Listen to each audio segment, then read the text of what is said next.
welcome everyone. This is a Go Global conference with High School of Economics and the international community Go Global World. And we're excited to have everyone in here. Myself and Georg are very excited to have you all here. And we are ready to start. Exciting, right? Yeah, right. So this conference is a really important initiative for us and for our university, and I think for startup community as a whole. So we are really glad to see everyone here. Yeah. So the work here will be very efficient, and we will be dividing some our activities or collaboration with Georg to help the speakers and the audience to be able to interact and connect and provide you with the best content. And we will have a few nice introductions for the global audience. Some minor things I would like to ask the audience. First of all, you received the YouTube link, and if you have it already or you found this on YouTube on any social media, just repost it so more entrepreneurs can join. And once you have any questions, please write them on YouTube live chat so we can see them, and when we have a chance we will ask the speakers and we'll try to address every questions you guys have. So try to interact with us in the live chat on YouTube, and your questions will be answered. We'll make sure. And the first speaker and opening ceremony will be by Georg, and all the speakers will follow. Georg, the floor is yours. Thanks, Daniel. So as I've said earlier, this conference is a really important initiative for us and for startup community. And I myself, as a vice director of New Institute of Legal Management, I'm welcoming Go Global community here in HSE. And I think that when our institute will carry new researches, new analytical work, and provide consulting services, we will connect with Go Global community, new partners, and make new interactions. So to create new lines of technological transfer, to create new opportunities for not only Russian startups, but for the startups all around the world, because we are, even though we are based as a university, we are based in Russia. We have some campuses in Moscow. We have campuses on St. Petersburg and in Perm, but we are also a global university. We have a lot of academic mobility partnerships and a lot of business initiatives for our students. So we are welcoming members of Go Global community and members from all around the world, from startup ecosystem, to seek new connections, and not only to receive new knowledge, but to make friends and to create innovation. And in these times of crisis, and in these times of many black swans, we are hope to be your guiding light, and we are hope to create new value for the members of the startup ecosystem. So thank you very much and welcome to the conference. Excellent. And this is very exciting moment for me as well, because this is the first Go Global conference we are doing together with High School of Economics, and you guys are doing amazing job for internationally with students from around the world, and this kind of approach for your students to be able to connect with global audience, with global speakers, is amazing. So the school is opening the Institute of Legal Management under High School of Economics, and I'm really excited that there will be like larger scale for for the school for students to go onto your programs. And our community is happy to congratulate you with this such an occasion. And I, as a founder of Go Global World community, would say that it's highly important nowadays to have strategic collaborations and partnerships with between organizations from different parts of the world. And why it's important, because this kind of collaborations are giving more opportunities for your own company and for your customers and for any other goals you guys have. So an example of this collaboration we already witnessing in here, when a great school, High School of Economics, right, is partnering with Go Global World just for the students to be able to connect with international speakers from different parts of the world. Today, we are going to have speakers from Australia, United States, from different countries globally. And the goal here is to give you not only like theoretical expertise, but real practical knowledge by people from real business, so you can learn from them, learn from them the latest techniques and knowledge, and use it in future for anything you do. And hopefully because I am the business person, you will start your businesses, and some parts of this knowledge will benefit you with your results in your future businesses or careers, or maybe even research. I would like to say that all our global resources are available for you guys just to achieve your results. We are a nonprofit community helping entrepreneurs to achieve their global goals. And today we will have an opening ceremony with a very well-known speaker and global entrepreneur, Gary Fowler, who is a founder of like tons of companies in different countries, and some companies have become unicorns. He is known in Russia. He started the startup academy at Skolkovo and some accelerators, and also he was involved in the company Eva and many other things. To conclude, I would say it's important you guys start thinking of your future right now as a global approach. We don't have any borders. We have an opportunity right now to build international collaborations, and those international collaborations are giving us such an opportunity when we can learn, help each other, and make our world a better place. I wish you all good luck with your studies, with your whatever projects you guys do, and I wish you enjoy our conference. We are super excited to have you here. Thank you very much. We will have a pause for a couple of minutes to connect a new speaker, and we'll back to you in a couple minutes. Back to you, Georg. Yeah, thanks for the introduction. Yeah, while we waiting for the speaker,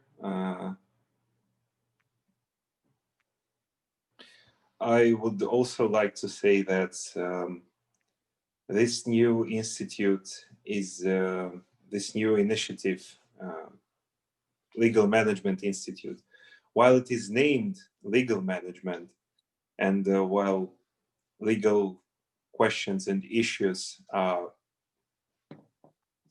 all around the startup world, and every founder whether he wills it or not, encounters legal problems.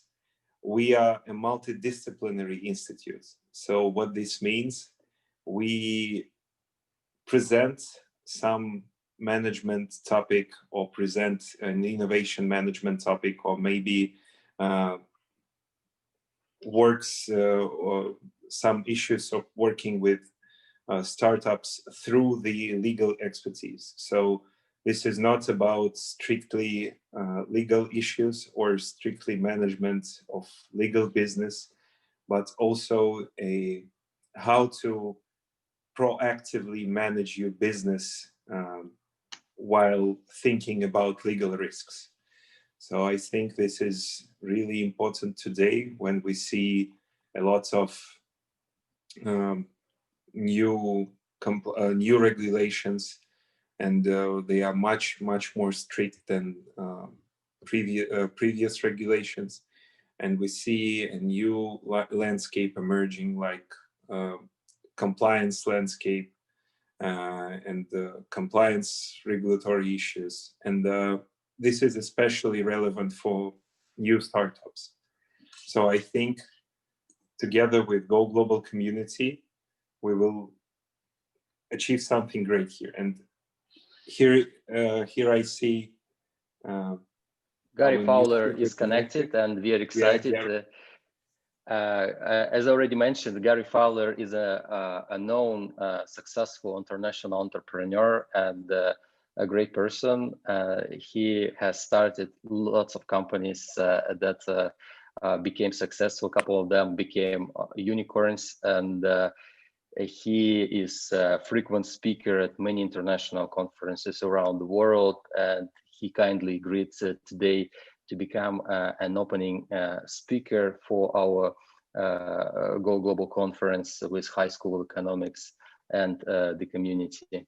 And I am really excited to have you, Gary, here. Thank you for accepting our invitation, and the audience is also excited to see you. Feel free to begin your opening ceremony. And how many people are here today, Danil? Oh, people keep joining from different systems. We don't have enough exact numbers, but it's already many people. Okay, and how long do I have?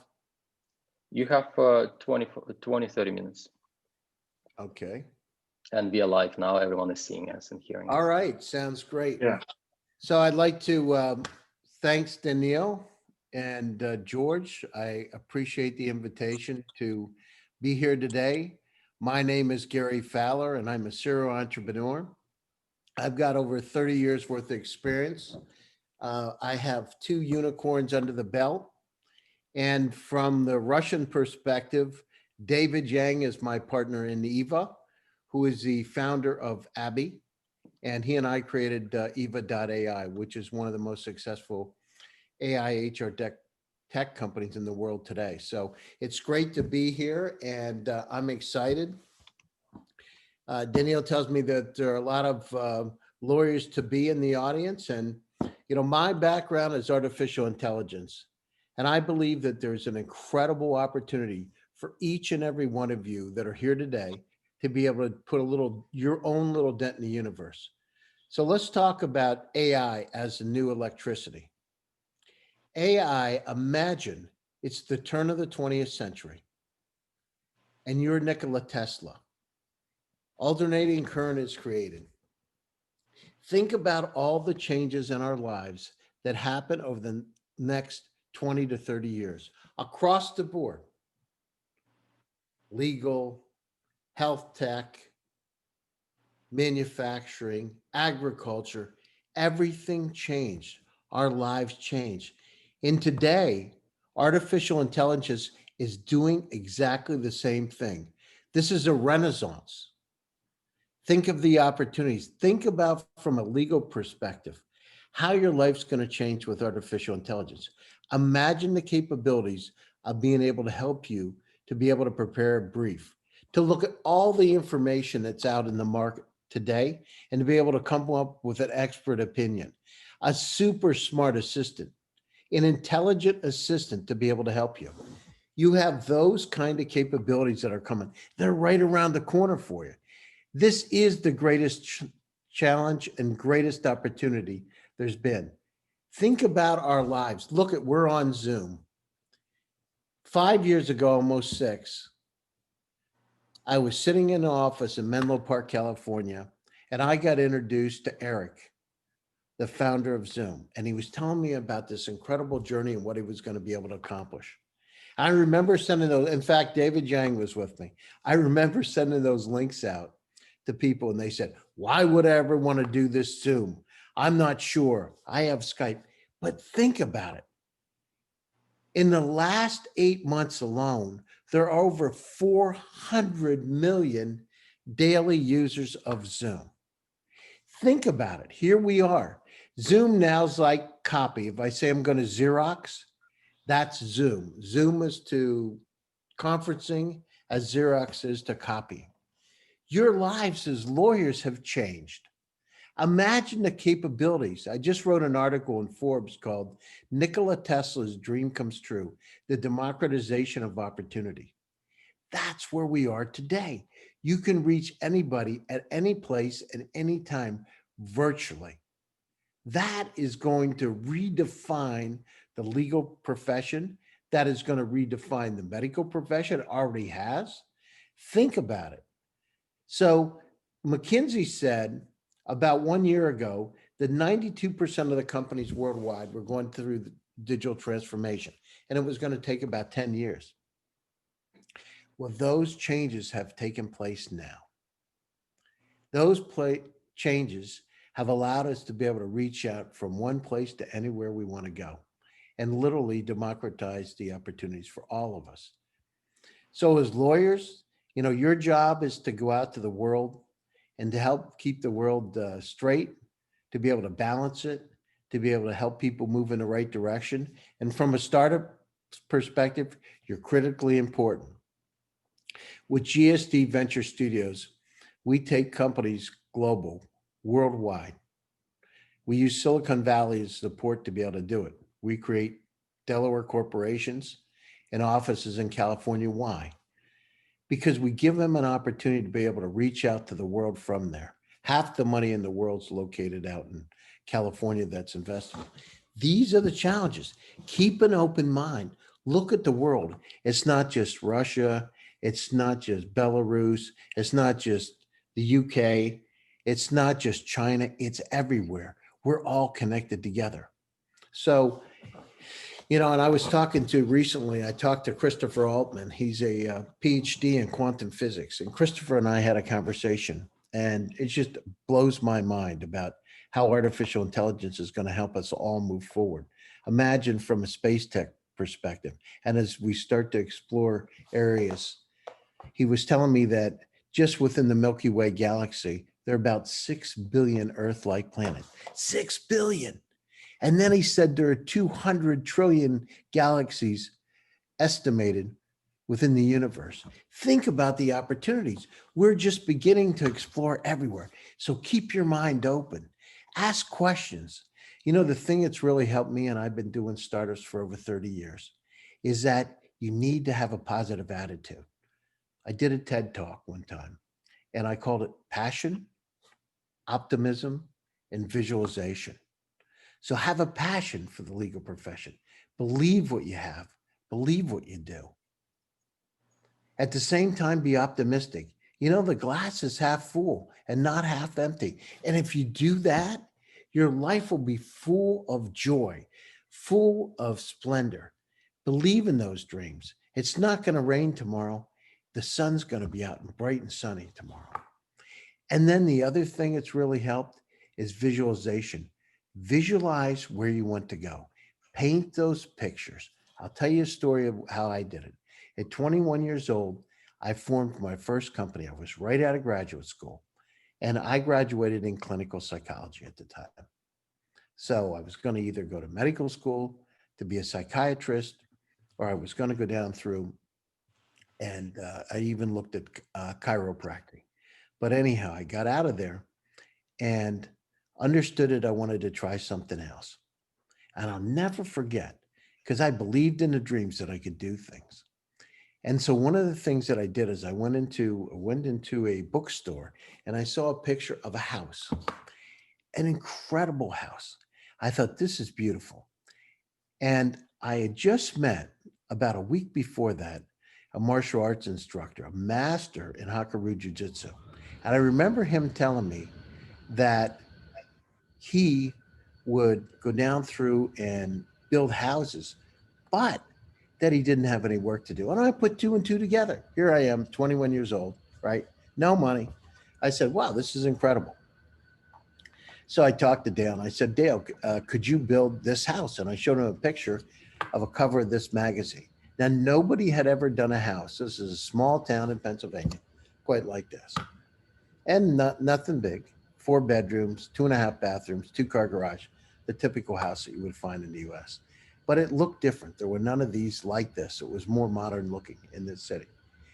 And I remember people, even my parents, saying, why would you want to do this? Why would you want to build a house, construct it? And I saw that there was an opportunity, and I believed in my dreams. Like each one of you needs to believe in your dream.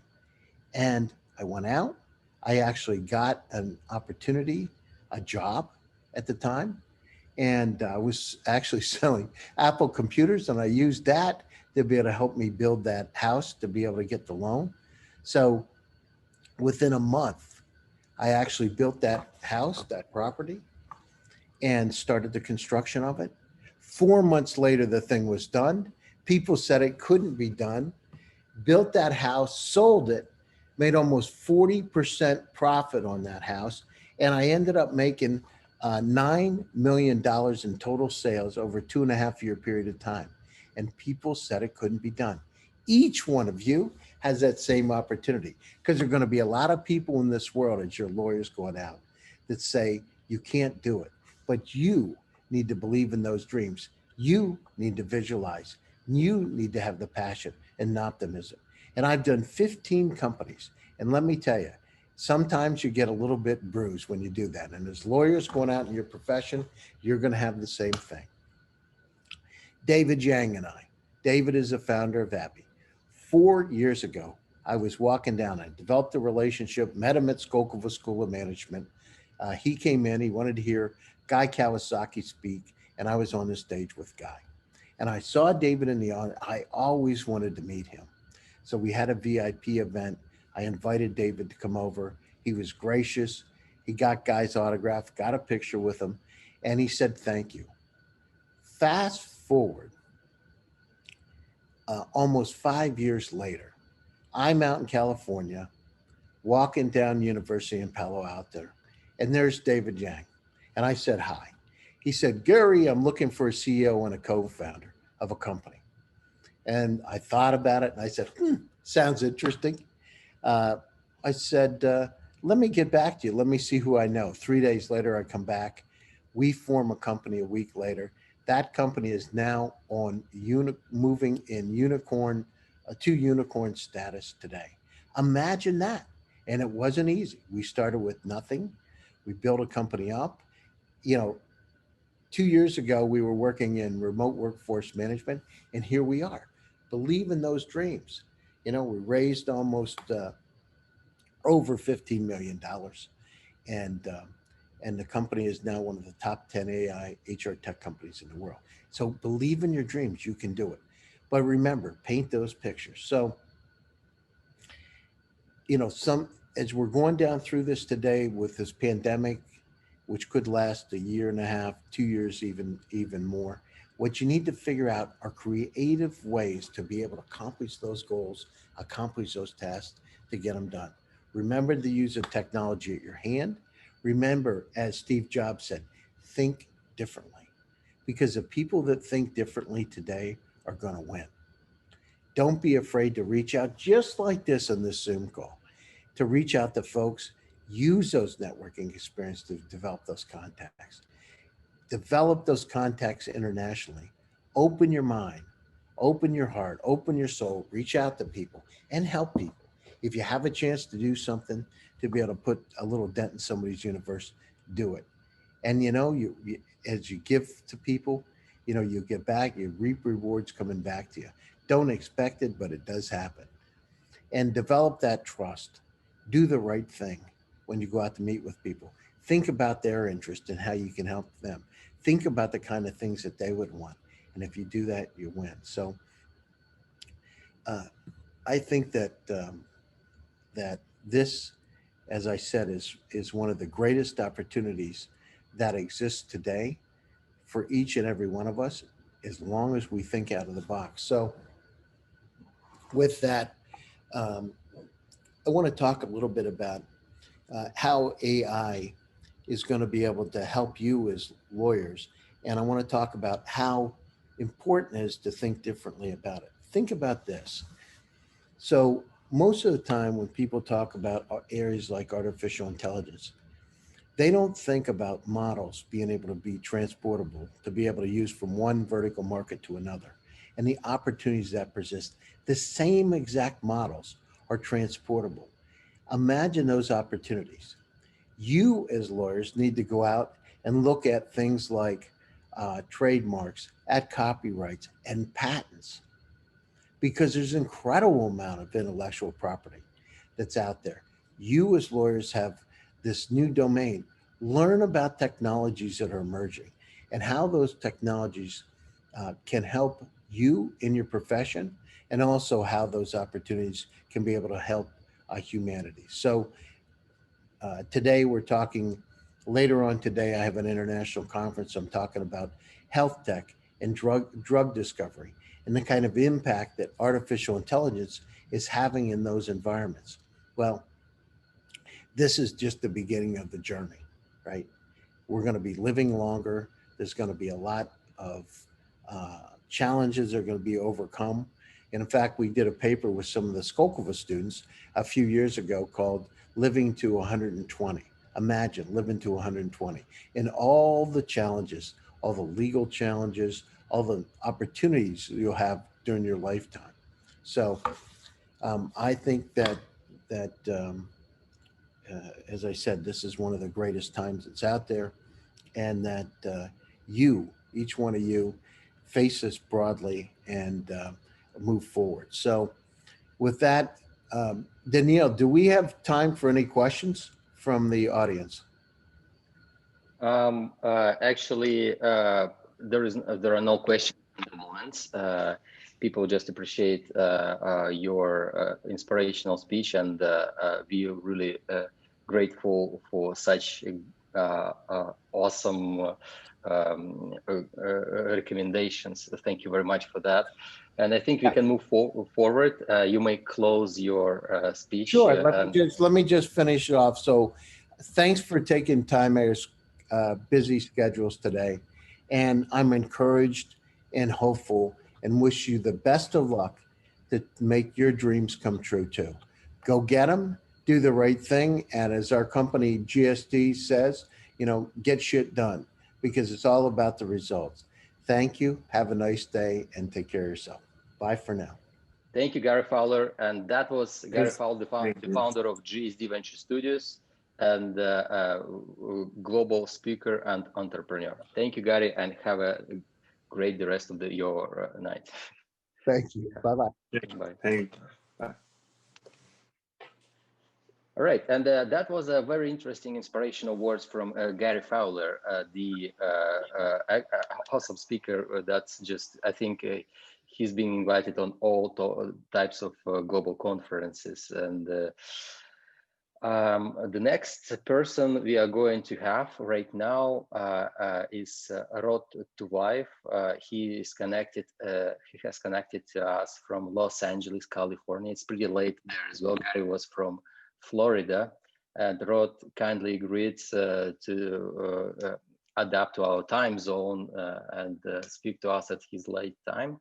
And I'm really excited about that, because Rod has lots of expertise about how to enter the United States and legal and regulatory environment. Rod have been a speaker at our conference a couple of months ago at one of the webinars of Go Global. And when we were preparing this conference for with High School of Economics. I think Rod was among the main speakers we would want to invite to speak to our audience. And I'm really excited, Rod, that you agreed and found the time for us. You have like 30 minutes to speak, and the floor is yours, man. Thanks. Hi. Hi. Hi, everybody. So you hear me, right? Yeah, we can hear you well. Yes. Good morning, good night. So I will go to slide. I want to share with my practical expertise and concrete key studies from my business. Just a moment, I am sharing the screen. Just how's your night? Like, how are you doing there? Like, it's like 1 a.m. or like almost 2 a.m. In Los Angeles. I have a lot of Russian customers, so that's why usually I'm working till 4 or 5 a.m. I have a lot of telephone calls from Russia, from Ukraine, and from Baltic countries. So our presentation is compliance and regulatory affairs requirements for startup, for any business, because startup, according to my opinion, so sometimes it's only a PowerPoint presentation, but I'm more business developer, and I'm always thinking how to import the goods, how to launch in the US, and how to make it right and legal. So presentation is regulatory requirements for startups, regulatory issues for biotech. It will be the second part of my presentation. I'm CEO of consulting firm Sanctions Advisor, International Business Development, and CEO of roadup.us. I'm in Los Angeles, in Southern California. Trade compliance, regulatory affairs, services for launching foreign projects in the US, and head of sanction practice in Moscow, legal company, Allianz Legal. So go into next slide. Could you please make this full screen if you may? So the audience is asking to make it full screen if you may. Yeah, I'm doing slideshow. Yeah. So, right, that's good. Perfect. Okay. Regulatory compliance considerations. So my 19 years in international trade gives me an opportunity to give advice that you should consider 3 facts in order to be effective in your launch in the US. Products should be prepared for the US market on a planning stage. Products should meet all regulatory requirements for the US market, because in 99% of cases, the reason of negative result is misunderstanding of that. You cannot sell sending the emails with your wonderful PowerPoint presentations and maybe brilliant prices and etc. All purchasing managers, customers, clients, your potential partners or candidates to be a distributor should receive a product here in the US, cleared by customs, delivered, unloaded, if we speak about hardware or any finished products, and even software must be offered from your US entity with full complex of legal obligations to your buyer, user, and etc. It is the sign of your legal responsibility for the quality. Within this presentation, I will give you more specific overview about, of course, Food and Drug Administration, US Customs Border Protection. I'm expert in international trade. That's why, so it is a very important thing for me. HIPAA compliance, USDA, and Department of Bureau of Industry and Security. By the way, I'm a certified expert of Bureau of Industry and Security. Regulatory compliance for international startups start with pre-investment audit for startup, because your investor is giving you the money and he doesn't want to lose this. First step of due diligence, sanctions affiliation screening. So please have a look at the link below. At TechCrunch, you can find a very good formulated startup law from A to Z regulatory compliance guidance framework. And please read carefully, try to find the similar cases to your company and to your project. And it is a lot of very good and informative materials there. Of course, it starts with general things: taxes, securities, employment, privacy, intellectual property, of course. But then it goes to some more specified things like I will, of course, health insurance, HIPAA compliance, California Privacy Act. I'm reading the most important and remarkable for all electronic devices, of course, several specific regulations on federal state and on Californian state. And of course, any privacy protected laws, you should meet that requirements. And I would pay you attention to the link, and you can find after the presentation. Here is the example. Now, agricultural industry, and it is a quite popular digital farming. A brilliant example of my existing project, application to USDA for permit. I have sent several technical documents, receiving from that. After that, we were contacted on Californian level to Department of Agriculture.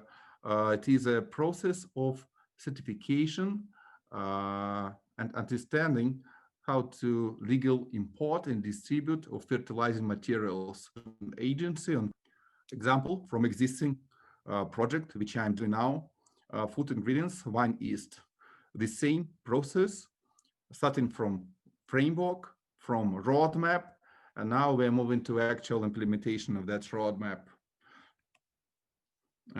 We in our roadmap, we have FDA decision of manufacturer, the exporter from Russia, FDA decision of importer, request to USDA, application for permit, FDA certification of these food ingredients, and then we will go to organic certification. Labeling, very important thing. Any products you will export to the US, please pay attention that your label is a requirements of federal law, and it should be correct. General liability insurance.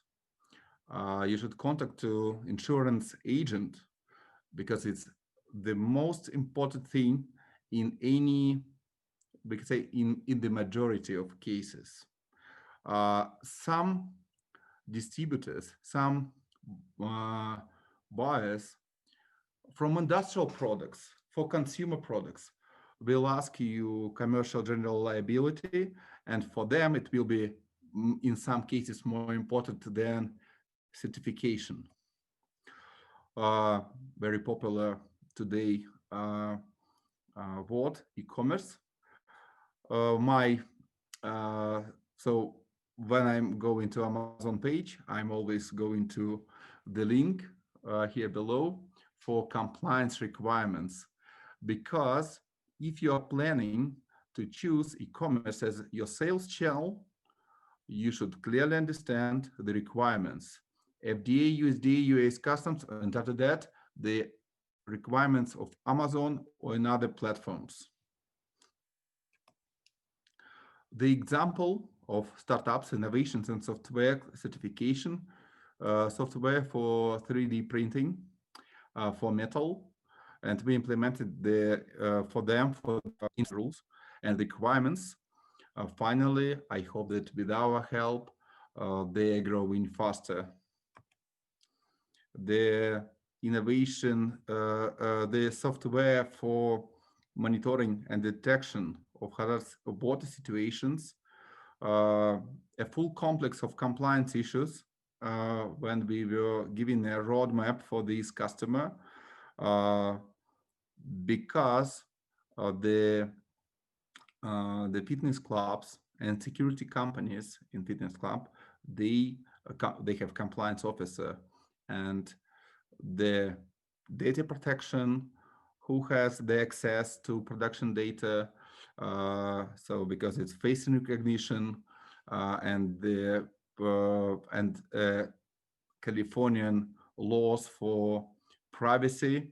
So a full complex of compliance as a first step even for the negotiations about your distributing of your products. Or in this case, it was a combination of software and hardware. Our South California customer, not Russian,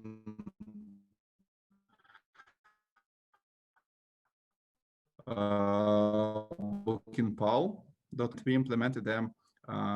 He was in risk management to the first requirements for dealing American company with international customers.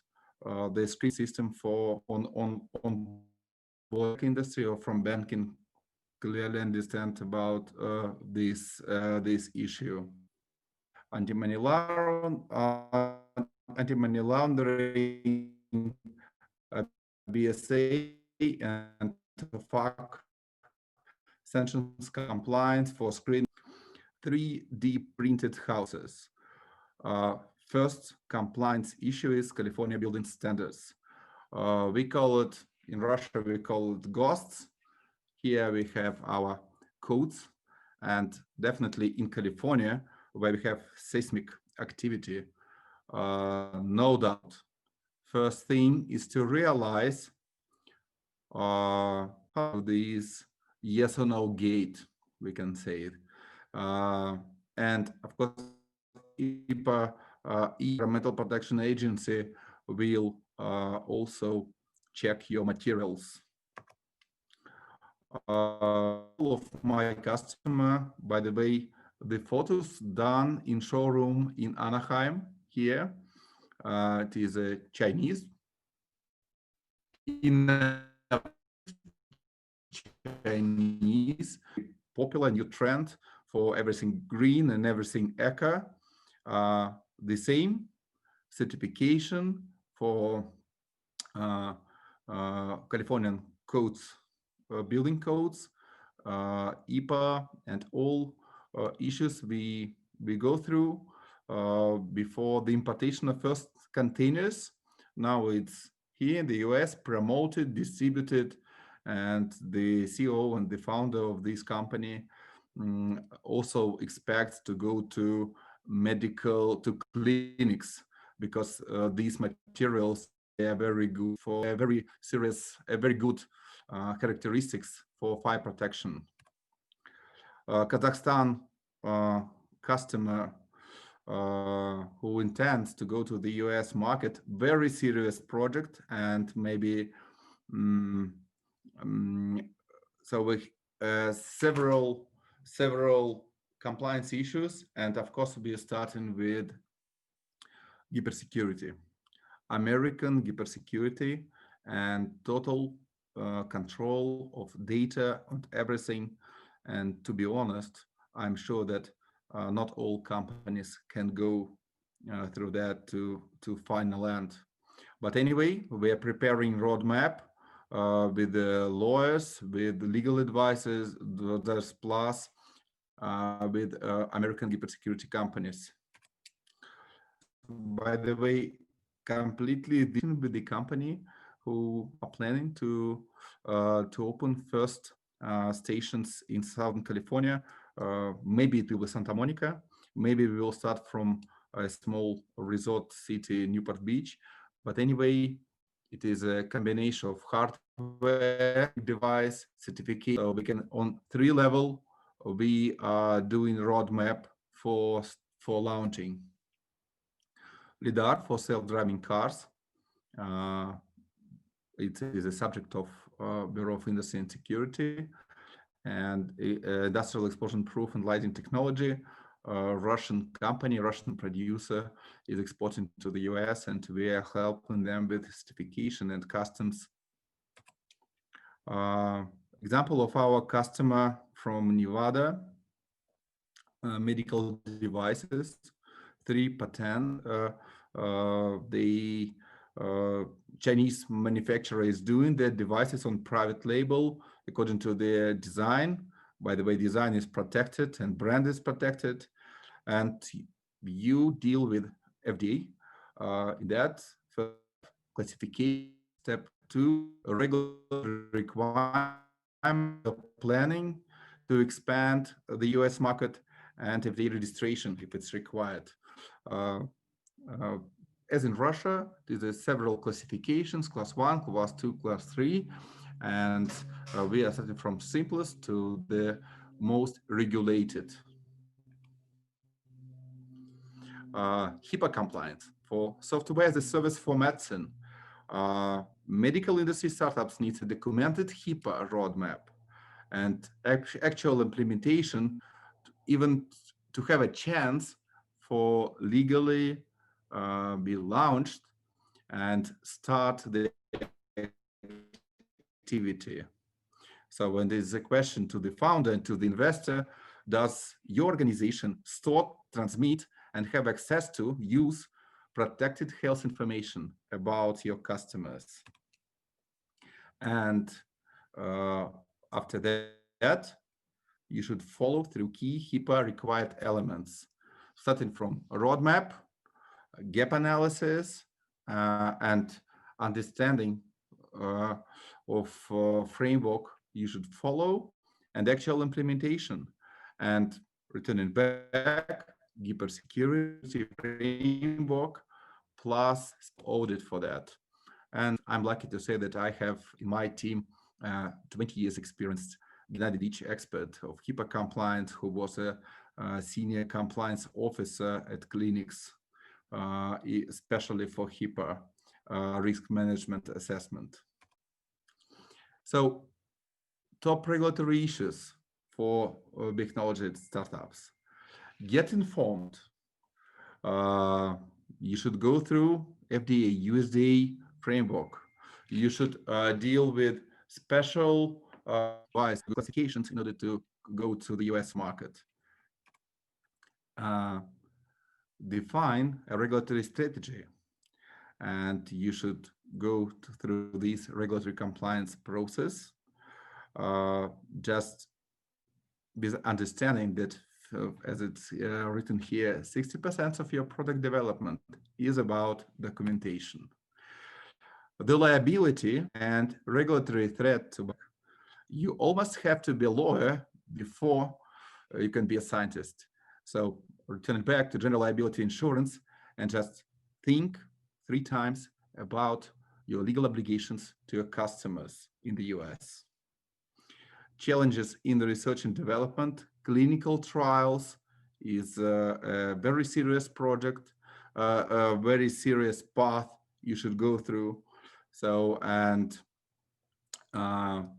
of course, and it's written here, 8 out of 10 drugs will fail in clinical trials. So please pay attention to that seriously. Conclusion, that innovative startups must be fully aware of challenges of compliance issues. And if the requirements are not met within this time frame, so it is a loss of money of your investor. That's why I'm sure that regulatory compliance, regulatory requirements for coming to the US, for importation to the US, and even for first negotiations about your potential with your potential customers is step number 1 in your planning of the US expansion. You can find us at Go Global Vault, and I'm very glad that we are in this community, and also as popular today at Mesta. We have a small chat there, US compliance and regulatory affairs. And you can find me and our company, our expertise, with these contacts, rodapp.us. And I'm ready to answer your questions if you have. Thank you, Rod. A great presentation, and thank you for sharing these details. We do have a couple of questions from the audience from live stream on YouTube and from the students. Just 1 second, I'm going to read it to you. One question is on the account Vigi Stardust is asking a question to Rod. Facing increased compliance costs, what are the sanctions compliance program priorities today? It's the first question. And second question, maybe there are new regulation tax solution to cut the costs. Yeah. So first question, am I right? estimate cost for sanctions compliance program. So I'll read it again. Facing increased compliance costs, what are sanctions compliance programs priorities today? Priorities. So I will answer this question as I understood that. So just screen the ownership and affiliation, and that's it. American company should compliant with American and another country, and even from Russia. And so priority is screening of the ownership. Do you have any ideas or like maybe thoughts of any software in regulation technologies to reduce costs on expensive compliance consulting services? So like maybe the person is asking like, is there any like SaaS type of service to use for regulation compliance? You know, it's my, we'll speak in 1 year when I will present my startup about regulatory compliance and international expansion. But now this time I will tell you that, oh, by the way, HIPAA compliance, I saw several online services for HIPAA compliance. There is several services for customs importation requirements.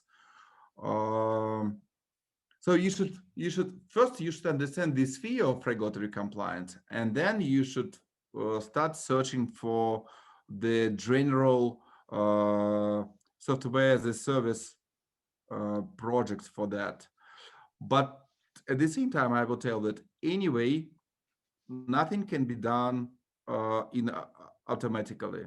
Manual and thinking is much more in depth and much more proactive in order to avoid mistakes. But I would repeat, for customs, a lot of software. For import-export control, a lot of software. For classification of the products, several projects. But there is no unique and general regulatory compliance platform, maybe because it's different spheres. Thank you. Georg, do you have any questions to Rod from the students? Rod, hi, Rod. Hi. It's an honor to have you here. I hope you can hear me well. Yes. Yeah. Our students are quite passive today, maybe because of the weather. But I have a question, if I may. So today there are a lot of talks regarding regulatory compliance, and as one of our listeners said, sanction compliance. But the thing is that there is a regulatory issue and there is a business ethics. So what is the connection? So please tell us how does general compliance, regulatory compliance correlates with business ethics and best practices. So maybe how company can leverage the compliance procedures, and how you can, by integrating a compliance system in your company, can by goodwill. So to be honest, I don't see a strong connection between business ethics and compliance. I think so. Any startup consists of software, hardware, or combination of that, right? It could be medical devices with transmitting information to some device through the cloud and etc. And regulatory compliance is just the requirements to launch in France, Germany, or in the US. So to be honest, I don't feel here the connection with ethics, because maybe ethics in business, maybe it's more close to anti-corruption law and anti-corruption act. when American company expects from the branch in Russia not to give anybody the money and etc. So it's another thing. Now I think that we are thinking about first sales, about business development, first sales, and first sales can be done only based on your compliant, totally compliant, proactively planned framework, and then actual implementation of that.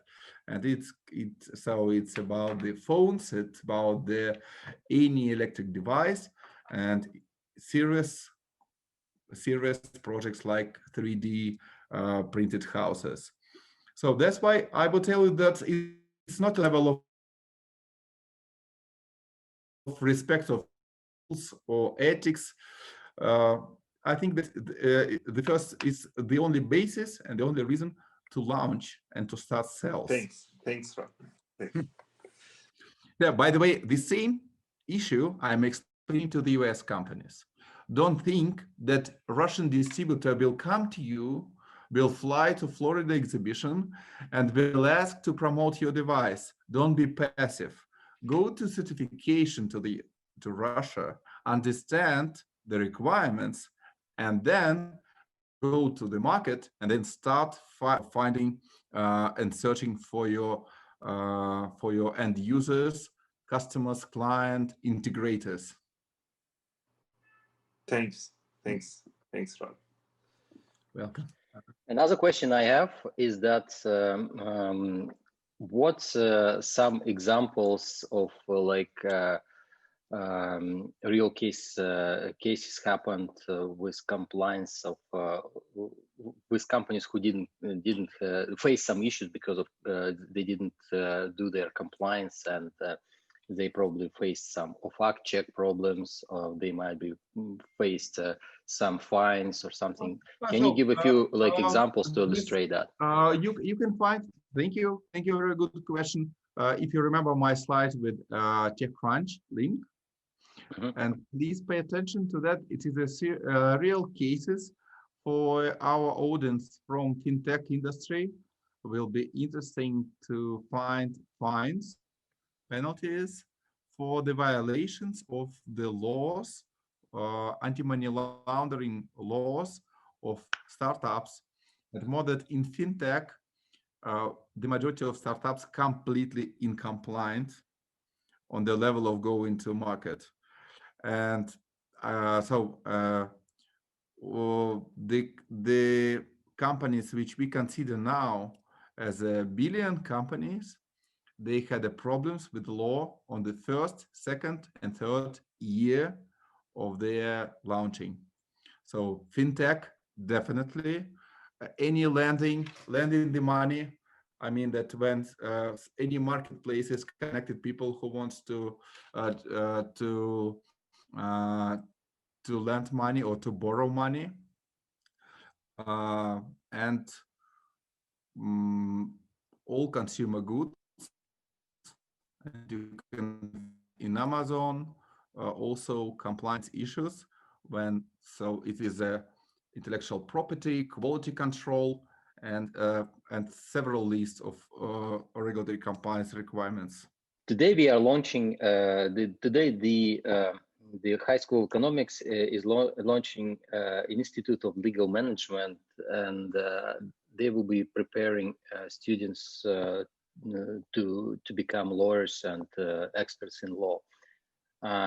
Since you are a professional, like a person in a similar field, what would be your recommendations for students who are studying law? What would be your practical recommendations for them to be efficient, not only in learning theoretical part, but also to properly apply it into practice, so to truly help people and organizations? No, I always recommend to students to join LinkedIn, to download the soft to switch on LinkedIn, then to go to LinkedIn and to join the professional groups. and just read carefully when professionals in your industry is sharing the ideas, they're posting the useful information, etc.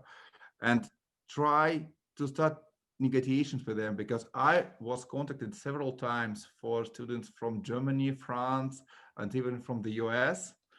And I was contacting, and sometimes one student from Germany called me and asked me, could you please just answer my questions, etc. And voluntary, I was glad to do that. And please don't be passive. Read carefully, join the professional groups, and try to analyze the real practical cases. And Because I would understand that you. Go ahead. Yeah. Because the problem of all young lawyers, young legal specialists, that they are not experienced in legal, and at the same time they don't have any expertise and any experience in business. And just try to educate yourself and try to read and analyze real cases from business. I think this is a very is a great actually recommendations in terms of connecting different groups. I myself strongly believe in the power of network, and going to like professional groups, say on LinkedIn or maybe other professional communities, will become an asset for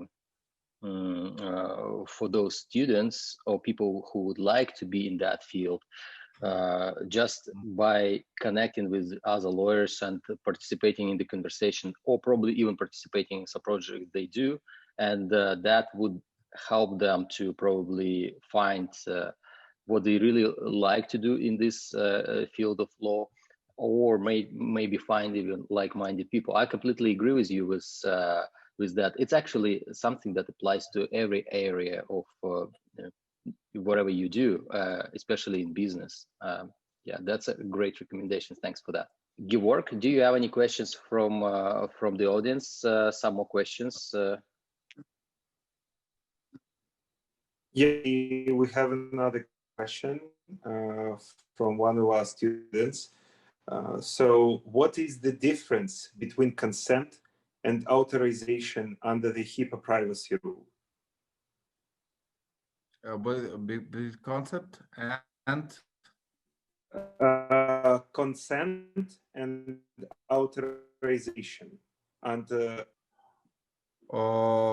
if this, because as I told, in my team we have a special expert.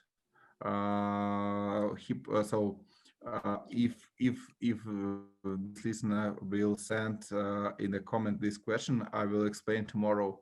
Tomorrow in the morning, my expert will answer that. Thanks. Excellent. And on this note, I would like to thank you so much for your participation.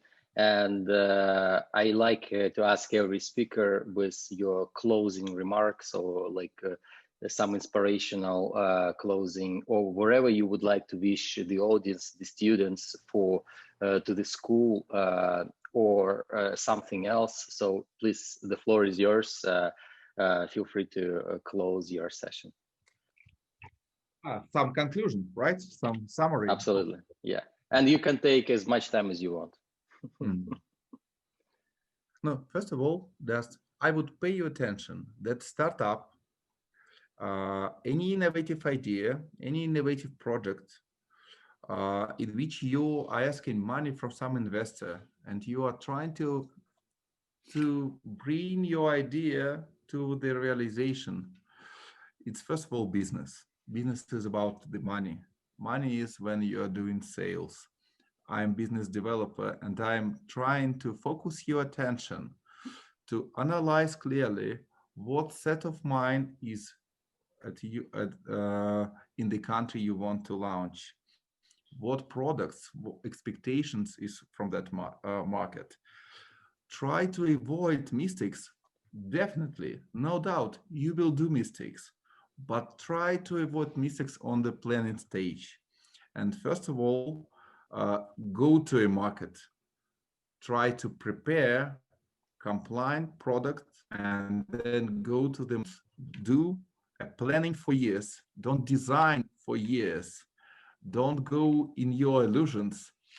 Be active, be strong, and go to the market and try to hear feedback as soon as you can, and you will have more time to modify your idea.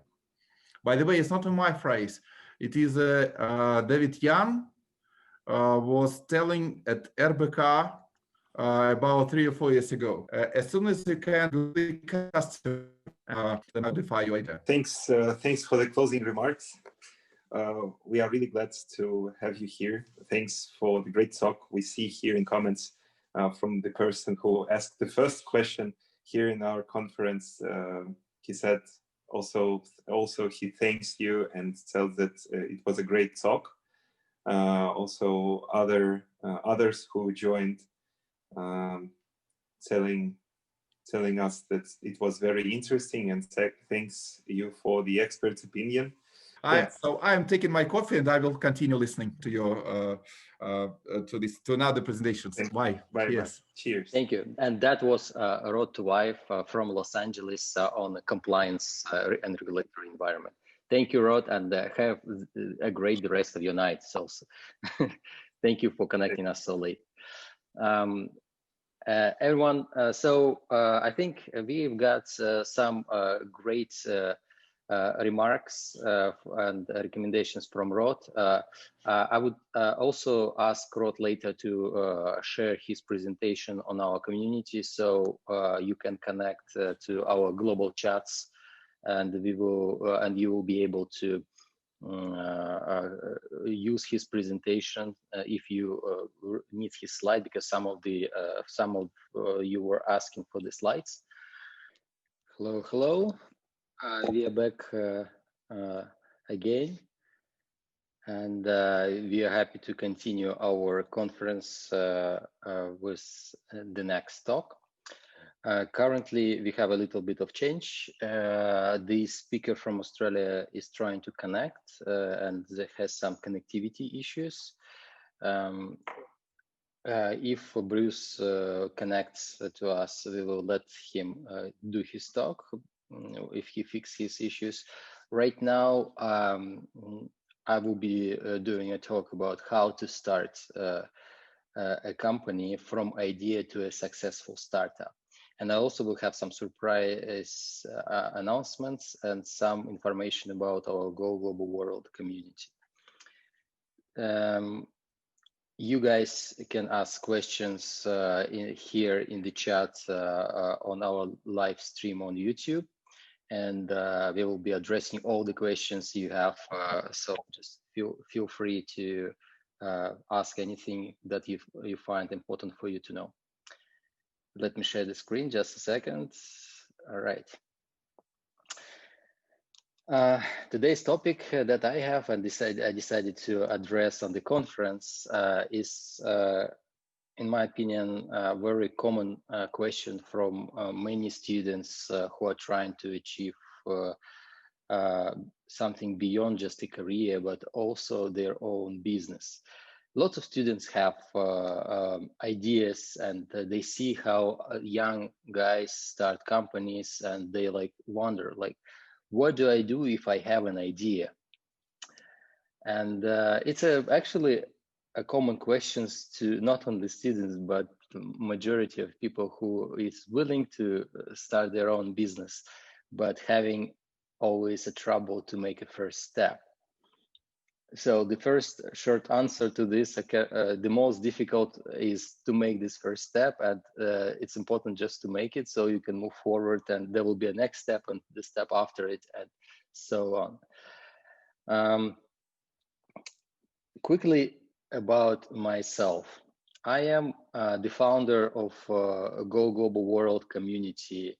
I've been an entrepreneur for quite a while at least 7 years or more. In business, I'm like 16, 17 years.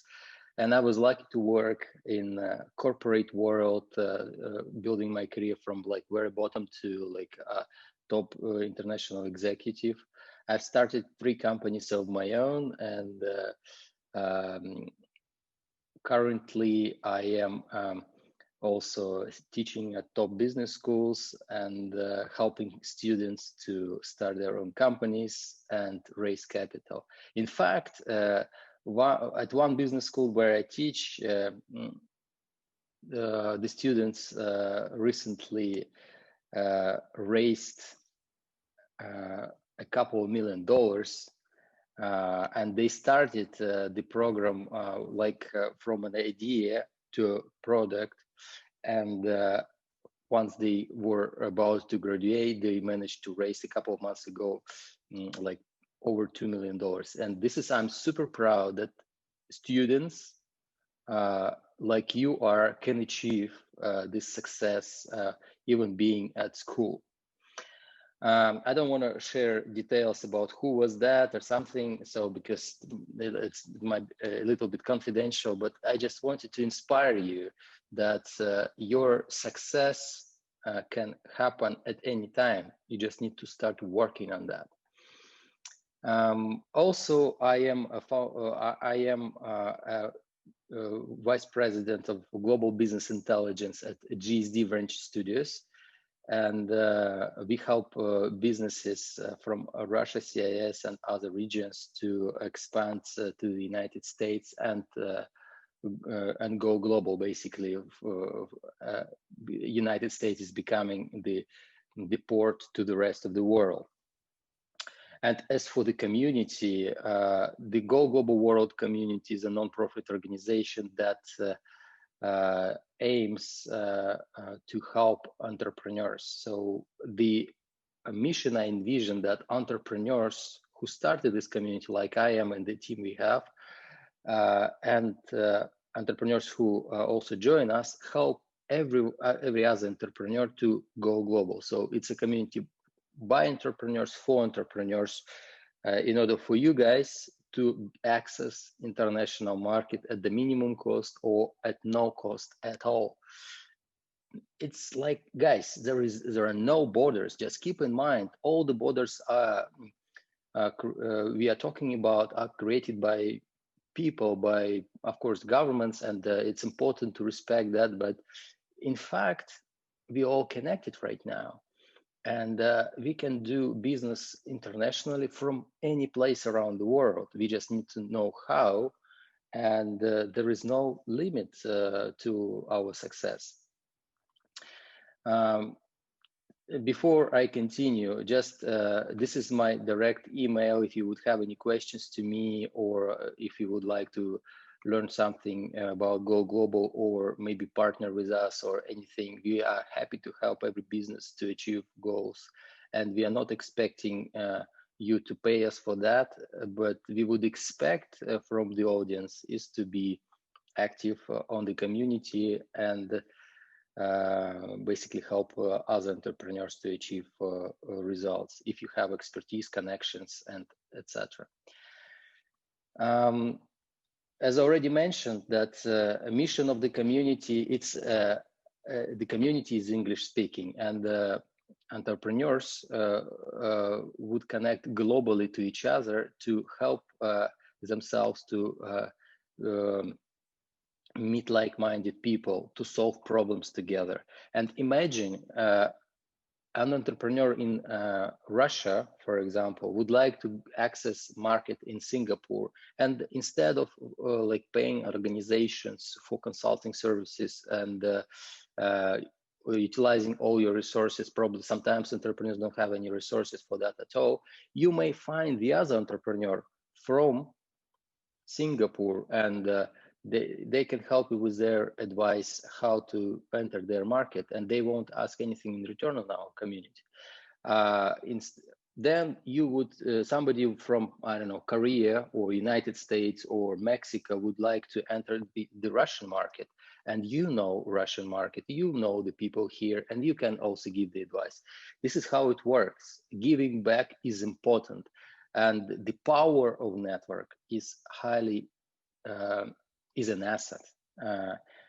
Because when you build your own business, you realize that having a great idea or great product is not enough. You need someone to buy it, but to buy it, you need customers. But to get to customers, you need to have a good network that somebody can recommend you to those customers, or you have built the network of your customers who trust you. Then you can use it. But usually you have to build the network of customers, and it takes a lot of time and money. Here, we already have a large community where we can help each other with the power of network. So as the founder of the community, I would expect from every member of the community is to be active and helpful to each other. This is briefly about our team. We have people around the world who are happy to help you to enter international markets. And it's just amazing what's happening. I've seen startups, for example, one startup from Khabarovsk was willing to access banking systems outside Russia, and with like a couple of minutes networking with the people we had on one of our networking calls, they got connected to people from Uzbekistan who actually promised to get them to the banking system in Uzbekistan.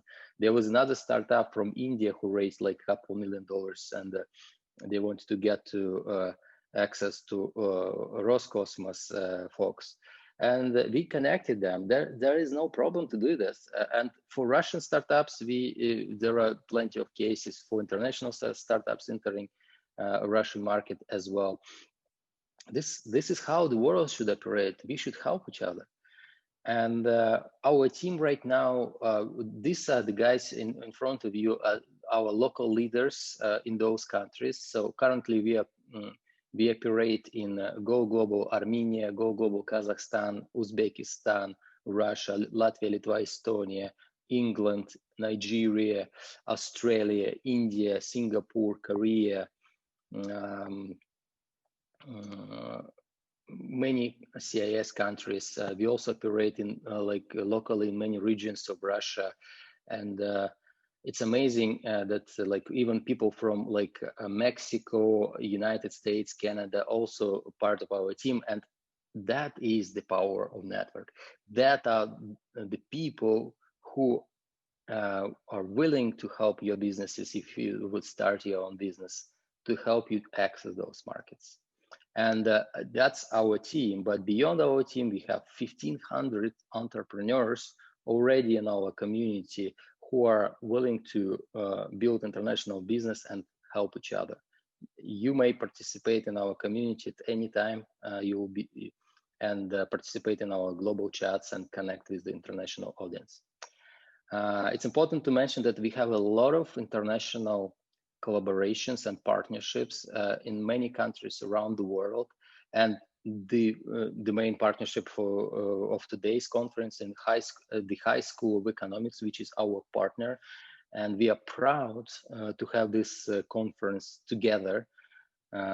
So these kind of collaborations are becoming widespread with different organizations in other countries. For example, GSD Venture Studios, you have seen Gary Fowler talking to you, sharing his story and the importance of legal aspects in doing business. We also have MindHive from Australia, a large community of entrepreneurs. And we also work with Technopark Skolkovo, Moscow School of Management Skolkovo, Rusbase. By the way, Rusbase recently announced us as one of the communities business people need to participate in to go global. Access Innovation from Israel, IB Consultant from the United States, IT Park from Uzbekistan. It's their local, largest techno park. Expert Dojo from Los Angeles, Collaborativo from Mexico, Adventureland from also from Russia, Visionaries, Startup News, Youth Entrepreneurship from Uzbekistan, Amber Riddle from United States, Florida, and there are more partners we're about to announce, which is a great pleasure for us, and we're super excited about that because every partner is committed to help you guys with their resources, connections, and opportunities to enter those markets. It's important for me to give our community as much resources and opportunities as possible. And I believe that access to strong network is important. And I already showed you the network, but access to how to build companies, how to go global. It's not about reading books. Reading is important, but you have to know practical things. For this reason, I strongly believe that access to information and latest knowledge, how to start companies and or build international companies, has to be equal and free around the world. So more, the entire global society can benefit this knowledge. And for this reason, I invite the best speakers from around the world to speak with you at some webinars we do on how to start companies, how to raise capital, and etc. Those people are like world known usually, or successful investors or entrepreneurs, majority of them from Silicon Valley, but also from around the world. Recently, we had Steve Hoffman talking about 10 commandments of raising venture capital in Silicon Valley in China. Michael Shanks from Stanford, Donna Griffith, she told me that the pitch decks she is creating with companies over time raised about $500 million in funding. That's just insane to imagine. And this kind of knowledge they're sharing, and it's all free just for the community members, so you guys can benefit. I truly believe this knowledge can help you move forward. We also had Ben Kaplan, Ilyas Tribulaev. I mean, you probably have seen Ilyas Tribulaev and some of the movies from our Russian famous blogger about Silicon Valley. We also had Bill Reichert, who is managing $2 billion fund, and Bob Dorff. You probably read his book, The Startup Owner's Manual. And if you never read his book, I would encourage you to do so. And we had already like about 45, 50 webinars with great speakers. You can learn about that on our YouTube channel and see our previous talks. That would be your benefit and free content. You don't have to pay for this. It's important you guys learn from the best people and start your global initiatives. It's very simple to join our community. You just go on our website, Go Global World, and info@goglobalworld is my email address. You may scan this QR code and you'll access our community. And I have great news for you guys. Bruce from Australia has connected to us, and I'm happy to give his words, give him an opportunity to speak with you. Just one second. Hello, Bruce. Just give us a couple of minutes, guys, to set up this technical thing. Bruce, can you hear us? Hello. Yes, now I've got you. Awesome. Awesome. Well, I'm super excited to have you on our conference live stream, and it's very important for our audience that people from other parts of the world connecting to speak how to enter your local markets and give some recommendations. And people like you are known, and I believe that you'll be even more known in different regions, like for example Russia, where we right now do a global conference with High School of Economics and the Institute of Legal Management. So the audience is willing to learn about how to enter the Australian market and get some recommendation and tips from you about that. And if you would give some advice about importance of law and how to apply it into the business from your practical perspective is also appreciated. And I would also encourage you tell us a little bit about your community MindHive. Some people from our audience could join it as well. So the floor is yours. Welcome. Well, thank you very, very much, Danil. Danil, I just missed that. You just gave me one important point there, which is you were interested in hearing about, and it just dropped out. So I'm going to ask you just to say that one, the last word again. Yeah, two things. We would like to learn how to enter the Australian market. Yes. And yep. Second, your thoughts of importance of legal law practices applying to business. So, like, why would law be important applying to business from your practical perspective? Because this is a conference with Institute of Legal Management, and the students are studying law. And so if you would give some practical cases or share some practical thoughts of importance of law in business, I'd be highly appreciated as well. Okay, I'll definitely have a go, but I'm just a humble old tennis player who's now running a startup. So I'll bring in my best advice on the legal and the law, and particularly in regards we as a startup. I'll frame out of what I talk about in terms of the startup. Yeah, in terms of the startup is great. Yeah. So the main topic is how to enter the Australian market, anyways. Okay. All right. Well, thanks, Danil, and I'm looking forward to spending some time. And then obviously I've been doing the beauty of the current environment that we're in is that you sort of are speaking in lots of different countries around the world all within a day. So we've been very excited recently to be, last week we were talking at the United Nations General Assembly with Erasmus was running a group there. And we were talking a lot about areas that we're passionate about around collective intelligence.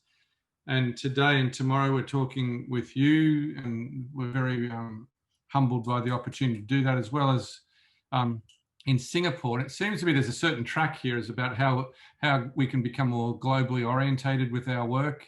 I used to travel in a plane pretty much every second day of my life. I would go for dinner in Johannesburg and come home after dinner on the same flight back to Australia, drop in at various spots to the west coast of America is very close to us, just 14 hours away. I haven't been to Russia yet, but spent quite a lot of time in Europe and London. But I feel like I've become actually more international by not traveling, by sitting in this room here 2 or 3 days a week in my office. It's been a tremendous shift towards a global village, I guess you'd say. As Danil said, my name is Bruce Muirhead. It's an opportunity for me to share a little bit about the work I'm doing. And in so doing, I'll talk to you about some of the legals about coming into both this country and that we're involved in. Australia is a great, I mean, I'll be a promoter of Australia, particularly Queensland. So Australia is 8 states and territories. Those of you who don't know it.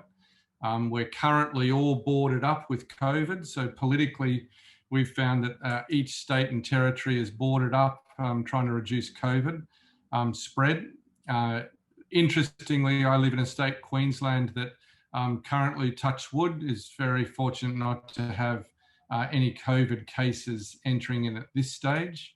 But it has brought a very one nation has actually been broken up quite a lot by these border closures. One of the most important things, though, is that we have Slack, which brings together a huge number, some 1,000 to 1,500 innovators across the country. And those innovators that we are really are critical to our future success of the Australia as we progress through COVID. Some of you may know the company Atlassian, which is a large, probably our largest tech company. Aside of Atlassian, we have another company called Canva. These are unicorn companies in Australia that are coming out. It's quite interesting in terms of the tech culture, the startup culture in Australia. We've been quite successful during COVID in a couple of key areas, and one of those is crowdsourcing. In Australia, we have companies like 99 Design, Freelance, and Airtasker. Those are three really good examples of companies that have established themselves on 99 Designs as crowdsourcing designs. Freelancer is crowdsourcing consultants, and Airtasker is taskers, people who are willing to. I have someone who helps me fix up the yard, mow the lawn, and those sorts of things. Who I got through Airtasker, and Airtasker has been a great example of almost cloud task stuff, and giving people new opportunities. Those companies are global. We haven't become unicorns. We believe company Clipchamp out of Brisbane, Queensland, where you can edit film in real time online in the cloud. We predict that is probably one of the next unicorns that comes through. We have quite a lot of fintechs. So the chair of my company, chair of Zinja, which is one of 3 or 4 online banks. And so we have that instance. Our tech is probably one of our fastest growing as well. So I'm part of a group of Australian innovators called the Australian Innovation Community. There's probably 1,300 people who participate in that in terms of energy, clean tech, basically data security, cyber security. We have a very significant amount of work taking place nationally in what we'd call ag tech and energy tech, clean tech. So Australia is by nature, hopefully those of you who don't know Australia, the picture of Australia is a smallish country with a high level of innovation and a very global footprint. So, and we pride ourselves on optimism and on bringing products to the market that match market need. And we have a very strong, one of our clients in my company is Austrade. Austrade does all the globalization of our IP products and the commercialization of our products globally as a government department. And Department of Foreign Affairs and Trade, who again, those of you who would be looking to expand into Australia, those 2 departments are critical. So that's Austrade, AUSTRADE. And if you'd like connections into that, they're a client of my companies, and we've got really good connections right through to the executive. And the same with Department of Foreign Affairs and Trade.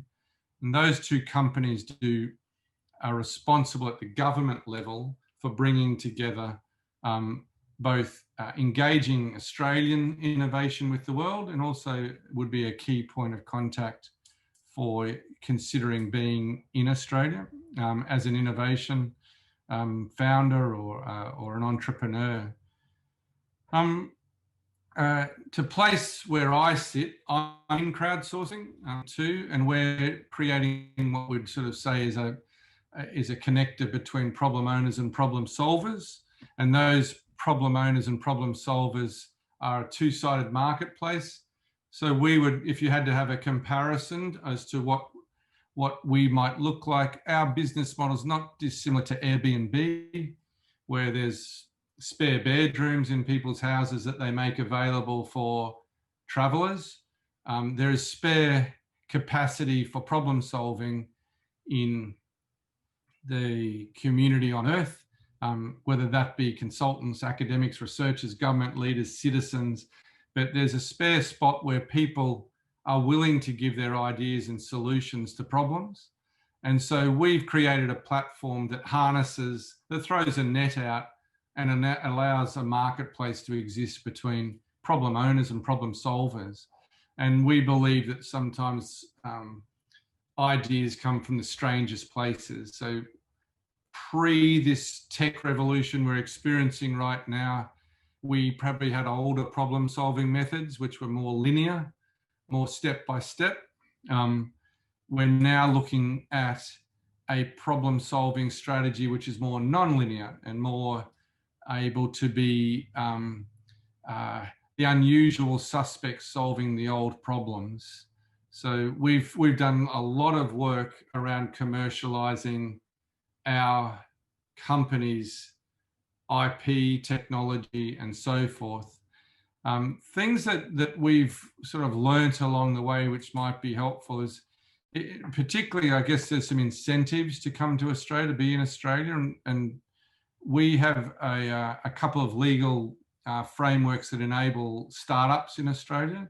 Two very important ones are, there's a program around research and development tax as a model. So if you're if you're an innovation company undertaking research and development, you've got a huge opportunity to claim tax benefits on your company to execute your innovation. So we have been recipients of research and development tax each year that we've been operating. It's actually kept us going in these early angel sort of periods, early stage venture. We are building an algorithm called a wildcard algorithm, which match makes the unusual suspect who can potentially solve your problem with the problem owner. We've found there's a great story I can share with you. For example, with the technology of predictive health through wristbands, General Electric put out a call for problem solvers to come together to find an algorithm that could predict a heart attack and then tell the recipient of the heart attack, and they're mainly 50-year-old plus men, that they would get a text message letting them know that they were about to experience a heart attack in the next few hours. Who could create an algorithm for them? What outcome happened there was that instead of who you'd expect, which might be health data experts, health algorithm experts, universities, consulting houses, it was actually two young hedge funders in New York who sort of adapted financial modeling and algorithms to match health model and algorithms. It's one of hundreds of stories of just an unusual problem solver being brought to the table by a problem owner putting it out there. And you see XPRIZE, you see a whole bunch of platforms that are rising up saying there's a new way to solve problems. So we've spent quite a bit of time in experiments, and in Australia, one of the first legal frameworks we are given, particularly around our tax environment, is that we are able to receive quite a significant amount of tax benefits on revenue and expenditure for the company and investment and so forth. Another benefit in Australia in terms of from potentially considering doing work in Australia is we have an early stage incentives scheme, and it's by acronym is ESIC. You receive a 20% tax rebate for investors in your company. So it's quite attractive. My investment community accesses that, and it helps early stage companies benefit from that. Those early days where investors have to take a bit of a risk with you, there's a softening of that risk by offering a early stage investment benefit of 20% tax reduction on your investment. In terms of how we work, in terms of the commercialization processes within Australia, we've tended to work, we have a very significant amount of support provided again by government with programs like accelerating commercialization, which is millions and millions of dollars get spent on assisting, coaching, mentoring and investing in the commercialization of your IP. And so an example would be Clipchamp, which will be, we believe, a future unicorn. It began its early days in Australia with a significant support from accelerating commercialization. Structurally, we work with one of the big 4 legal firms here in Australia, Minter Ellison.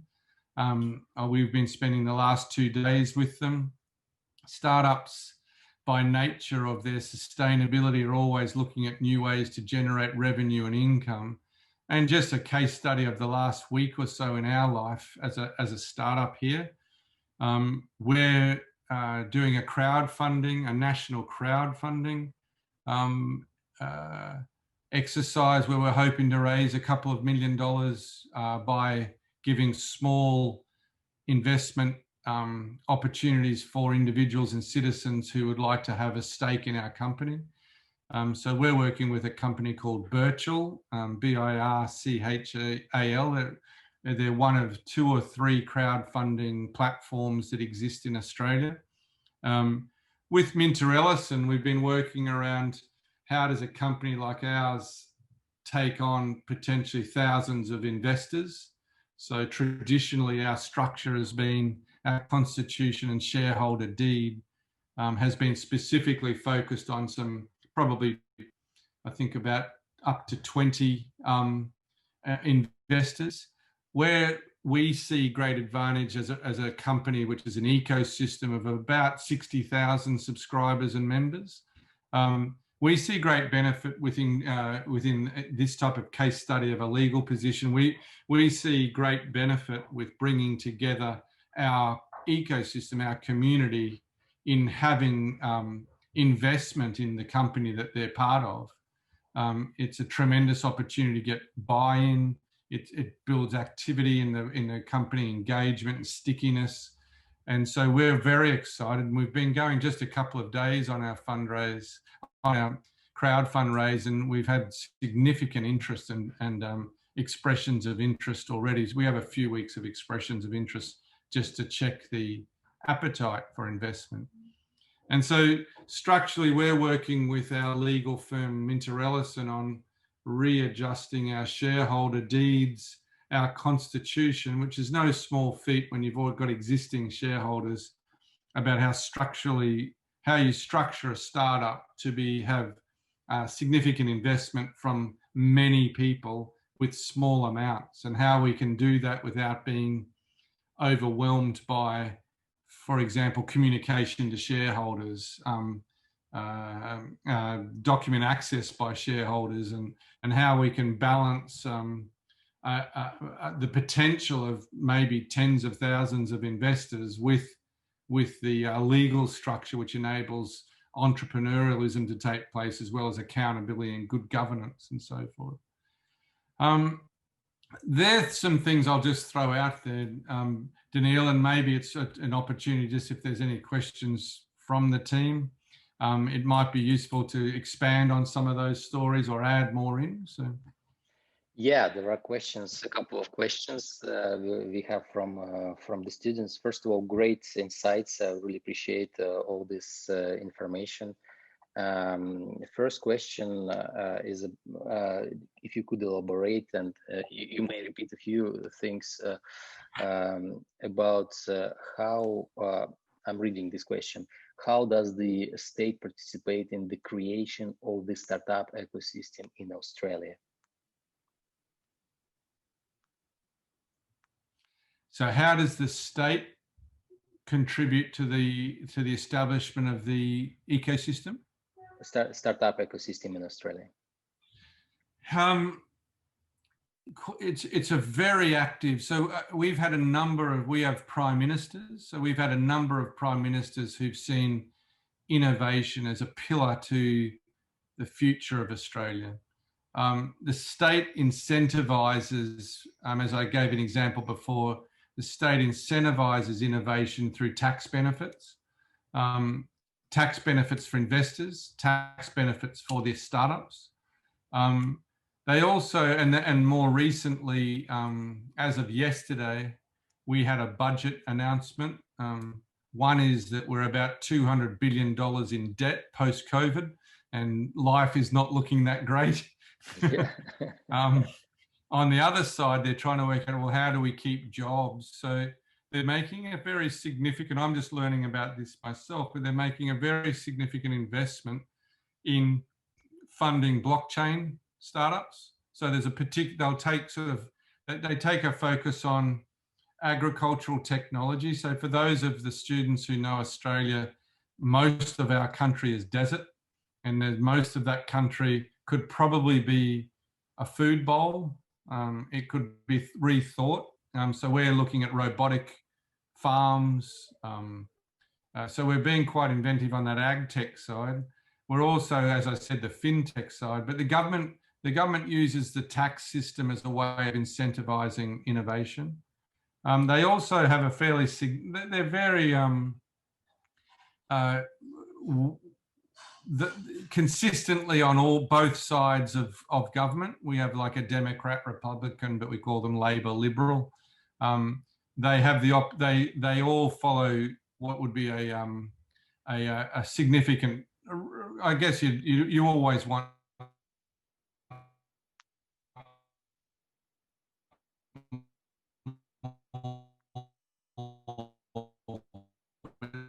There's a significant one particular focus on cybersecurity. So you'll see a lot of startups coming up out of Australia which have a particular focus on cybersecurity. And those ones, they have an arm of government or an investment in government called the CSIRO. And CSIRO actually invented wireless technology. So at this stage, quite a significant amount of investments going into blockchain, AI, and cybersecurity. And my gut feel will be that they are all aligned to concerns for being in our region. So our relationship with China, our relationship within this region. We have a long-standing engagement with our Pacific Islands. And so themes that match government policy will always be there. And I guess the other one is, it's unusual, but in Australia, our fourth biggest export is education. And so there's a great interest in online education and taking, no longer does it have to be just our local University of Moscow or University of Queensland.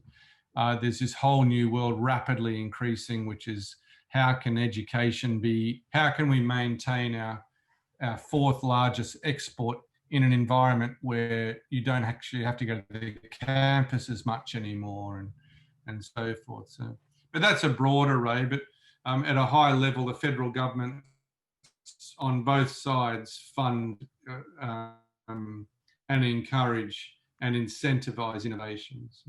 That's impressive how you guys support your ecosystem with that, and it's I think that would be a good stimulus for international startups to come to Australia and do business from Australia internationally or work with Australian companies. There is another question from my colleague Georg. Georg, please let us know your question. Yeah, so the question is from the audience, being consulting, how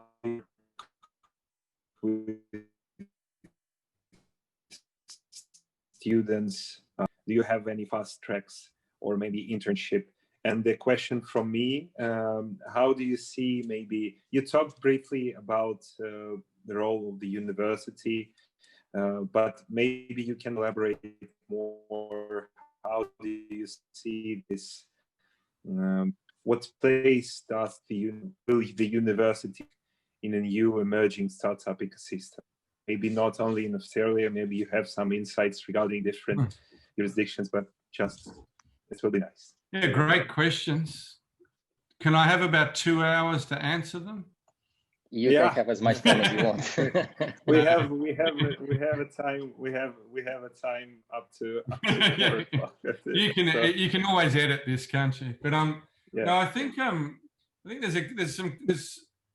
I spent a decade or so working within universities, so I got to know them well.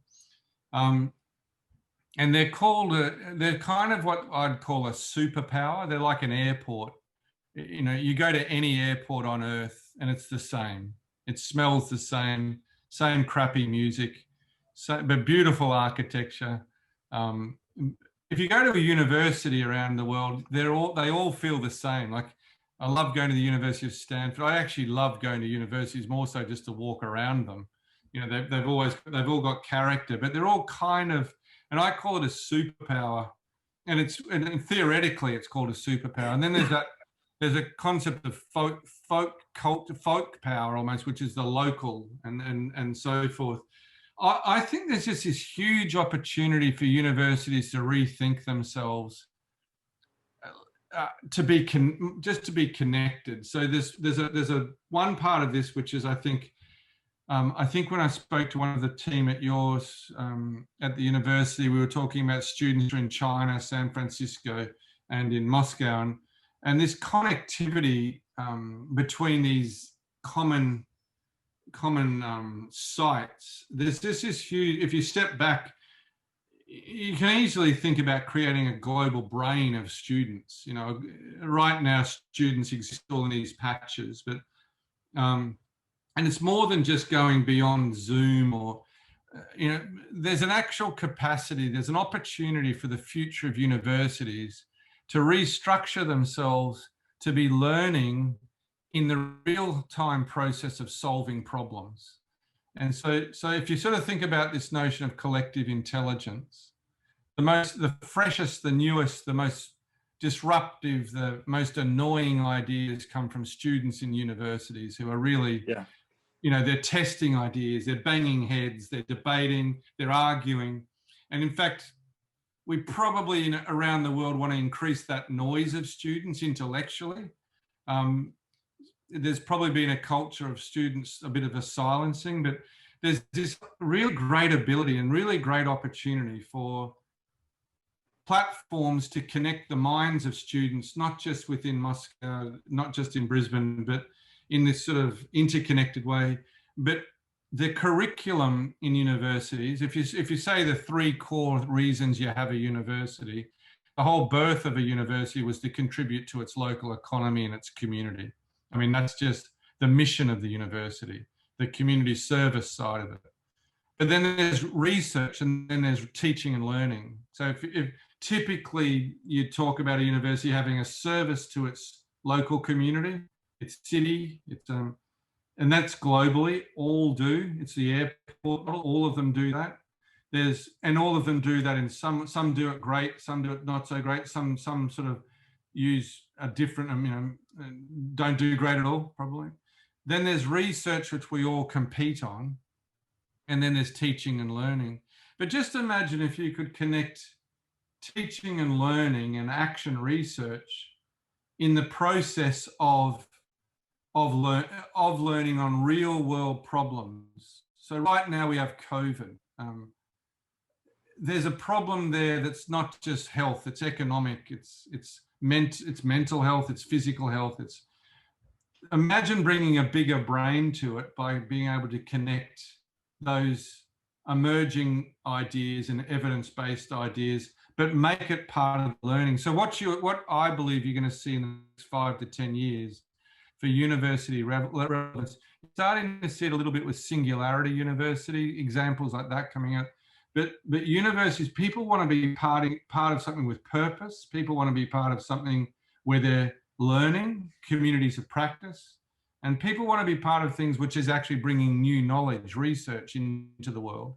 And so, you know, singularity is a little bit in front of people in some ways. It's probably not grabbed the traditional market, but so I think there's a huge opportunity in the future of universities to center the core of their activity, service, teaching and learning and research, around solving real world problems. And I think the emerging generations will do that. My company is obsessed with those sorts of discussions. So we wake up in the morning, we just want to talk about it again, then we go to sleep. I'm talking about it. It's 8 o'clock at night and I'm here at home. I've just been all day on the phone, all on Zooms. It's the future for us is if there's you know, what is it, 7 billion people on Earth and increasingly we're connected, the faster we can get to problem solving with a broader perspective of diverse ideas. So what keeps me up at night is how can we, in practice, put collective intelligence into the university system? How we've done that practically is we've brought 400 business students together in a university to collectively work with problems with industries. And so, you know, like there's, you know, like dating sites, matchmaking a date. Industries have problems, students need to find problems and solve them. Platforms like MindHive, there's plenty of them. Those platforms need to, in many ways, get into universities and enable students in business faculties. I have 5 at the moment working in MindHive.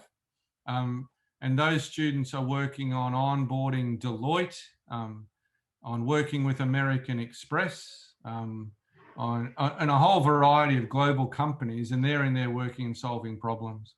So really practically, if you have these platforms, you enable independence of students to participate in problem solving with future employers and clients and so forth, and future investors in the university. So the university's self-interest should be how many thousands of businesses want to join our platform to put up problems that enable our students to, in real time, solve problems, then turn that into learning, teaching, research. Okay, I'll stop.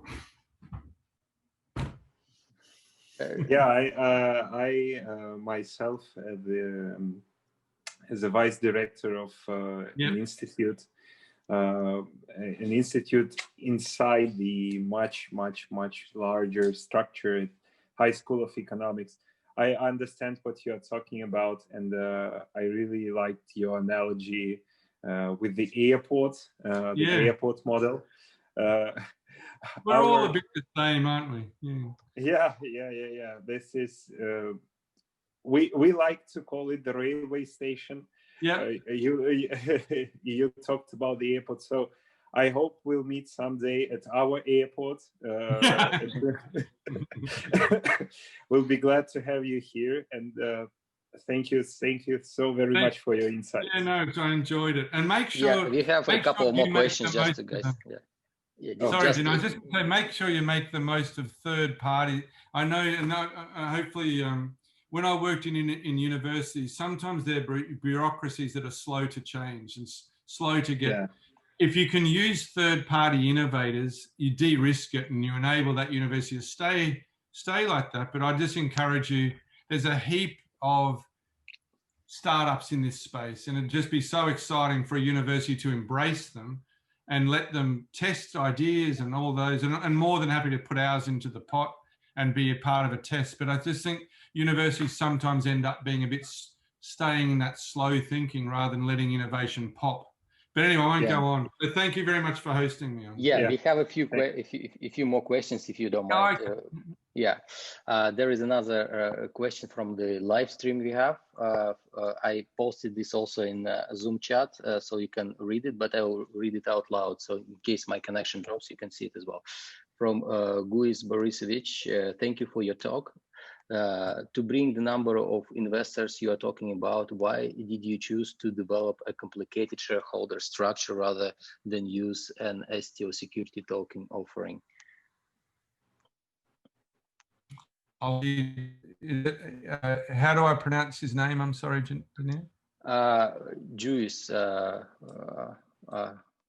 It's hard to read. Just Jewish. I wished I'd met Jewish earlier. Yeah, I wished I'd met Jewish earlier. I'd need to learn a little bit about a security token offering, and whether that's something which I can take on board and understand whether in Australia we have. Let me just quickly check on that while I'm talking with you. Whether we have that as a we've chosen where it's not. I guess we haven't seen it as complicated. It'd be nice to be able to talk to Jewis about the complicated shareholder structure. It's relatively traditional, but crowdfunding exists. You have access to crowdfunding as well. Is that? In Russia, we do have a couple of crowdfunding platforms, but also we have access to international ones. And this person said that his name is James. James, okay. Okay, let me, yeah, so blockchain. One of the issues we have in here,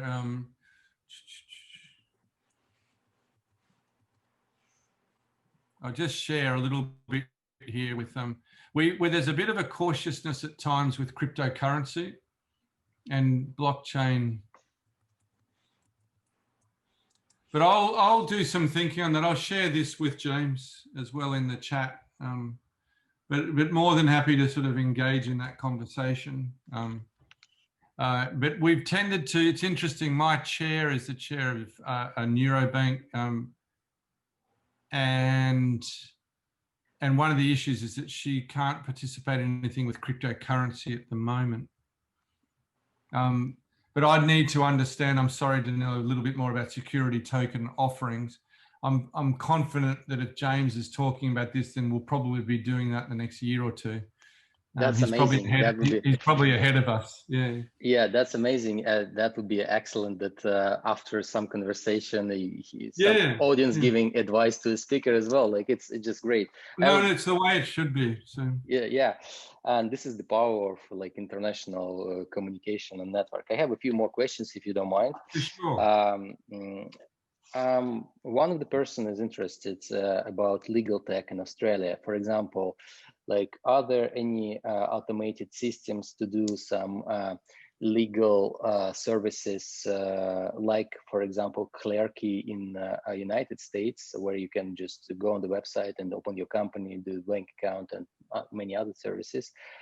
Could people from outside Australia go on some website services just to do the same thing and operate business online from outside the country?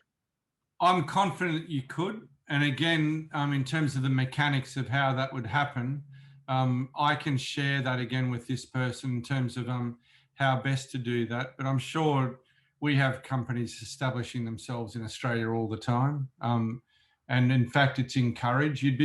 It's interesting, you know, it's quite competitive to get companies. We're not, those of you who've been to LA and San Francisco, every time I go there, that LA is trying to get you to go to Silicon Beach, and San Francisco wants you actually in Silicon Valley. So globally, we've set up systems to attract talent and so forth. Probably the best country on earth that I've seen that happen is Estonia, and in Tallinn. We've had a number of Australians have gone to live in Estonia on the basis of the variety of incentives there. So again, Danil, what I'll do is I'll share with you, I'll take some questions on notice and then share with you some of the links through to how to set up the business in Australia. The best sites to go to for that person is DFAT, D-F-A-T. That's Department of Foreign Affairs and Trade. And if that person is actually personally interested, I can introduce them. We've had DFAT as a client for a number of years over the years. So I'm more than happy to do an introduction, but also if they search around a little bit, it's certainly Australia's encouraging. We have a visa at the moment that's just been introduced. I think there's a look, I think Australia's interested with Hong Kong, people picking Australia to live in. And then also in America, there's a visa that's just to bring to active entrepreneurs to Australia. So we'll have the systems that I can share. So after this, maybe if you email me, or I can just work with you, I'll send them to you and then you can share. Absolutely. Please send it over to me. Also, I just shared here in the chat for you our global chats where you can post the same information and connect with our global audience. Oh, that's great. Yeah, you just feel free to interact with people. So they might be interested also in MindHive community, and that would be a great connection. Another question I have, I'm reading, the importance of the power of network. So can you speak about the importance of the power of network and how international connections can help you go global? So how actually to build your own international network and how to use it to go global, in your opinion?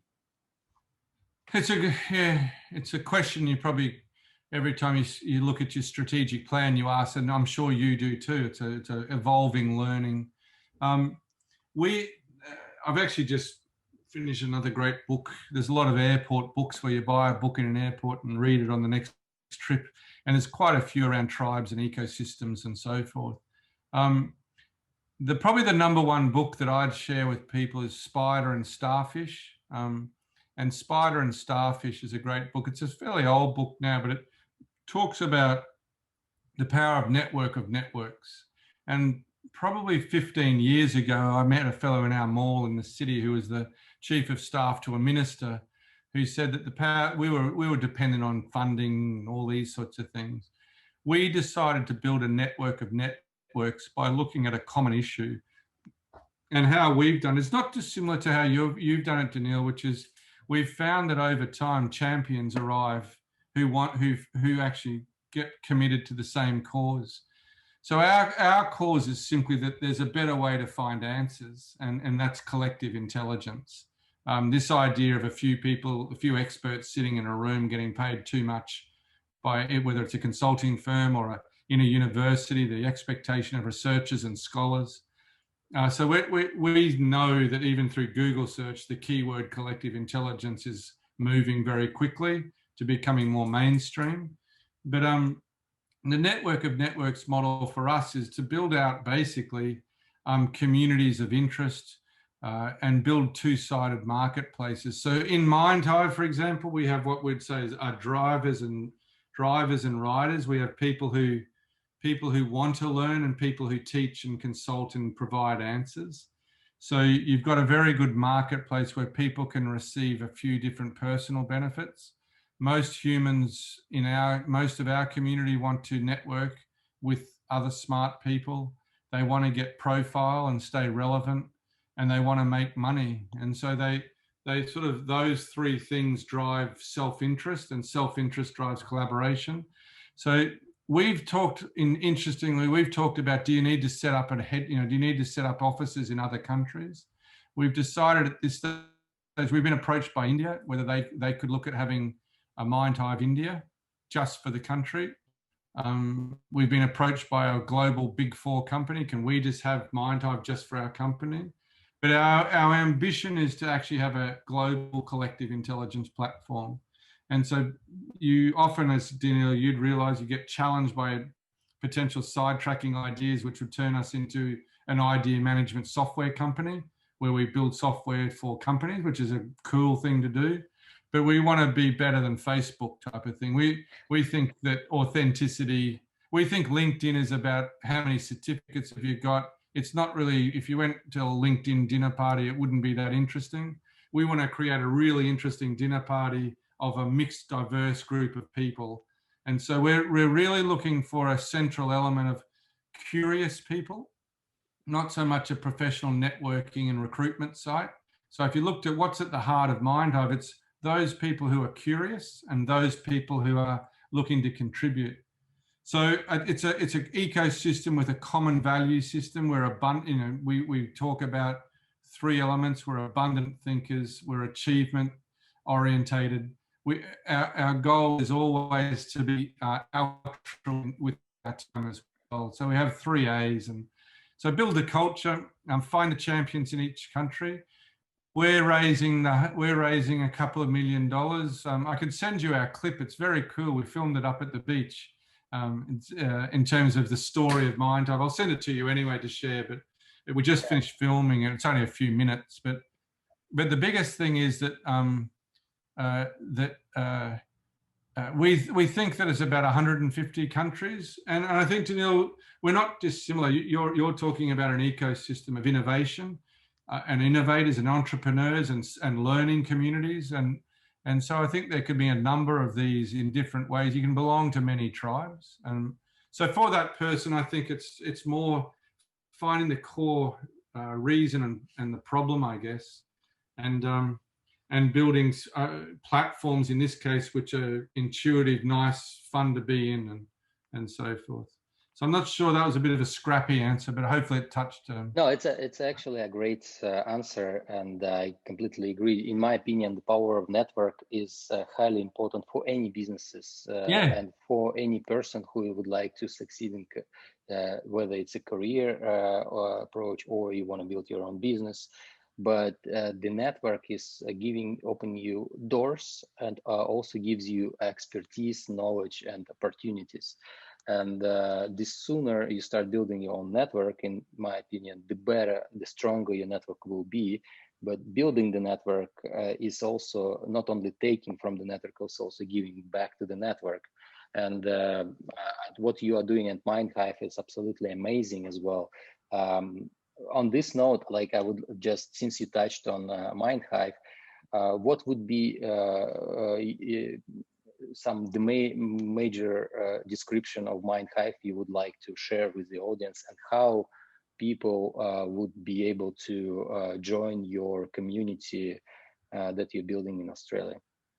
I think it's an opportunity. Like, I'll just say one thing. I'm a little bit older than you.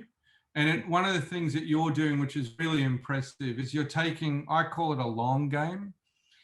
Building an ecosystem or a community is not something you do and then it's done and then there's 60,000 people within our communities. That's probably been 20 years of dinners, face-to-face, and building trust. And you and I have met through a trusted friend, and that, what's that book, Speed of Trust? So I wouldn't go into building ecosystem and networks unless it was a medium long-term strategy. I think that the benefit here for me, in terms of with MindHive, if people within the community want to join, and I'm particularly interested in the university engagement too. I think there's a huge opportunity, as I said to George, this idea of connecting real-time learning and partnerships that matter, make you get more engaged. If it matters to you, if you're self-interested with a problem, it's good because you actually collaborate better. But no, I'll just be saying to people, if you're interested in joining a curious community that talks about interesting things, and the difference with MindHive is it's kind of like Quora and Reddit, but it's actually produces outcomes. So it's not just Q&A and then snap. So it's probably, I use a dinner party metaphor. It's probably like a really good dinner party where you have interesting conversation at the beginning and it's a bit light. And then by the time you're having dessert, you're into the big dish, you're talking about, the real issues. And then by the time you're saying goodbye at the end of the night, you've actually formed new connections and friendships. And so it's a little bit different to that sort of instant chat talk or Slack or what's good is my new product head's written a little bit about that on the front he's redesigned the website to tell some of those stories. But I'll share with you probably the best description we've done of MindHive so far is just a film we produced, just a few minutes. But the outcome of joining MindHive for any of your communities, that they can have it for free. It's a partnership agreement sort of with you as a informal engagement. We can help each other grow. And so if people want to use it for teaching and learning, you can have students, you could have a class of students working on a project and sharing ideas together. You can have it for looking for a job. Right now, we're trying to solve how do you get a job post-COVID. We're in probably the #1 newspaper today. wrote a story about it. So we're kind of sexy in the new tech world at the moment. This type of idea of remote collaboration. We're all any tech that's doing remote collaboration. So it can be used across multiple areas, but we're a curious community. We're at the end of the day, we're trying to work out how to better find answers to the challenges we've got. And that might be the questions that I've been asked tonight could all be put up on MindHive. How do you build it? How do you build out an ecosystem globally? How could we use security token offerings to reduce complex shareholder structures? I mean, if we put those up, you'd get a few hundred people jump in and give ideas, and you get a little bit of a name for asking cool questions. You know, when you're at a dinner party and someone's asks a cool question, you get that type of thing. It's like people want to talk about it a bit more. So. But thank you very much for the opportunity. It's been a tremendous. Yeah, I think we are ready to wrap it up. Georg, there are no more questions for us. Thanks. Right? Yeah. So Bruce, thank you so much for your time. It's been amazing to hear all your insights and recommendation about Australian market and learn more about your community. I'm sure the audience will be interested to connect with your community, and we will be sharing all the information. On the last note, what would be your final closing statement and probably some inspirational closing things you would like to share with the You're making this hard. It's been about a 14-hour day, Danil. Say again? You're making this hard. It's been about a 14-hour day so far. So I have to be inspirational right at the end. No,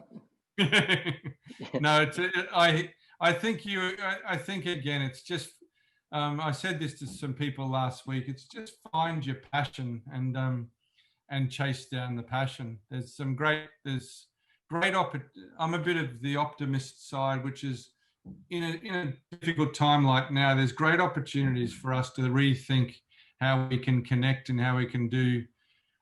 I believe in connecting people for good is probably the very basic thing. And if we can more and more connect people for good, and that might be in various ways. For us, it's about connecting good ideas to problems. But if we can think about how we can connect better together for good, then to me is that's what drives me. And so everything else follows. The tech almost becomes secondary.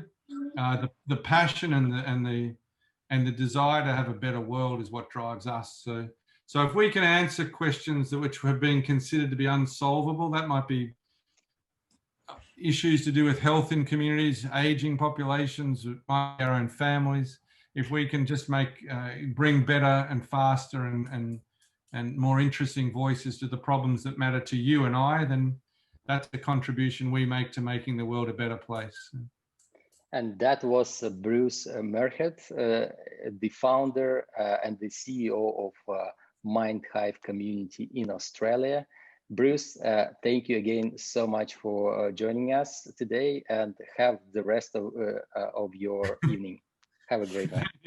Thanks, Danil. And good. Can I just say, great work. Keep up all the good work, man. Cheers, then. Thanks. Cheers. Thank you. Cheers. Bye. Cheers, Bye. Bye. Everyone, please stay. We have another speaker joining us to speak about to speak about how to enter the US market.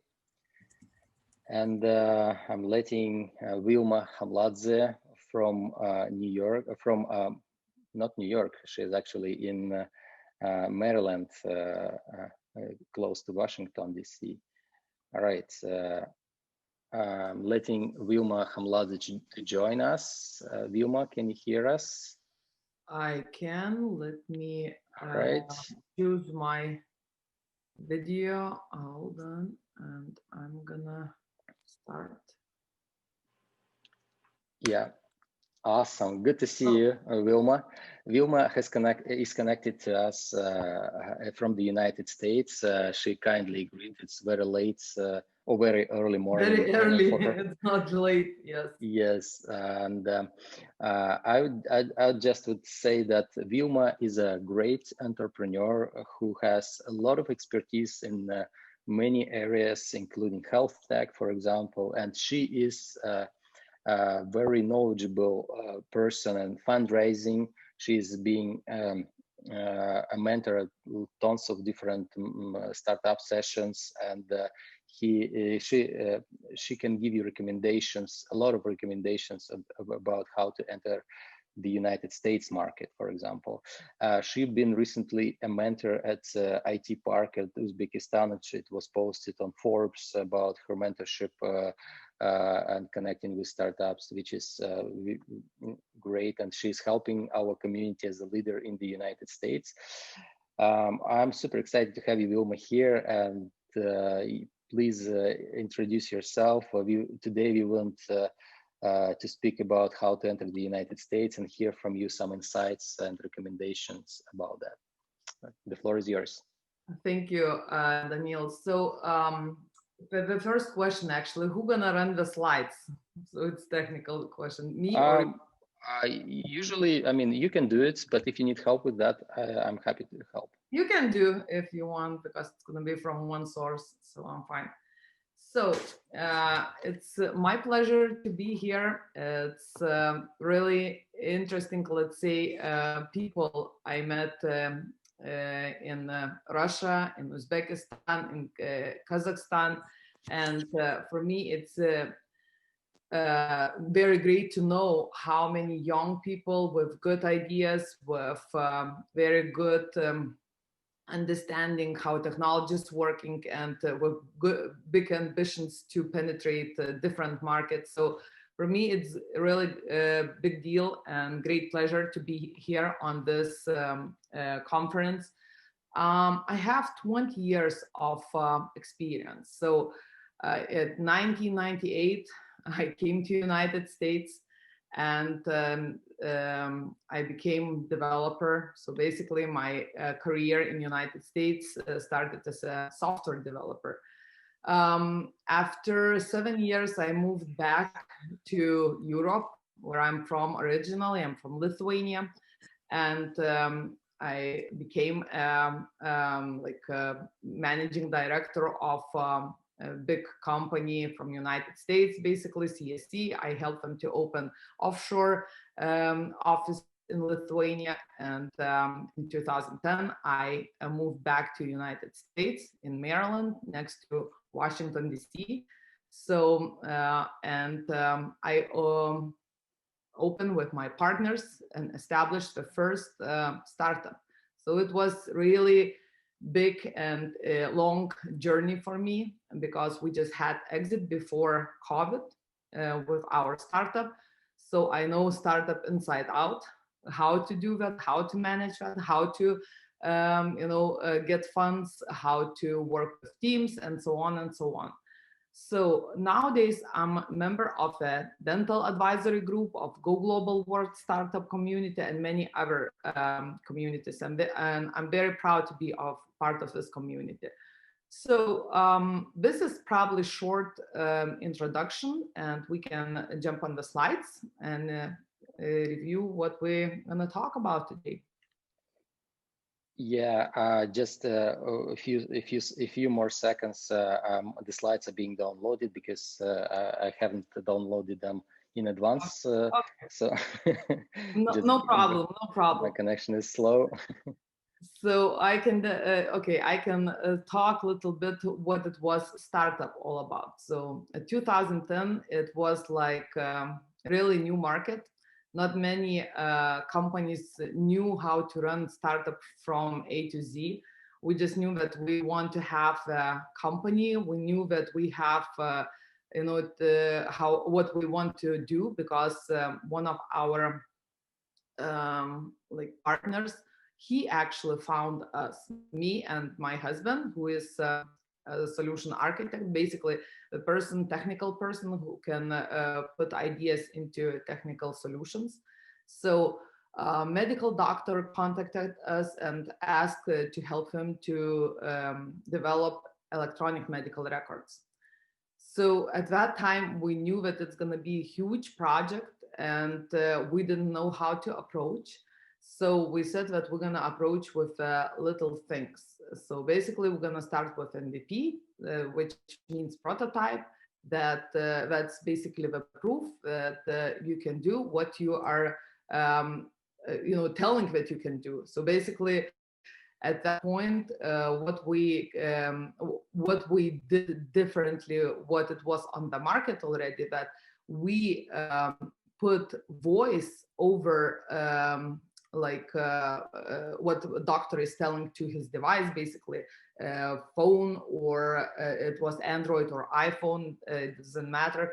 And we converted that into the text and put into electronic medical record. So basically, doctor, instead of typing, he was talking, and all his messages we converted into the text, but not just like text, but it was medical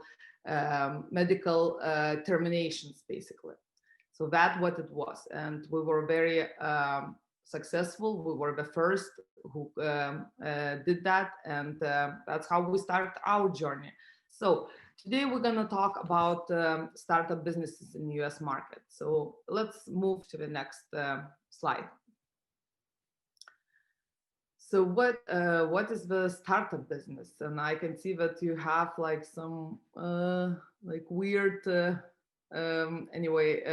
things on your it's like it should be very well visible characters and text, but I can see that it's barely seen. So if you can, please reload or try again. Just run like this. Probably it's gonna be easier. So what is the startup business, right?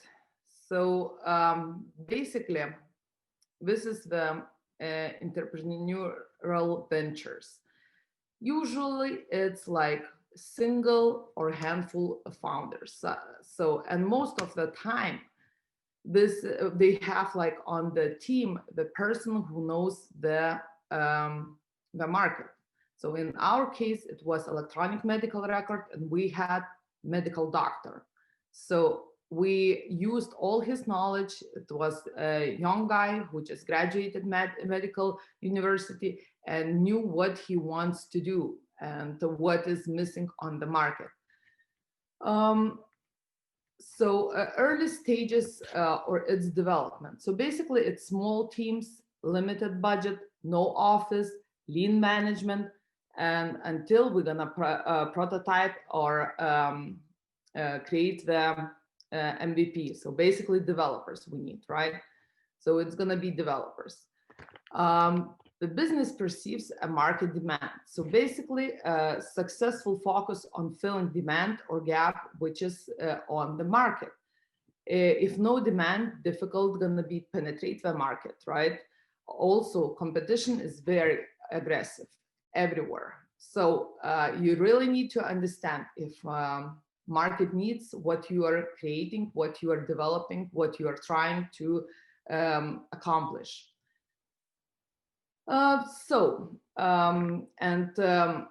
Develops a viable product, service, or platform for the demand. So market analysis and feasible studies are very key success, basically, of your story and your product. So you really need to spend time to understand if market needs what you're gonna develop.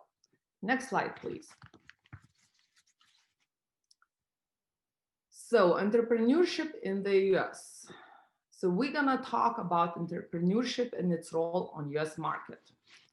Let's move to the next one. Number of businesses less than 1 year old, greater than 650,000. So this number is steadily growing each year. That means that each year in the United States, we have this number of the new companies.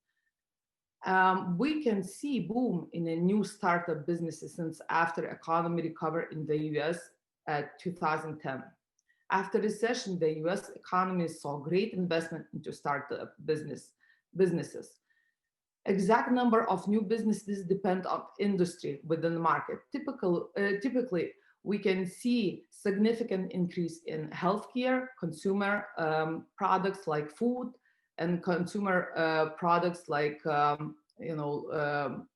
booking, for example, hotels and Airbnbs, that kind of like a market.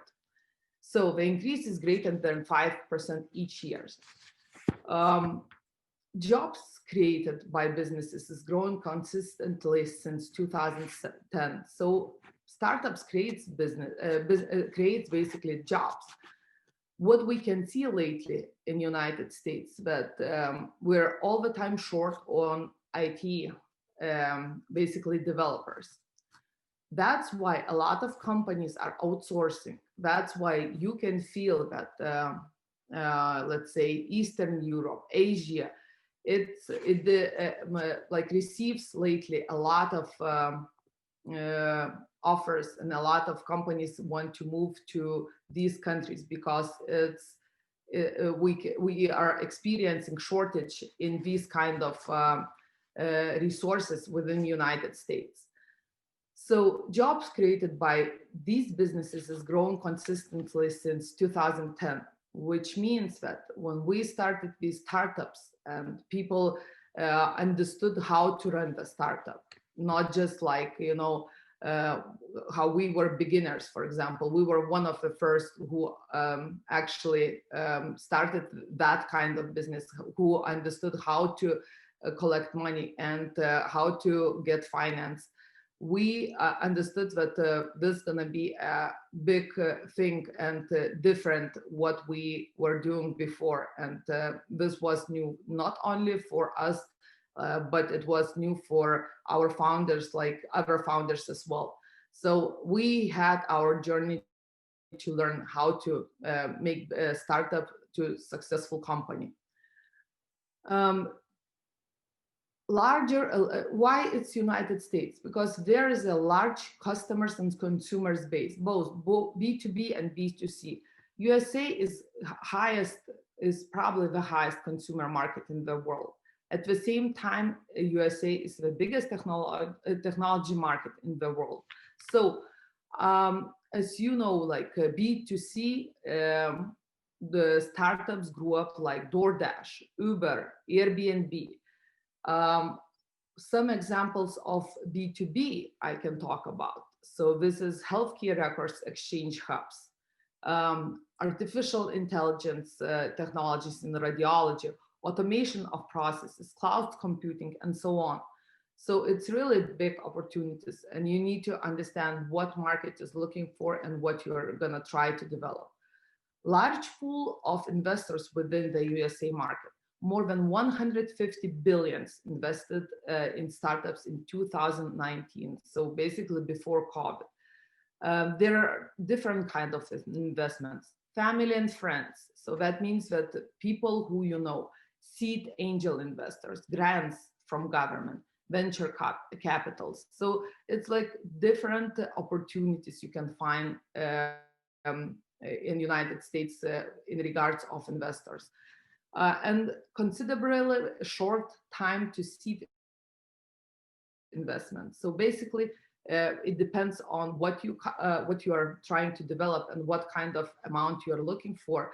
It's much easier to find these investors in early stage with high risk rather than, for example, in Europe, right?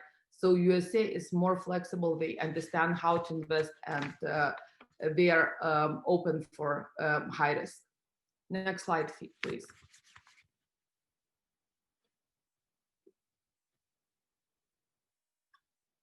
Why to choose USA, for example, not Europe? We're going to talk about the differences in the last slide, but why to choose US? And I can see that more and more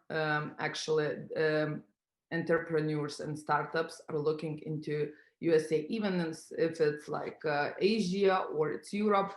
Everybody wants to penetrate USA market, and there is why. As a business grows with sales, cost centers within business see positive, profitable position within operations. In the USA, demand is very changing. To remain compatible, business tackle vertical and horizontal extensions. USA advantages. Vertical, you have large pool of client base and need niche market subsegment to target. Horizontal, create customized solution for each need or subsegment. So basically you have opportunity to grow horizontal and vertical. It depends what kind of marketing strategy you are choosing. High success rate of startups. 40% of startups are profitable within with an additional 30% breaking even. So which is showing a very high success rate. Growth because of large consumer and B2B market. So basically you have big opportunities here within the United States. You can open your company within 6 days. So it's in Delaware, we have a very special, let's say, process where everybody is using Delaware corporations, and it takes 6 days for you to open that company and few days to open account. That's it. You're good to go with what you're gonna receive. Diverse funding options. Venture capitalist firms invested greater than $150 billion per year. So this is just venture capitals. And think about the other ones, angel seeds and family and friends and the different kind of options. There are even like platforms on the internet where you can gather your finance basically and ask for the finance in these kind of platforms, and people are just giving money for the great idea. So I really didn't see anywhere in the world things like what's happening here in the United States. So, and the largest market in the world for technology companies, which we were talking about, including B2B, software services, healthcare, consumer goods, and media, financial markets. So next slide, please.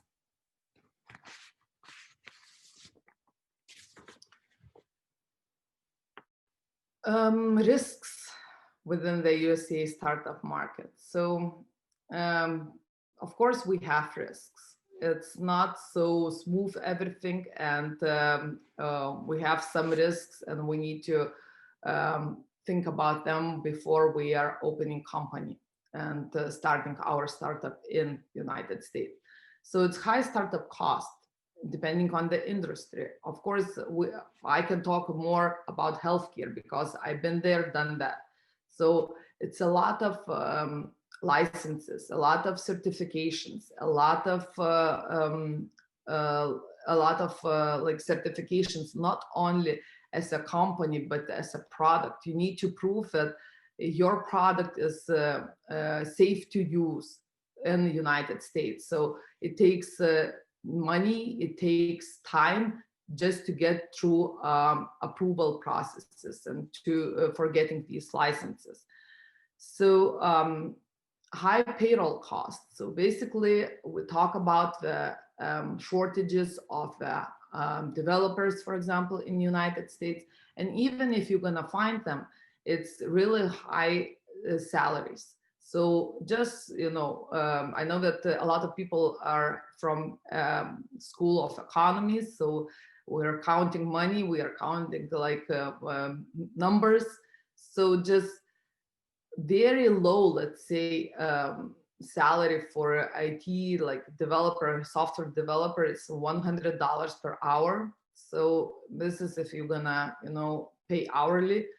And for example, if you need advisory for your startup, it's like around 200. So it's a really different kind of salaries here. And it's, like I said, we have some shortages in some fields.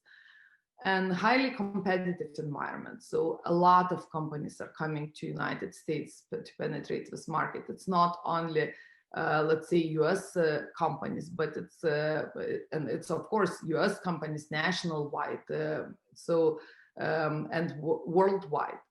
the big companies, like they have already the market, they have the finance to penetrate the market much better than what startup can afford, and large pool of entrepreneurs. So because it's very easy and government supports entrepreneurs within the United States, of course, they have much better position to start their business here, being locally than, for example, some international company, like some startup, let's say from Europe or Eastern Europe. So it's much more difficult to enter the market than to be local.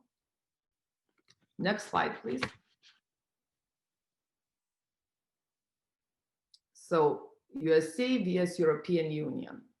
Because I'm from Lithuania, I'm Lithuanian, so I know that European Union market very well, and I try to work with a lot of startups within the healthcare in European Union level, and I know what kind of issues they are facing, and what is different between US market and European market. So next slide, please. As you can see, the slide is crowded. So USA, as we talk about, its larger customer base, right? Larger investor base, higher funding required as well, because it's much bigger competition, greater chance for extension and growth. So if you gonna penetrate market and enter market the right way, with all your studies, with all marketing studies, you're gonna be targeting the correct customers. Of course, your extension and growth gonna be much faster, because here is like much more opportunities and more companies, and everything is just bigger, right? Considerably larger continental startup hubs like Silicon Valley, like East Coast mega cities. So it's nowadays it's not only Silicon Valley, which is like known for startup hub, but it's like New York, Houston, Washington, Los Angeles, you can name it. It's probably every large city has the hub where they are helping startups to grow, and helping with offices. They are providing, like cities providing help for these kind of companies, because through like since 2010, it was already visible that Silicon Valley did the right thing, and a lot of companies grew because of their help. So now each city understands, even small cities, I can tell you that they understand the need of startups in their region, because who knows, maybe that's gonna be breakthrough technologies, and we're gonna just win from that. So everybody wants to invest like in these kind of new technologies, but not everybody understands technologies. In my experience, I met a lot of investors who has like willing to invest into IT, but they don't understand the market. So sometimes it's difficult to explain what you are looking for and what is like gonna be benefits for that person to invest in your, for example, product. But still, people are investing, and they want, and this is very like attractive in United States to get investment from easy, like we are calling easy money. Large market penetration needed to remain competitive. So like we were talking before, it's a big competition. It's big companies, like big companies, they are all the time looking and exploring the market, what's going on the market, looking for the startups, early stage, late stage, because they understand that startup is like, it's gonna develop what they need much faster rather than they're gonna develop something within the company.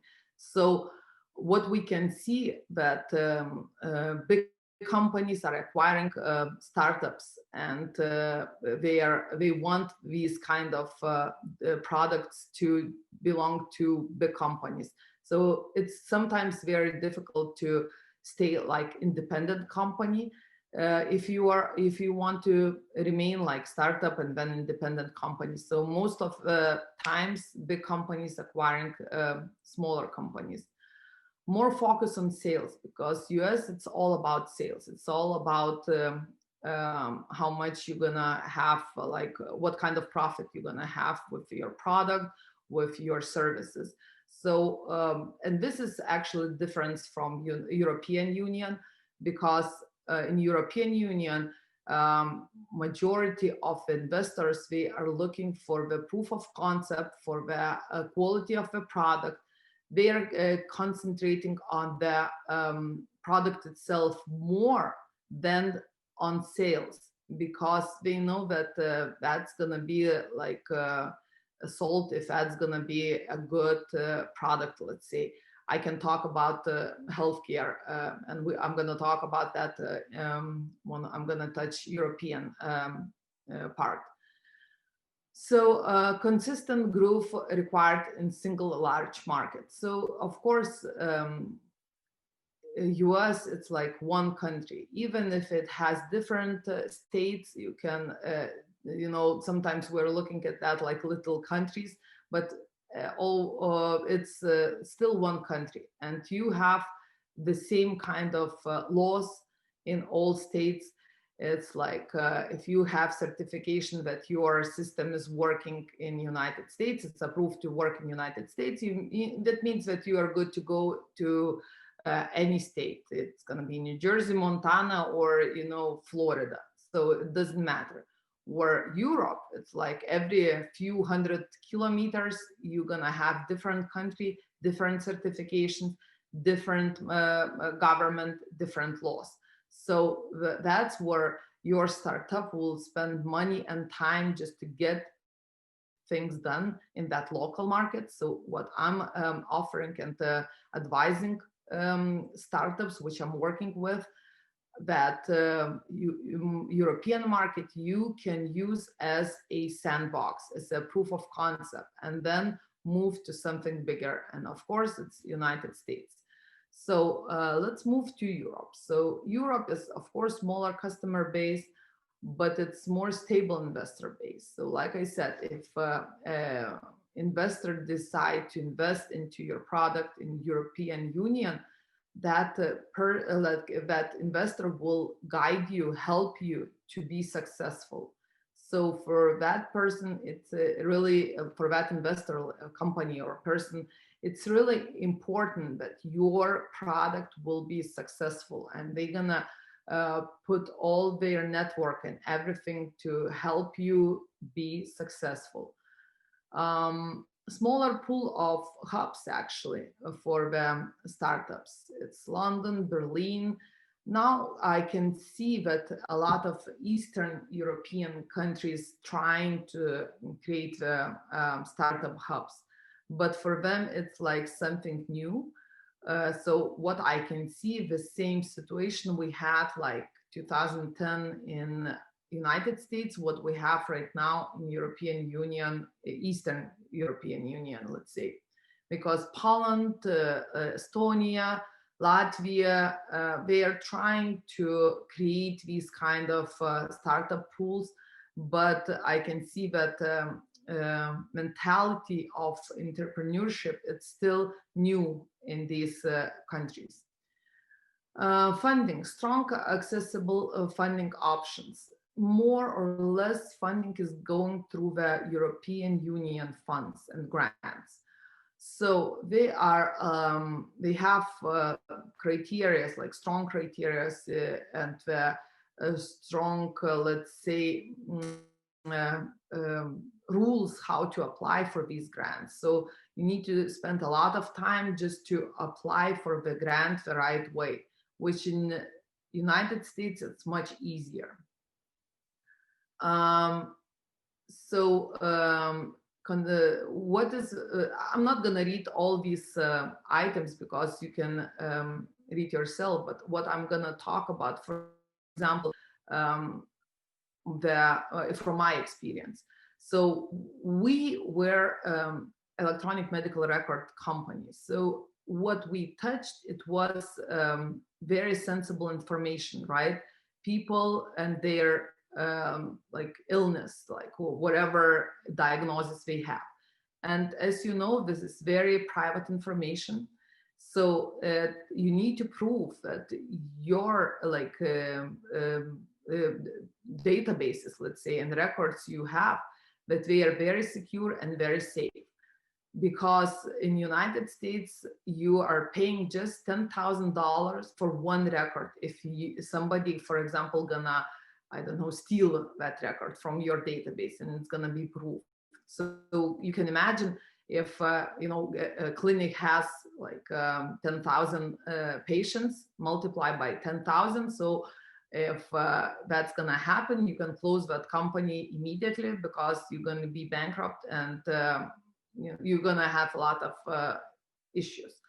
Well, so this is US. Europe, on the same page, they have, like, each country, they have different kind of rules. If you're gonna go to Germany, Germany is not allowing any of the personal data to leave Germany. So if you want to work with German patients, like, for example, test your software or something to do, you need to sit in Germany. You cannot even do that outside of Germany. If we're gonna want to know a more complicated situation, Switzerland, so they have different cantons. So these people from different cantons, we cannot access each other records. So it's like more and more complicated in within Europe. So that's why it's a European government, actually, each government is regulating their own patient records. So it's more and more complicated, for example, to penetrate European market rather than the USA market. And I'm just talking from one perspective, like healthcare records. But if you're gonna look at other markets, it's almost the same. Food, it's different rules. So quality standards is different rules. So it's you need to think when you are trying to enter European market. And my advice to everybody, if you have startup, use one country in Europe just as a sandbox and go to USA, because it's going to be much easier to enter that market. I think that's all for today. Thank you for your attention. That's amazing. Great talk. We appreciate such a detailed comparison with Europe and United States. My first question would be about, I mean, let's get straight to the point, right? Tell me more about real fuck-ups, or like real startup mistakes that people usually do when they form companies. And from a legal standpoint, like, let's look at like forming a company, like what type of structure to choose, like what entity, like would be LLC, C Corp if you're talking about the United States, and why. What about European? And also, if you would compare this with between Europe and the USA,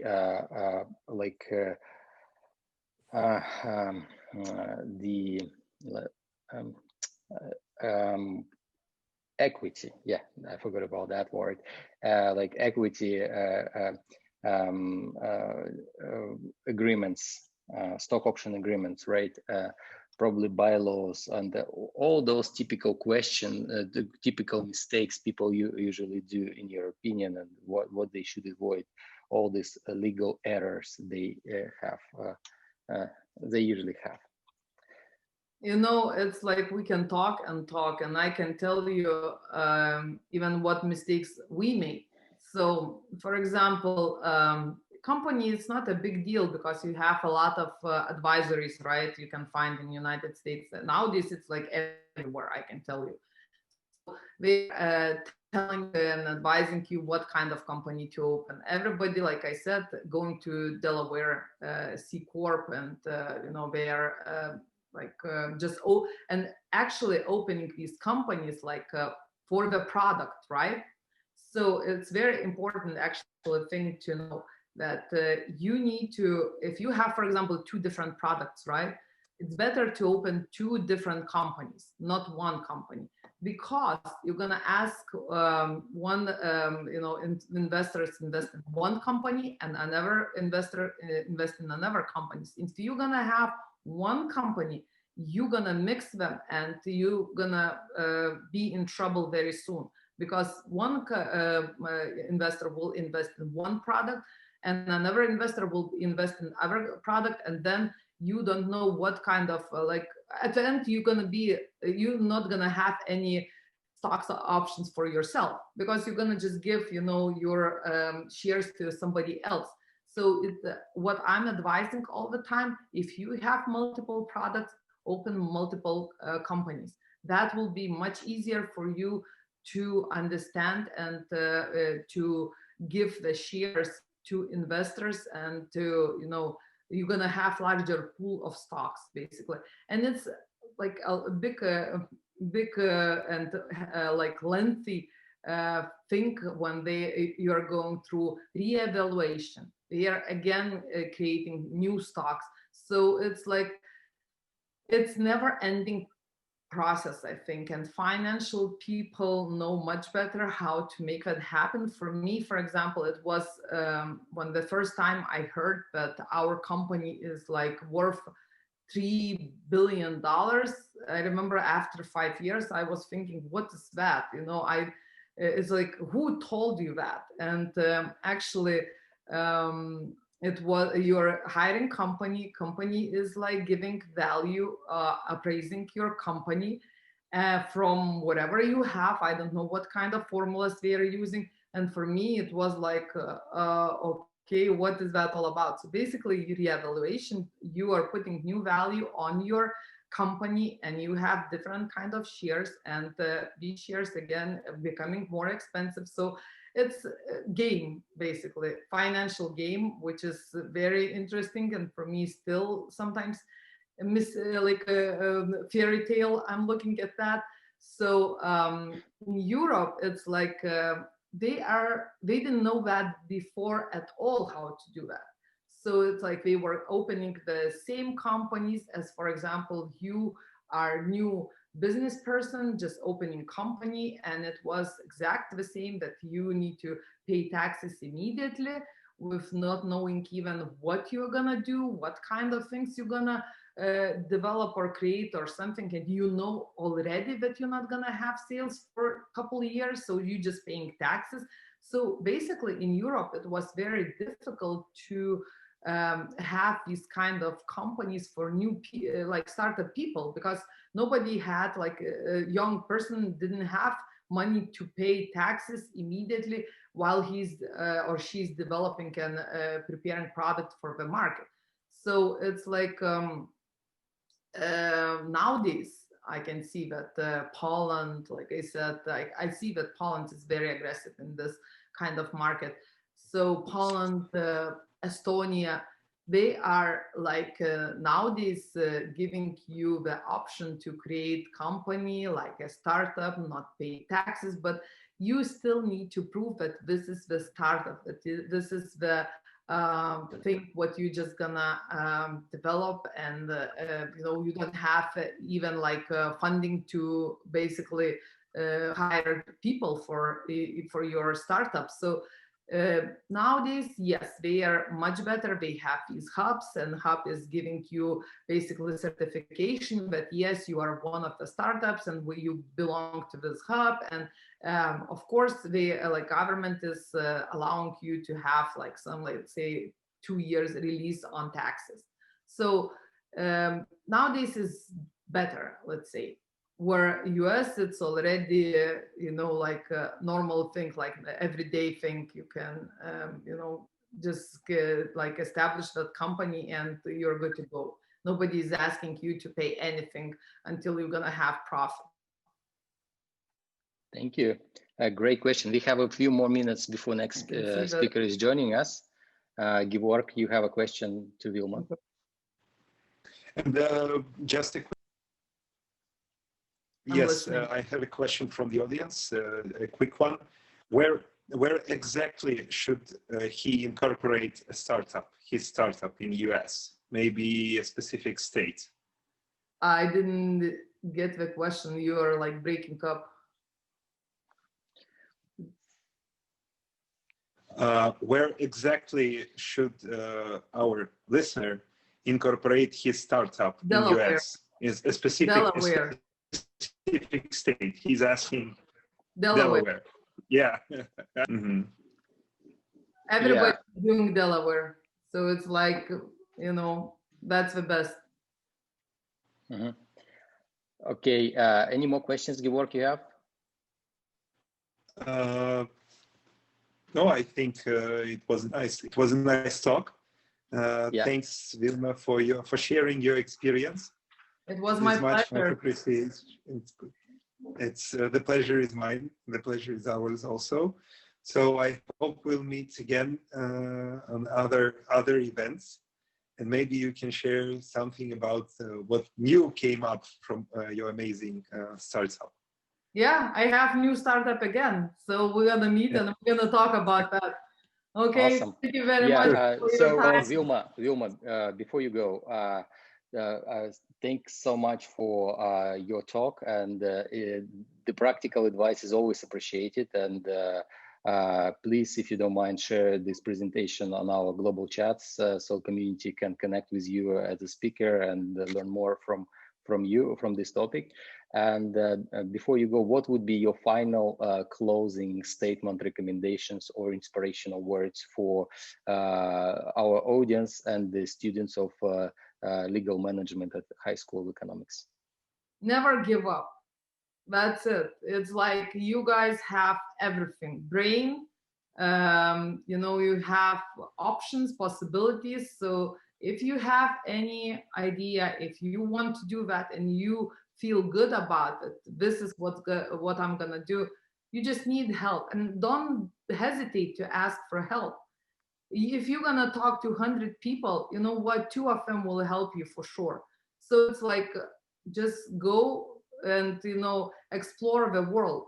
This is my advice, because you know, what is the problem with smart people? Smart people think that they don't know enough all the time, right? So it's like you are thinking like, oh, I don't know how I'm gonna do that. No, just go and ask for help. And if you need any advice, just, you know, connect with me on LinkedIn. I'm gonna, you know, be the one who gonna guide you, you know, and if I don't know how to do that, how to make that happen, I will find the help for you. So never, you know, give up. That's my advice for everybody. Thank you very much. That was Vilma Khmaladze from the United States. Vilma, have a great the rest of your night, or a nice start of your morning. Goodbye. Okay. Goodbye. Thanks. Bye-bye. Everyone, please stay with us. We have another speaker coming in. It's Derek Distenfield. He's joining to us. Just give us a few moments. Derek, you there? He's connecting. And I mean, that was a great talk, right, Georg? Yeah. I never seen like such detailed comparison with the European business startup ecosystem versus United States one. That's pretty cool. Derek is there. Hi, Derek. How are you? I'm good. How are you? Oh, you're great. We just had Hi, great Derek. speakers from different parts of the world, and you are the next one. We had a talk from Australia, from United States. There was a Gary Fowler speaking to our audience, and we're super excited to have you at our conference. So let me please just quickly present Derek Distenfield. Derek is the co-founder of GSD Venture Studios. At the same time, Derek is a very experienced entrepreneur with lots of successful startups. He served in the US Army, and he was managing an accelerator, Bunker Labs, helping hundreds of startups to get to the market and get funded. He also was on the management team of the company Payment 360, which they took from $0 to $2 billion company. He owned a couple of his own startups and had a successful exit with one startup. I mean, there are lots of things Derek is involved in, and I'm super excited that Derek is willing to share how to enter the United States market. Derek, the floor is yours. Well, good afternoon, good morning, good evening, wherever you are in the world. Let me see. I just want to share my screen. Give me 1 second. Okay, there we go. Sorry about that little delay. But anyway, so what I wanted to go through is the checklist to launch in the USA that we use at GSD Venture Studios. It is a highly packed checklist with a lot of things to unpack. And I'm going to place it in the room, and you guys can grab the deck and use it as a checklist as well. And I'll give it to Danil, and he can publish it to make sure you guys get it. You can also send me an email and I could send it to you as well. But as Danil said, I am the co-founder of GSD Venture Studios. I started that with a gentleman by the name of Gary Fowler. And Gary has been working internationally for many years. He started one of the first accelerators in Russia. He was a co-founder with EVA that he started with a guy by the name of David Yang. And he's also worked in Silicon Valley on several initiatives, including working with Click Software and other companies. As Danil said, I myself, I've worked in several startups from $0 to $2 billion. Also have worked for an organization called Bunker Labs, and actually was a part of 3 exits. But I think what's most importantly, the reason that I started GSD with Gary Fowler is, in many ways, it was the culmination of both of our careers.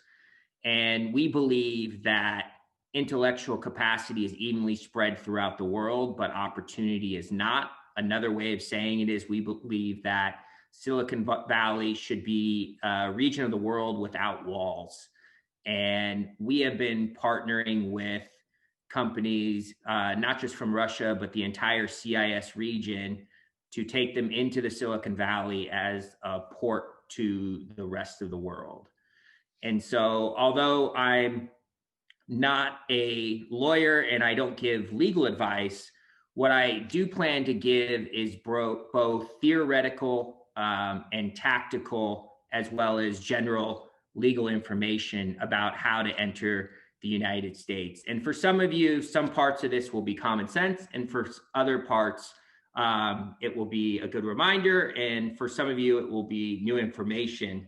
But I promise you, I'm going to cover so much that everyone will learn something new, regardless of the stage that they are at in their entrepreneur endeavor.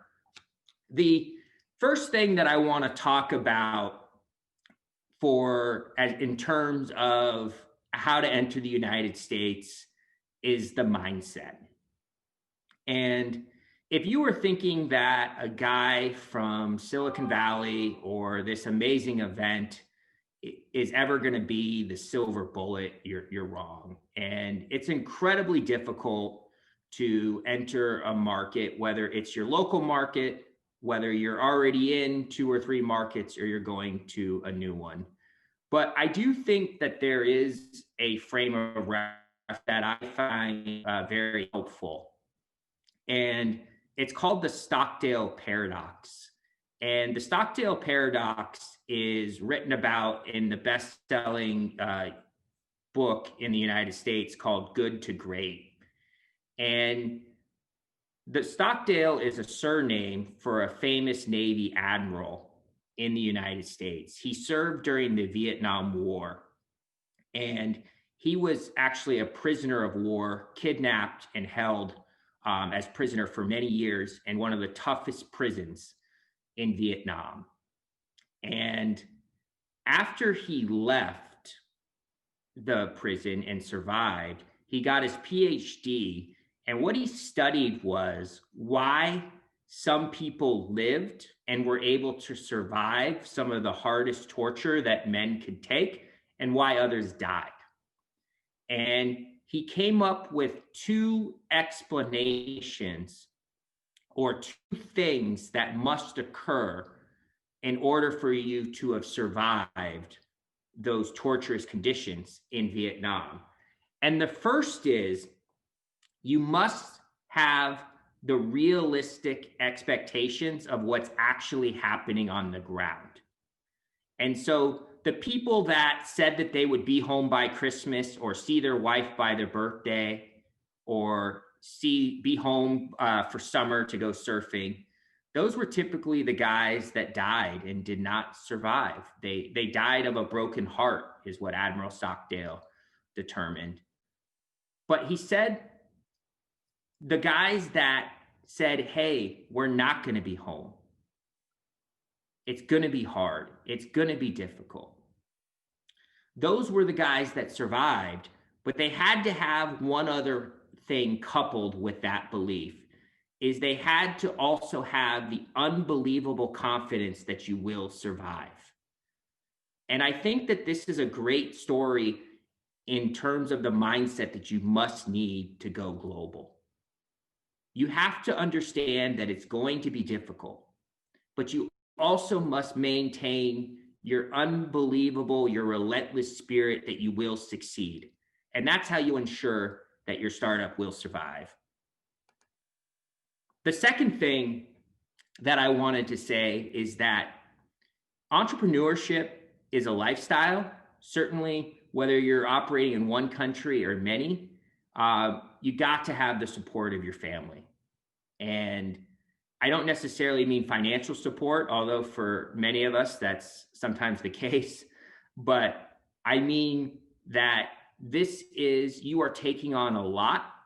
If you're already operating in one country and you're thinking of now going into the United States or going into parts of Europe or Australia, wherever that case may be, this is a lifestyle choice that impacts much more than just you. And I would make sure that you get the support of your family. Okay, so now what I want to do is switch to some very tactical things. Some of these I'm going to fly through because they are meant to be as a checklist that we use with our companies. But the first thing that we do is we want to figure out as quickly as possible how viable your idea. Whenever you're expanding your business into a different country, whether it's the United States or Mexico, you have to determine the viability of your idea as quickly as possible. Steve Blanks refers to this as your leap of faith assumptions. So what are the things that absolutely must be true? Or in other words, what are the things that you are so sure about is the reason that you are expanding? And then test those. And typically it's around figuring out who wants this product, who is it, what is the problem you're solving, and who will pay for it. And what are the quickest, most least expensive, fastest experiments you could run to get data to back up those leap of faith assumptions. Start that right away. The next thing that you want to do is become a known expert in your industry. Develop a community, read, write, become that expert. And I'll talk more about the importance of community in a second, but using that community will help you establish customers, establish credibility, establish knowledge from those people that you build. Next thing is to build a business model. Start small, think big. I always remind people of the Facebook story, that Facebook started out at 1 college and then went to 10 and then was only universities and then only college students and then only grown-ups, and then they scaled across the world. So I think you want to have large ambitions, but find a very, very, very small market to start. Also, know your financials. I think that sounds like there's probably people rolling their eyes right now, but I can't tell you how many times people do not know the amount of money it will take to enter a market, not just in year 1, but in year 4. And the second thing that I would say that gets glossed over a lot is usually the most innovative companies in the world, from Facebook to Google to Facebook, or from Facebook to Google to Slack to countless others, they've developed both a new product, but also a new way of selling it. And so don't just say, well, I'm going to be a SaaS business model because that's what every other startup's doing, or I'm going to do e-commerce. Really study on how you are going to have a business model that is really going to change the paradigm in your industry. And going back to what I brought up earlier, part of that is by knowing your industry, knowing your community. And if you are writing and speaking or having meetups, then that is a great way to learn how to answer many of these questions that I'm bringing up. Next thing is choose a good name. Quick tip, don't use the words enterprise or solutions in there. Make sure that you're checking the domain, social, the Secretary of State. So each state in the United States has a register. So where you're planning to incorporate, check there. And you could also check with the trademark office. All right, next thing is incorporating. First thing I want to say is don't be scared. One of the great things about the United States is something called limited liability protection. So what that means is when you start a company in the United States, you are essentially giving birth to a baby. And I know many of you already think your startup's a baby, but what I mean is an incorporation, a business in the United States, is a separate, living, breathing organization that has its own tax ID number and is its own entity. And it's typically very difficult for pass-through protection. So like if the company screws up, it's very hard to come after the founders. And there's great separation there. I know that there's always a dozen questions that people have. The one thing I will tell you is go on Google, talk to people. Very, very few companies fail in the United States over poor legal structures. At the bottom of this, there's a great video from Y Combinator that kind of runs through all the nuances on legal structures. There's also a company called Clerky that allows for you to do it as well. And I'm going to talk more about the incorporation when I get to the lawyer section. Business licenses in the United States are not typically needed for software companies. There's also a link here where you can check to see if your company does require it, but they're not a big deal in the United States. The next thing we want to do is build a website and social media, register their domain. One of the things I recommend with a website is use a global designer, not a Silicon Valley based designer. They'll be very expensive, but use a US copywriter to make sure that you're getting local copy on your website and that it's not just Google Translate, or that it is built in a way that will resonate with US consumers. You can find online banks. One of them's Mercury. There's also a program called Stripe Atlas that you can Google to open a bank account. So in the United States, it's a little different. Typically, your what you would reframe in many countries, call in many countries accounting, is actually bookkeeping in the US. And the two most popular softwares are QuickBooks and Xero. And what you would want to do is get somebody, a bookkeeper, not an accountant, to set up your invoicing and your books with those softwares and then manage those. There is another one called Less Accounting, which I personally use. It's just not as popular, but it's much easier. And so for context, it's $20 a month, and I pay a guy $1,000 a quarter to handle all of our incoming and outgoing expenses and balance our books. Next thing you know, and this is a provocative statement, is make sure you have a co-founder agreement, and it should be in writing. And there's not really a formal legal document for a co-founder agreement, but the second provocative statement I would say is all co-founders should be on a vesting schedule right away, especially if you're anticipating taking any form of capital, whether it be debt or equity. What I mean by that is if 3 guys start a company, what I see 9 times out of 10 is they each take 33%, or maybe one guy gets more because he's putting in capital. But the problem with that scenario is if 3 guys start a company and you each get 33%, and one guy decides that he's going to leave for whatever reason, he could walk away with 1/3 of the company. And if you have a 4-year vesting schedule, that does not happen. He only vests monthly or quarterly what it is he earned. As far as providers, I see a lot of people trying to set up service providers before their sales supports it. I would encourage you to take your time and find providers that you trust, but make sure that you're not scaling before your sales can support your operations. You know, I put that this should be first. In the United States, we are a sales focused, marketing focused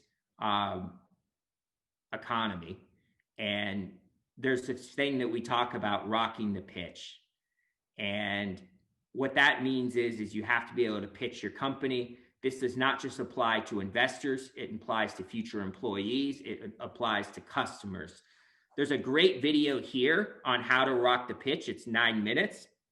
And then also Donna Griffith, who's a GSD partner, has helped companies raise $500 million as an expert in corporate communications. And she has a bunch of free guides to help you with that.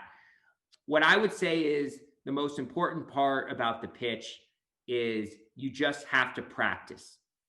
If you go to a conference, every single time someone is giving a speech, you should raise your hand and say, hey, my name's Derek from GSD Venture Studios. We help companies go global. I have a question.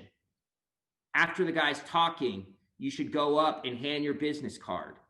Obviously, with the pandemic and virtuals, that stuff's getting harder and harder. But the point is that you should always be pitching. You should always be practicing. Every single pitch event that you can go to, that you can sign up for, you should. And you should just get better and better at doing it and more comfortable. Okay, for anyone that's never started a company in the United States, and I'm sure this is true anywhere, you're going to get a lot of people coming from all different directions that want to partner with you. Just tell them to stay away. And it's a very hard thing to do, but there's been very few startups that I could think of that have prospered because of partners. And people are going to dangle all kinds of opportunities. We should work together. Focus on sales. Focus on following the money, finding what the problem is that you're solving, and finding the users that are willing to pay for it.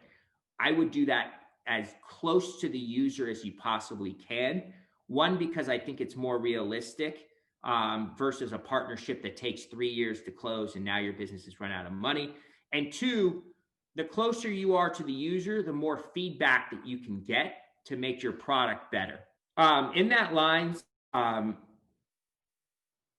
lot of people like to use surveys. I think they're not a good thing to use. I think there's a few reasons why.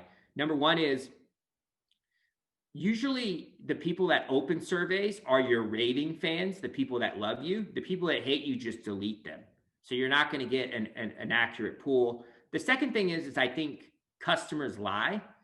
I don't think they mean to lie, but I don't think they tell you always the truth. And you know, in the United States, one of the best-selling cars there is the Jeep, and the brand Jeep. Typically, the brand Jeep is sold to outdoor enthusiasts that are interested in the environment, that are high-end, that like smooth rides. And what's so funny about the Jeep is that couldn't be counter to that sentiment. They are horrible on gas. They're horrible for the environment. They're horrible to drive. Yet outdoorsy people that are concerned about the environment, that have a lot of money, buy them because they're buying the lifestyle. And if you would poll people and take that information, you might never have made the Jeep.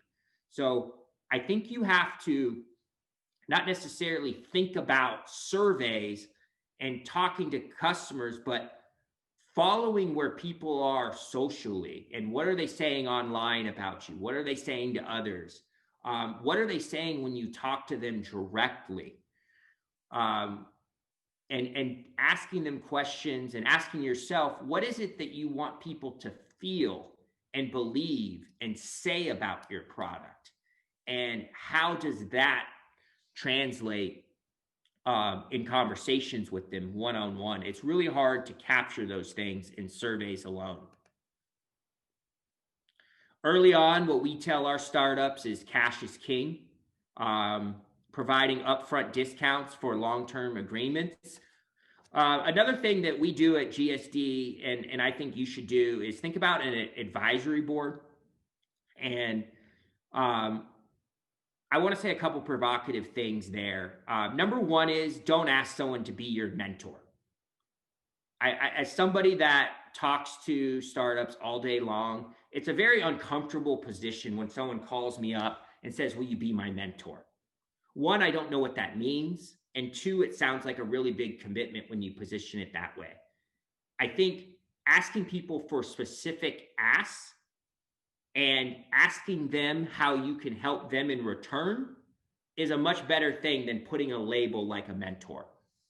The second thing that I would say is oftentimes people try to find mentors, advisors, inner circles of people that are so far ahead of them. I want the CEO of Yandex or Bill Gates to be my mentor. Well, the reality is that Bill Gates has no idea how to raise a Silicon Valley A round. He would not be helpful to you. In fact, Bill Gates probably has very little idea how to manage 20 people because it was so long ago that he did those things that his advice would be irrelevant. So Gary Fowler, my partner, talks about the rule of threes.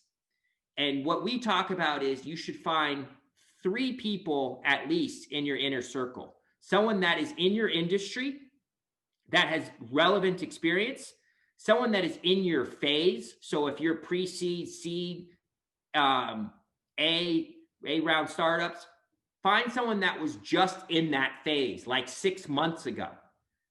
And then find somebody that has raised capital recently in that phase of capital that you may be raising in. And I think approaching your inner circle like that will set you up for success. Okay. Because we're at a legal conference, I wanted to talk about United States attorneys. So first thing is, bad legal documents don't blow fundraising rounds, but the wrong attorneys do.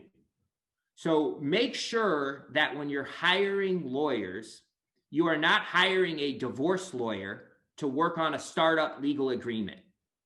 In the United States, lawyers are very, very specialized. And you really want to find attorneys that are focused on startups.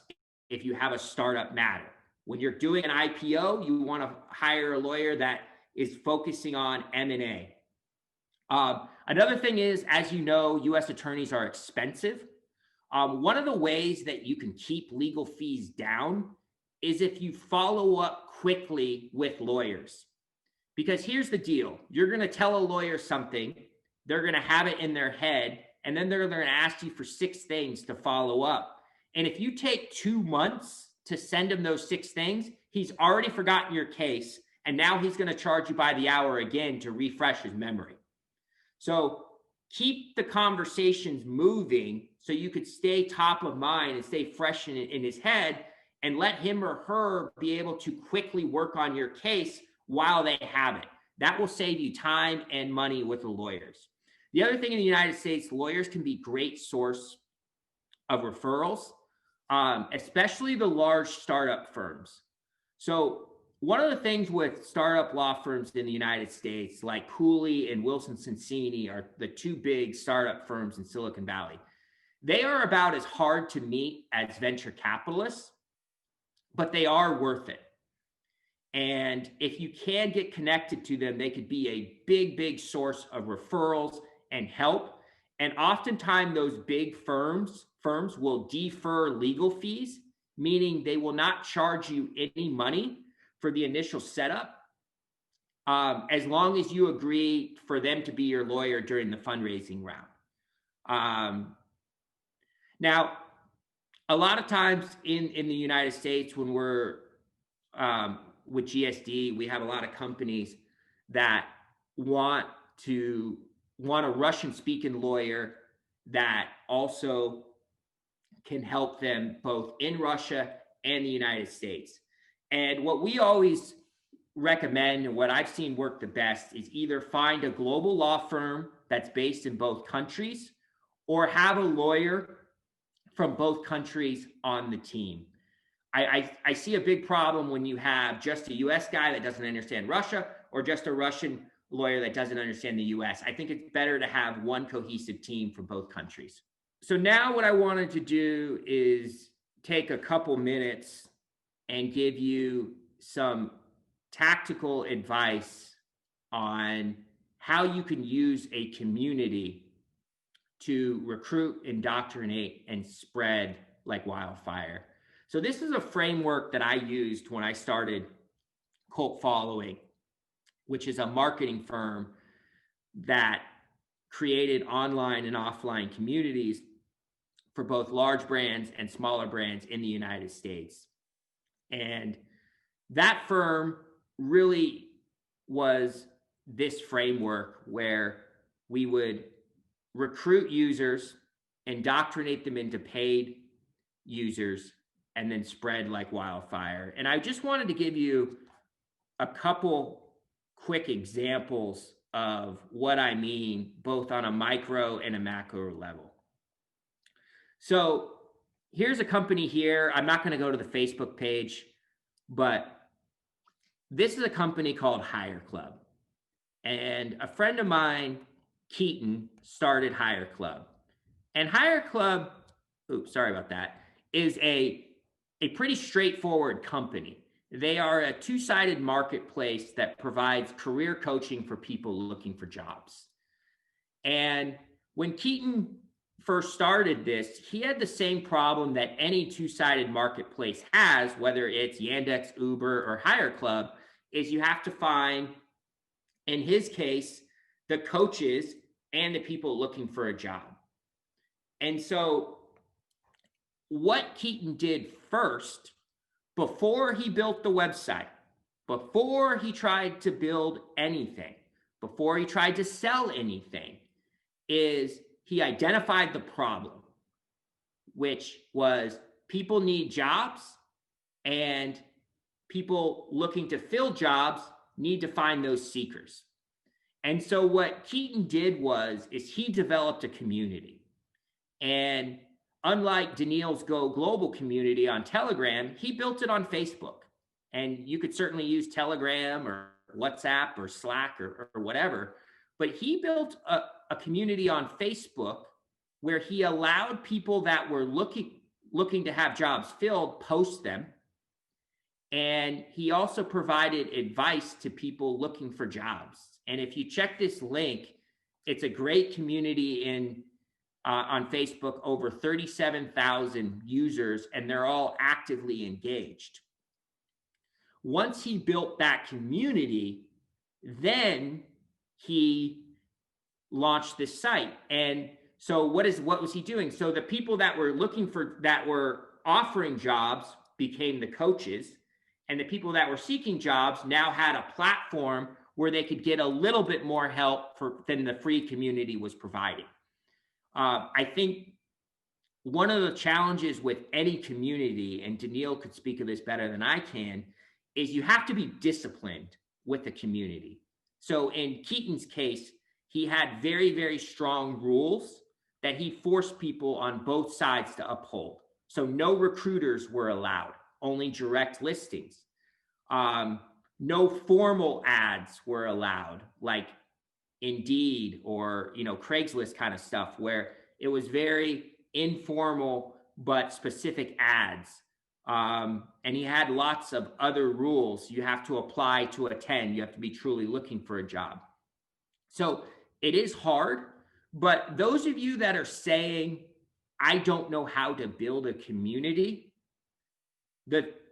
my concern with that is, well, the same challenges that you have building a community are going to be twice as hard when it comes to getting a customer base. So if you don't know how to build a community, I would then challenge, well, how are you going to get customers? And so I think starting here is not the only way to do it, but it's a great way to do it. Second example is this site here. This is called Meme Queen. It's for teenagers in the United States. It posts memes. If you click the link, you'll see 6 million followers on Instagram that we grew this to, all highly engaged teenagers. The next question you probably have is, what products did they launch? And my answer to you is it doesn't matter. I mean, you have 6 million engaged teenagers. They're running so many different apps and products. They're making about 5 million a year just on products they're launching because they built an engaged community. They know who their following is. They keep them raving and keep them excited. And they have everything from clothing lines to sleep apps to exercise apps that they're offering their community. So you can check that one out. Some other companies that have been kind of built on the backbone of communities. Twilio is a United States company that did an IPO a couple years ago. What they did is they built on the backbone of the developer community, which has really been done a few times in the United States. There's platforms like Docker, like DigitalOcean, AWS in many ways is built on the backbone of developers. Salesforce is definitely a community. What's interesting about Salesforce is they offer almost no customer service. In fact, if you have a problem or a question on how to use the software, you post it and the community itself answers it, and they have an incentive system. Trello does a very similar thing as well. The incubator that Danil alluded to that I worked at, Bunker Labs, we specifically were aimed at helping military veterans launch and grow startups. And so we had a rule that everybody from the assistant to the CEO must have been a successful entrepreneur and must have served in the military of some kind, so we could have the mantra that we were for military veteran entrepreneurs by military veteran entrepreneurs. Go global. Danil's community, it's a great example of he wants to help people go global. What do? Well, you build a free community and you get many people involved. You get people from all over the world to have aspirations of going global and bringing them together. Another organization that I worked with was Techstars, and they have a mantra, #GiveFirst. And I think when it comes to building communities, their mantra of give first and ask nothing in return, and it comes back tenfold, is very helpful, and something to think about as you're doing things for your users and your communities. Y Combinator has taken a little bit of a different tact, but they've kind of taken an industry leading tact in the sense that they've created documents and things like the SAFE agreement, like many legal templates and videos with their startup school, and providing value for free, because they know the better that things come as a whole for the startup ecosystem in Silicon Valley, the better their incubator or their accelerator becomes. One of the things too that I want to talk about is Cheapo Air, which is a travel website that we sold for $750 million in 2006. That website focused in a different angle. It's a travel website like booking.com, but what we did, and this is a little different and par to the time, we actually sold it to travel agents and convinced travel agents to upload their fares into our website. And so the more travel agents we got, they would sell it to their customers, and it would make it a better product. And it was a very kind of different way to focus on the travel industry, but it worked. The last thing that I want to talk about in terms of your focus on community, customers, and growth is there's no right answer to this, but you do need to know which one you're aspiring to be. And what I mean by that is Facebook has grown with the mantra that they are going to focus on growth and product simultaneously and really nothing else. And that is the major focus that comes to all of their decisions, for better or for worse, are around growth and product. Amazon, on the other hand, has a much different focus. They relentlessly focus on customer data. So both those two companies are successful. And I would just encourage you, I don't think you could be like Facebook, like Amazon. You have to know the one you're being to. Google, for example, only focuses on product. And 360 Payments, where I worked, only focuses on treating their customers like family. So I think it's a tough call. It's an entrepreneur's dilemma. You need to learn the one you want, but I do think you need to know which one you're striving to be. One of the things I do know is that there's been several companies, global companies, that have come from Russia. Here's 5. I know some of you are saying, well, not all 5 of those are from Russia, but they're from the CIS region. And so what I did was I listed some more. And I believe that if you lead, especially in uncertain times, that you could be the next one here. The last thing I want to say is we have a accelerator if you're interested in that. And more importantly, my name is Derek Distenfield, and I'm the co-founder of GSD Venture Studios. But what I would say is that I'm an entrepreneur first and foremost, and I will help any entrepreneur at any time, all I can. And there's my contact information below, and I encourage you to reach out. And so I think I might be a couple minutes over, and I just want to say thank you for your time. I know it's incredibly valuable. It is incredibly valuable for us, Derek, that you gave us such a great speech and such detailed explanations of how to start companies and actually build companies. I like a little provocative questions, and I know that you are the best to answer those provocative questions. I'd say like, so right now is COVID around the world, which unites the entire world. At the same time, it keeps us apart.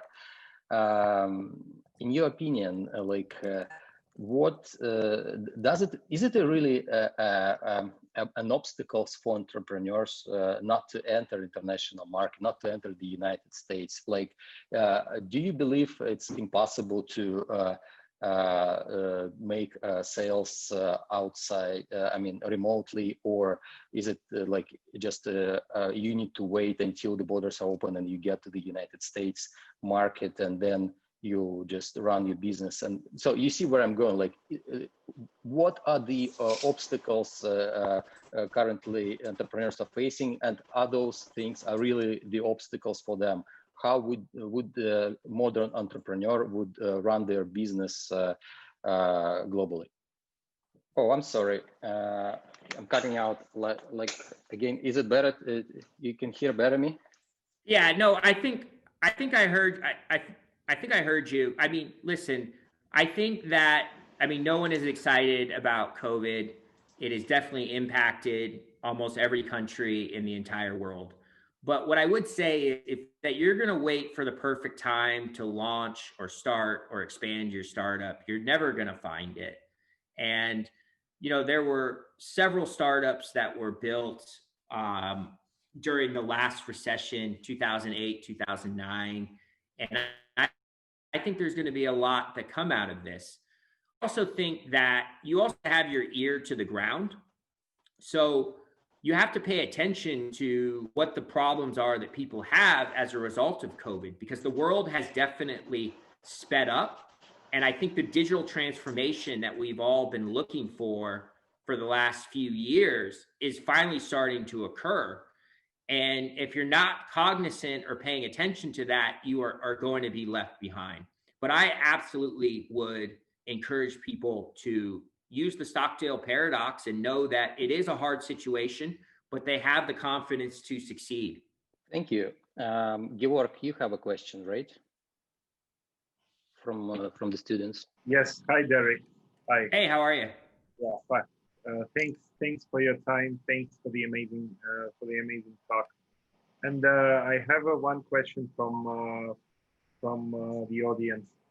So you've talked about how the startup is a child, and a lot of founders are perceiving their idea as a child.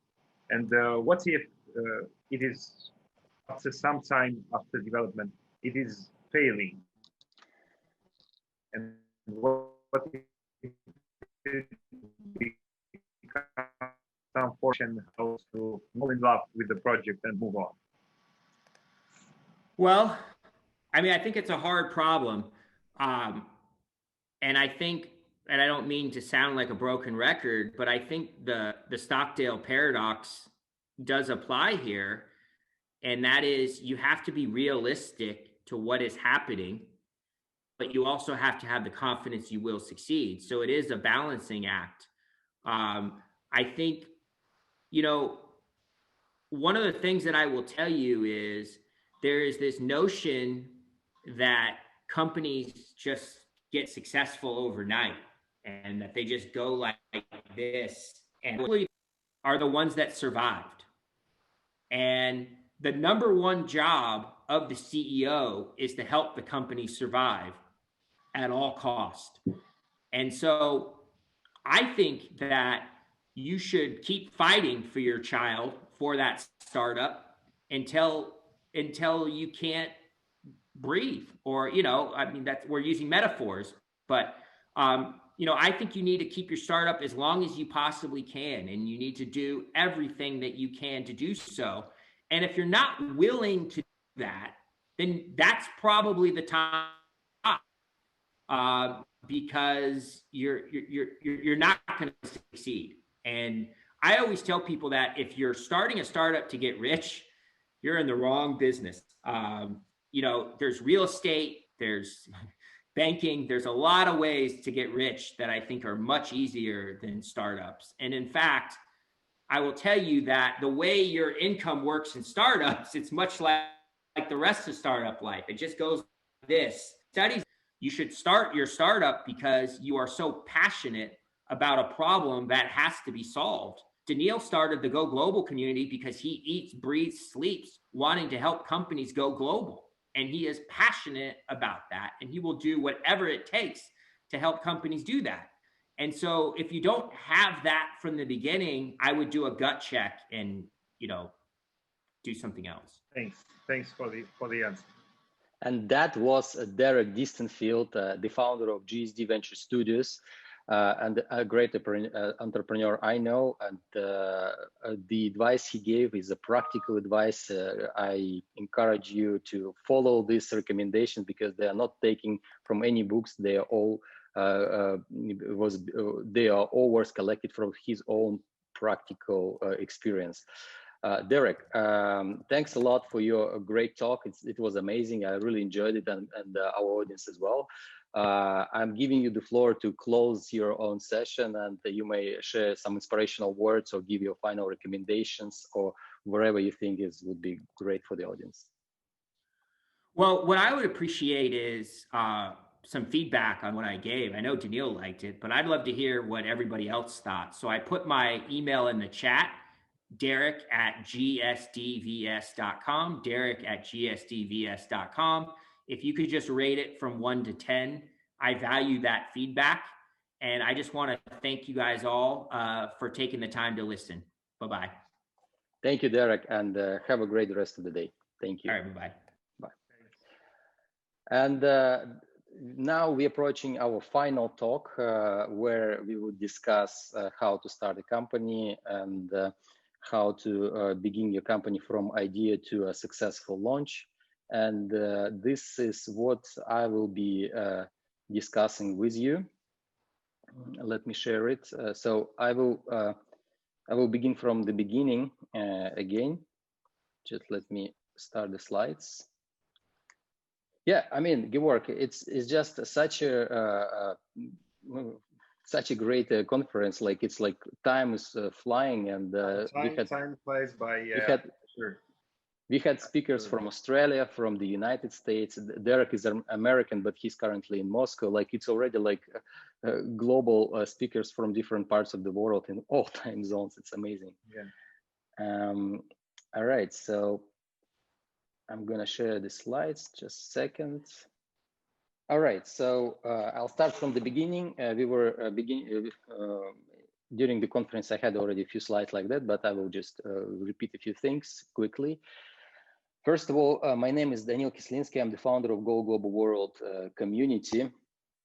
And as an entrepreneur who started a couple of companies, I know that it's always not an easy job to get from idea to a startup. To get to a successful startup is another challenge. And lots of people, you are probably like, you are students, and some of you might be already entrepreneurs, but anyone at any age is facing some great ideas. That would be something that I would be willing to build in the world and to create a new value. But how would I do a company out of it? How do I make it successful? I mean, sometimes you're looking, oh, those people are like so smart, they can build businesses.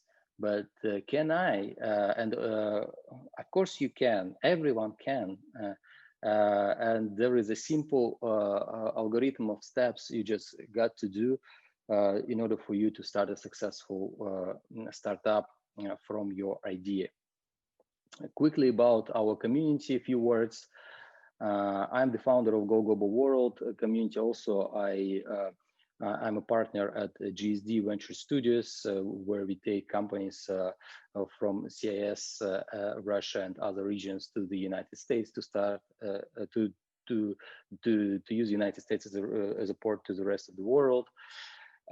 If you'd like to learn about our community or connect with us, with me, this is my email address. The mission of the community is very simple. It is an English-speaking community created by entrepreneurs for entrepreneurs in order to help each other to go global. And it's free community, though we expect from you guys to help each other and be active on our community. In Silicon Valley, I learned that people are willing to help each other without asking anything in return. And I never seen anything like that in many places in the world I used to live. You can expect help from friends, but strangers or people you met first time, it's unlikely they would help you for free. But this is a common case in Silicon Valley.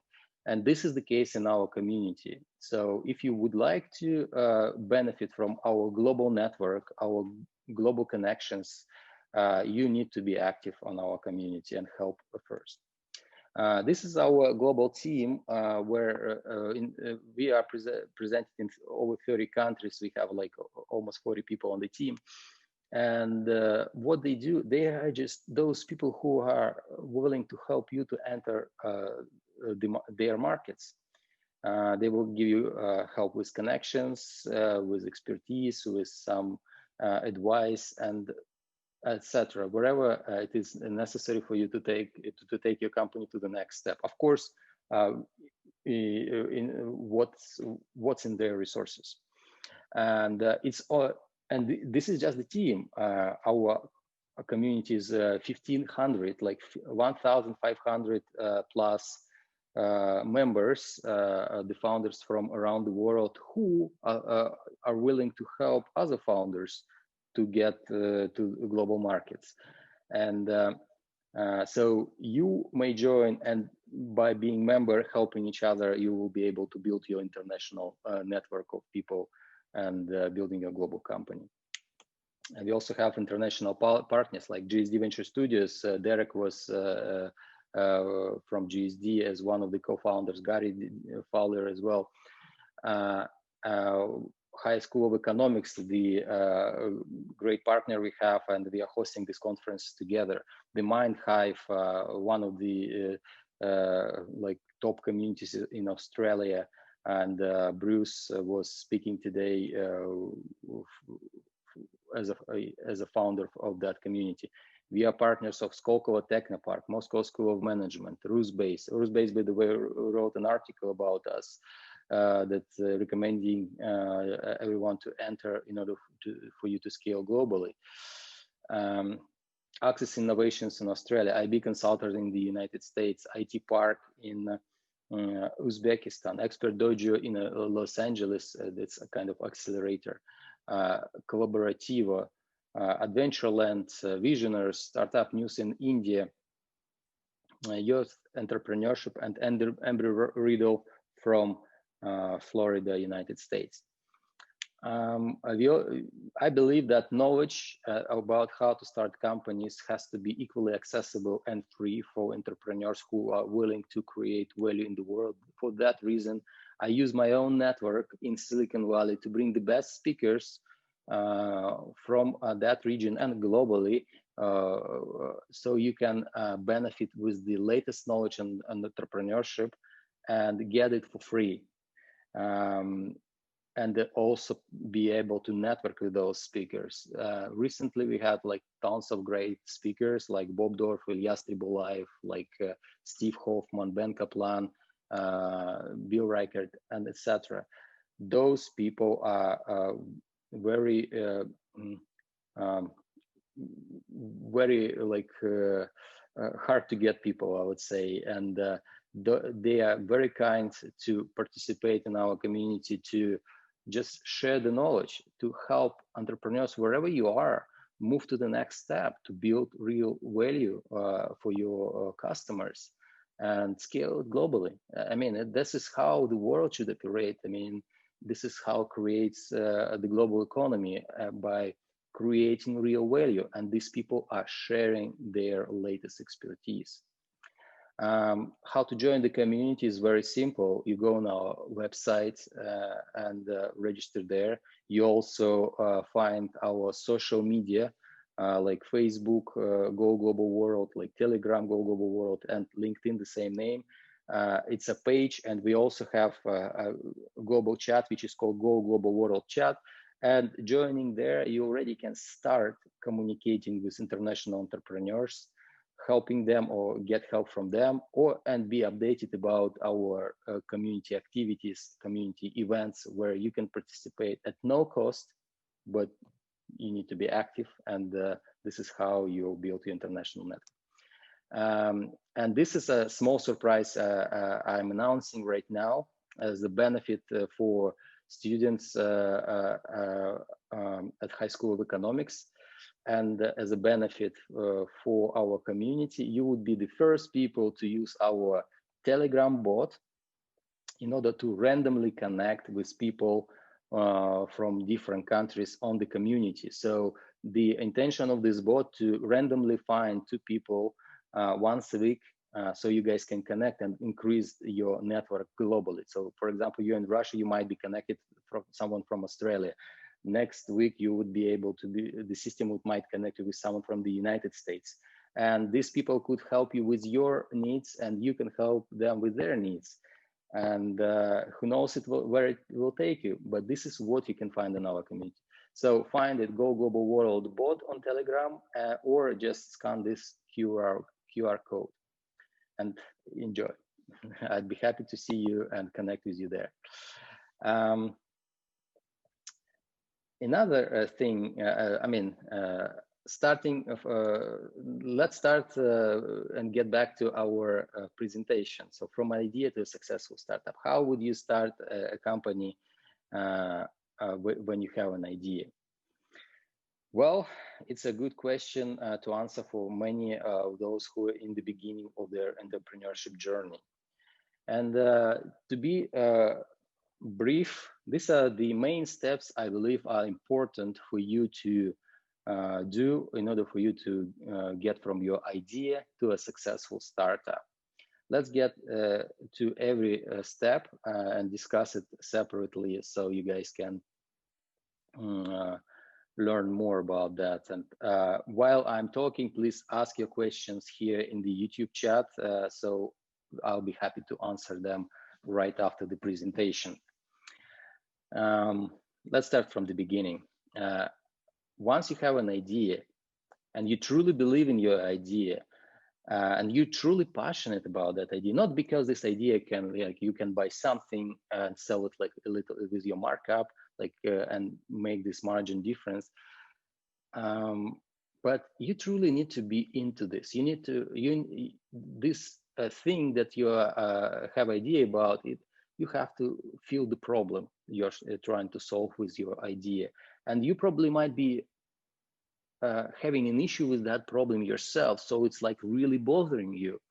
It's not just something minor, it's important, it matters to you. And it matters to people you know. And that might be something I would call a good idea to address. And a good idea that might really stick, that has a potential to stick. To implement that idea, you would need to have a team. And that team is not something that you can pick any people, not really. When you're selecting a team, you would need to look at what exactly you gotta do in your company, what kind of competencies you need in order for you to achieve success in your business. For example, the basic competencies that moving forward early stage companies are the main two main roles in the company: the one who is building the product and the one who is selling the product. The rest are also important roles, but they are supporting those two, so business can operate and move forward fast. So once you identify those competencies, you might need people who can really have the right skills to fulfill those competencies and become your co-founder. But that's not enough. Those people, first of all, must share the same passion about the problem you are trying to solve. They really need to care about that. It's not about like, let's make some money in this business, so just because it can give us some additional cash. I mean, it won't become a global company if you have something like that in your mindset. But it will become a global company if you find a co-founder that truly complements you with what you do. Like, for example, you're doing product, he's doing sales, and he truly believes in the problem you guys are solving. This is crucial, fundamental thing that is important for business to start. Most businesses fail at early stage because of the team problems. So you need to establish the right focus of the right team in the beginning, so they truly share the problem with you. and you need to also to fairly treat them. So for example, the main co-founders usually have equal shares, like 50-50, and that creates trust. Without having a trust in the beginning, you actually can fail your business later on, when you will be far ahead and might be already raising capital or raise capital, and then you just facing the trust issue. I mean, it just will kill your startup. Remember, it's the basic partnership, like business partnership, is longer than the average marriage, and choosing your co-founder is super important, and it starts from an idea when you start your company. All right, but I put idea second, right? Not the first. Interesting. Like usually people come up with ideas first, and on my slides you see ideas as a second step. I mean, team is, in my opinion, is the most important. Those people who really can build something. Those people who share the same values, and team is super important. That's why I put them first. Idea is something that you guys probably came up, one of you or several of you share the same idea, and idea to address a problem. But the main thing here would be actually not an idea, but the problem you're trying to solve. And as already mentioned, that problem has to be significant. You know, one of the great corporate manager once told me at a multinational company I used to work in, when you talk about the problem, like he described this as a fish, right?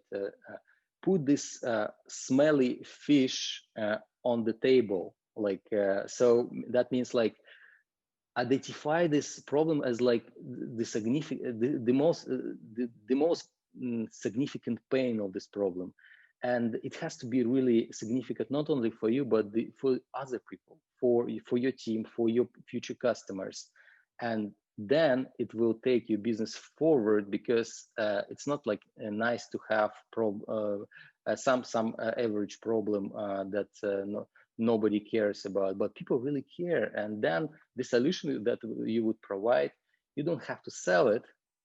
It's like an opportunity for them to get rid of that problem and get happy. That's important. So value is the next step when you are addressing the problem. Like the value proposition is important. But before you go to value proposition, solving the problem, you need to understand for who you're solving this problem. So then we go to the next thing, is the target audience. Oh yeah, you may say target audience is a boring thing, and actually it's a fundamental thing. The deeper you identify your target audience, the better you would be able to provide what your target audience really wants. So focus on several things. Identify your target audience, not only by demographics, but psychographics. Identify their age, sex, profession, location, and also look at their interest, look at their other things that can describe them. The more details you find about, the deeper you understand them. Without that, you won't be able to like shoot right into the target, and you go spread yourself thin, and probably would just waste too much resources and put your business in danger, and you might probably fail if you don't really understand your target audience. When I talk to entrepreneurs who start their companies, like, who's your target audience? And they usually answer like, everyone. Like, I mean, you're creating an app for everyone, but do you really believe that some like people of age of 60, 70, somewhere living in Siberia in the countryside would be your customer? Are you seriously consider everyone to be your target audience? Of course not. Then who is your target audience. And bear in mind, it's okay that somebody that outside your target audience would use your solution, but it doesn't have to be your target customer. You need to narrow down your target group, like by age, by profession, by industry, but by wherever criteria, so you can focus on this niche market and succeed there, providing exactly the value they are looking for. And okay, we identify target audience, we understand their pain, and the next step for us is to provide the right value proposition, addressing this pain for this specific target audience. Not for any target audience, but for this specific target audience.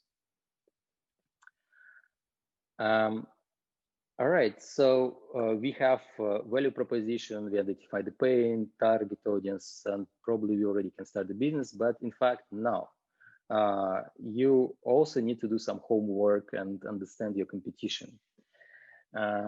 Understanding competitors is crucial because when you come up with a solution, you shouldn't build something that is already existing. You, in fact, need to identify the niche where you would be not only better, but you will be able not to compete, and you will be able to dominate. You, like Derek Distenfield likes to say, you become a category king, and this is how you succeed. But how would you do that? Doing that is, there are some techniques, and you may learn about positioning, and but first of all, you just need to see what are your, who are your main competitors, and how they build their solutions for their customers. What are different features and benefits they provide. And in order for you to build the right positioning and benchmarking, there is a thing called benchmarking. The quick way in the beginning you can do is to build your positioning is to divide your competitors into groups, 2 groups. First group, actually divide things, values they provide into groups. So identify 10 main major competitors, and in first group you identify what exactly they do, so they maintain to be successful. And once you identify all those things, like for example, they have 24-hour service support, they have an international website, they have sales team operating in every country, and you just keep developing on that. They probably long time on the market is another one. They probably already have enough capital and all those things. And once you put this list together, you may start building your benchmarks. How?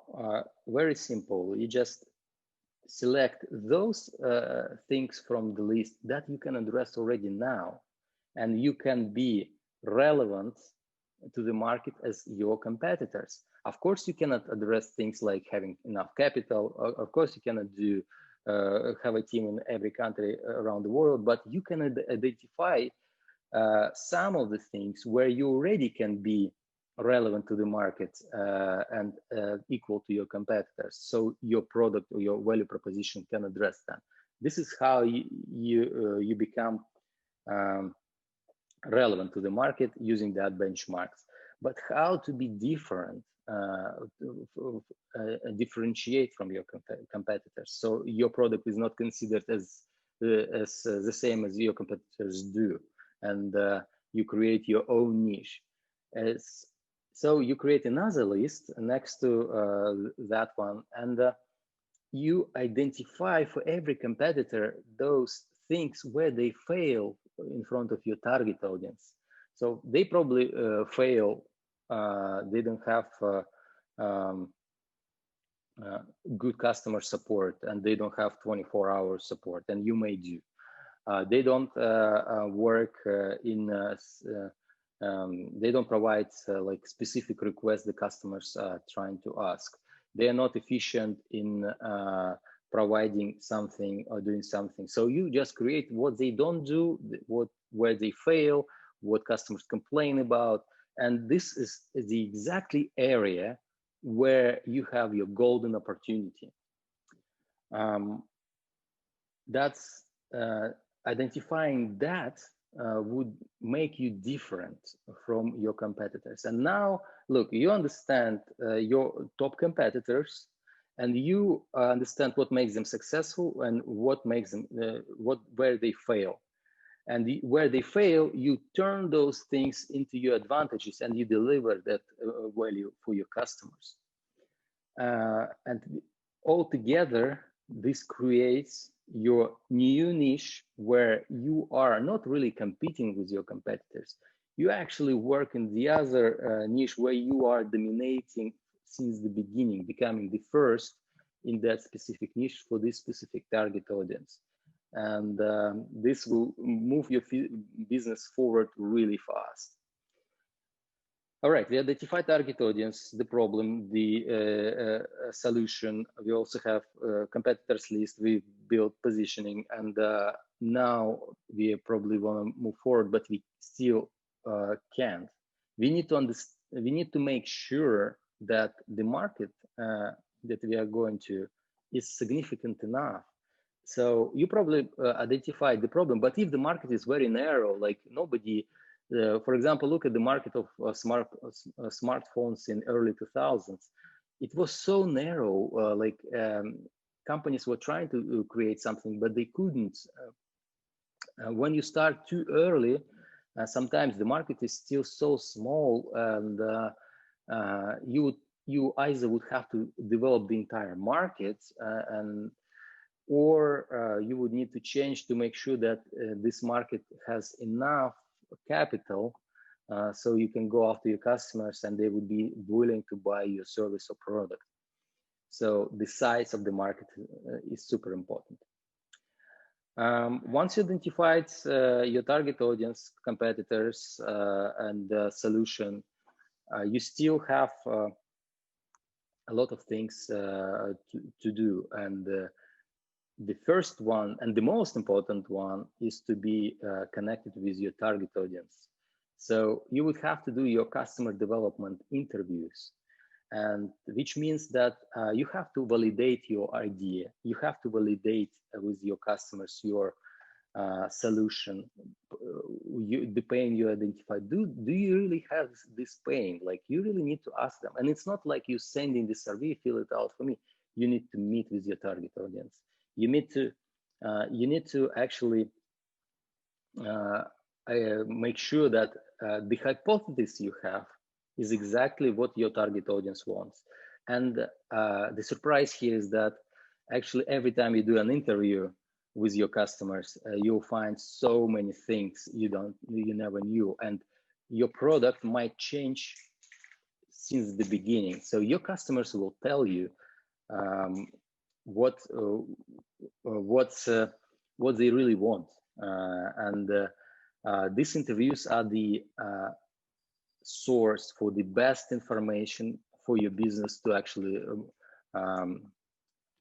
provide the right solution for your customers. If you bypass this step and you would get to the business right away, you actually might have the highest risk to fail. And at this stage, many startups fail because they don't understand their customers. And there is also a good saying, that's a good recommendation from business school at Berkeley, from Stanford, from also David Yang, a Russian entrepreneur, when you do customer interviews. There is a saying like, fake it till you make it. It's not like you really fake something, but you actually can do paper prototypes where you build your product on the paper, showing it to your potential customer, And once your customer is trying to use it, I mean, of course, he understands it's a paper prototype. You can ask to evaluate this idea from 0 to 10, when 10 is the highest. And once you get evaluations 7, 5, 7, 8, this is great. Your product is having a lot of success and will probably have a lot of interest, but it's not enough.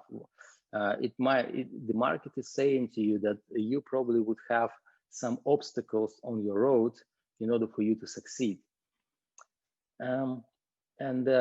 Once you have some of the customers giving you evaluation of 10 for the solution you provide, it will give you a reason to actually start building your product and get to the market.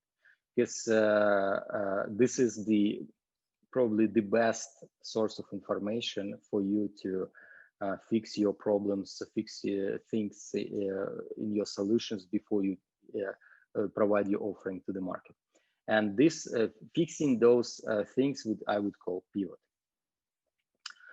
All right, we already understand our customer, we already understand competitors, know the market is significant enough, and we probably want to start. But how would you make your money? We still need to understand that.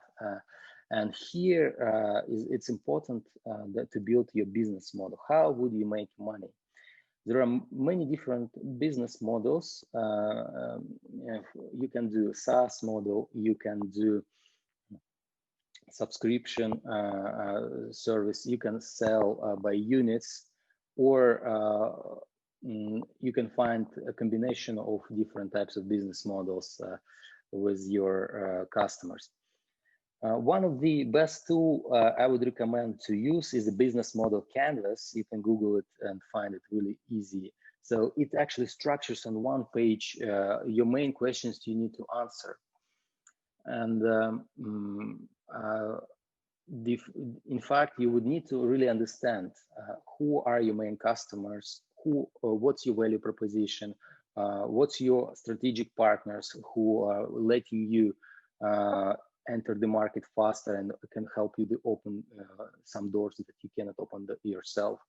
What are the resources you need for your business model to start working successfully, and etc. So you need to define what potential costs would be and what potential revenue you would be getting from your customers working on this type of business model. And it's okay if you don't identify exact financial forecast for your business model, because every startup in the beginning will not actually deliver on this planning as they expect. It's normal for every startup, but they are fixing it on the way. And later on, though, you will be able to use your real data to properly forecast. But you need to start preparing this before you get to the market. One of the key metrics for modern startups to start operating is unit economics parameters. I would say financial planning is important, but it's in fact not working for many startups. And in order for you to take a decision that your business model is viable, you need to check your unit economics before you enter the market. Which unit economics parameters are most important?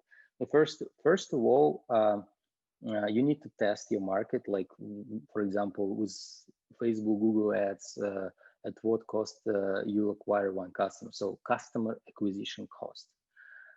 You need to understand potentially your lifetime value. So how much money you can make on every customer and how long they would stay with the company. You would need to identify your retention rate and decide how you would maintain interest of your customers. You also need to identify churn and how you would address churn.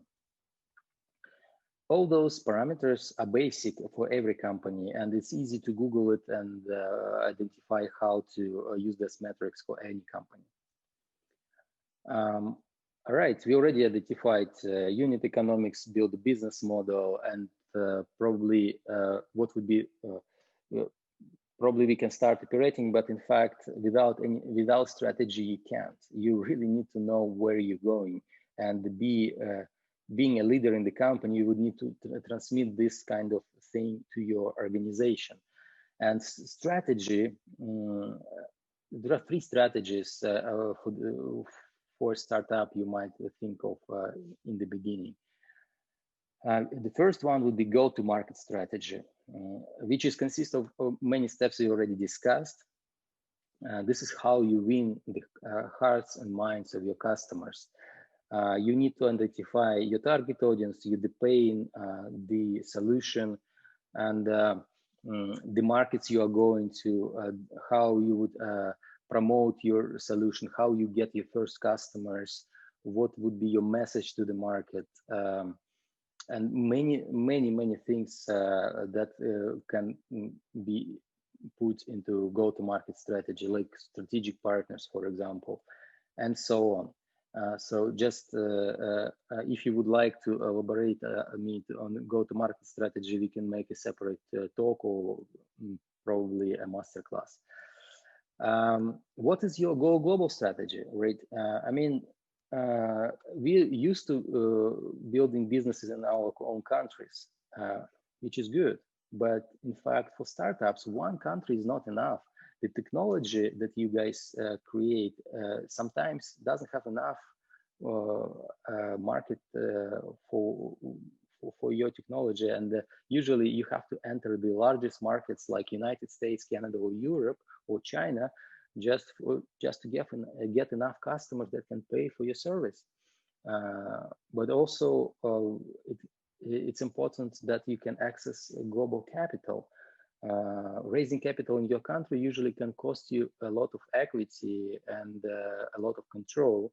And if you raise on the largest markets like States, China, Europe, Russia as well, you have more opportunities to involve more capital for less share of your company. And those international investors will give you access to the market so you can operate there. Every investor would ask you, like, what is your exit strategy? You need to decide this in the beginning. Why, how you would finish your business? Would you be willing to operate this business forever, and you would go to IPO and so grow this company yourself, or you would build this business until it would get enough capitalization, evaluation, gets high evaluation, and you would just sell it to a strategic partner or private equity firm or your competitor or somebody else. So investors need to understand how soon they will get their money. The sooner they get the money at a higher rate, the better, and the higher chance you get your investors interested faster. And here we come to fundraising part. Every company needs funding. Sometimes there are several things, several categories of investors you might think of. First, you probably know FFF, family, friends, and fools. Those are important because they can trust you, not believing. They don't have to believe in your idea. They have to believe in you, and they would give you some initial capital that you probably lose because this is the highest risk when you invest in idea stage or MVP stage. So FFF usually helps early stage entrepreneurs to run. Also your own money as well. And it's called also bootstrapping. The other category of investors are angel investors. Those are non-professional investors who earn their money by operating their business or got some success in some previous activities they did in investments or wherever sources they have, and they're willing to put some money into startups. but they don't do it professionally like venture capital firms. They usually invest small amounts of money, like 10, 20, 50, $100,000. So you can actually invest those money in your early stage activities and build your first prototype, your MVP, minimum viable product. The role of angel investors becoming so important nowadays in many countries, because they are willing to invest at pre-seed stage, at very early stage, when you guys building your prototype, but you don't have sales, and it's a very high risk.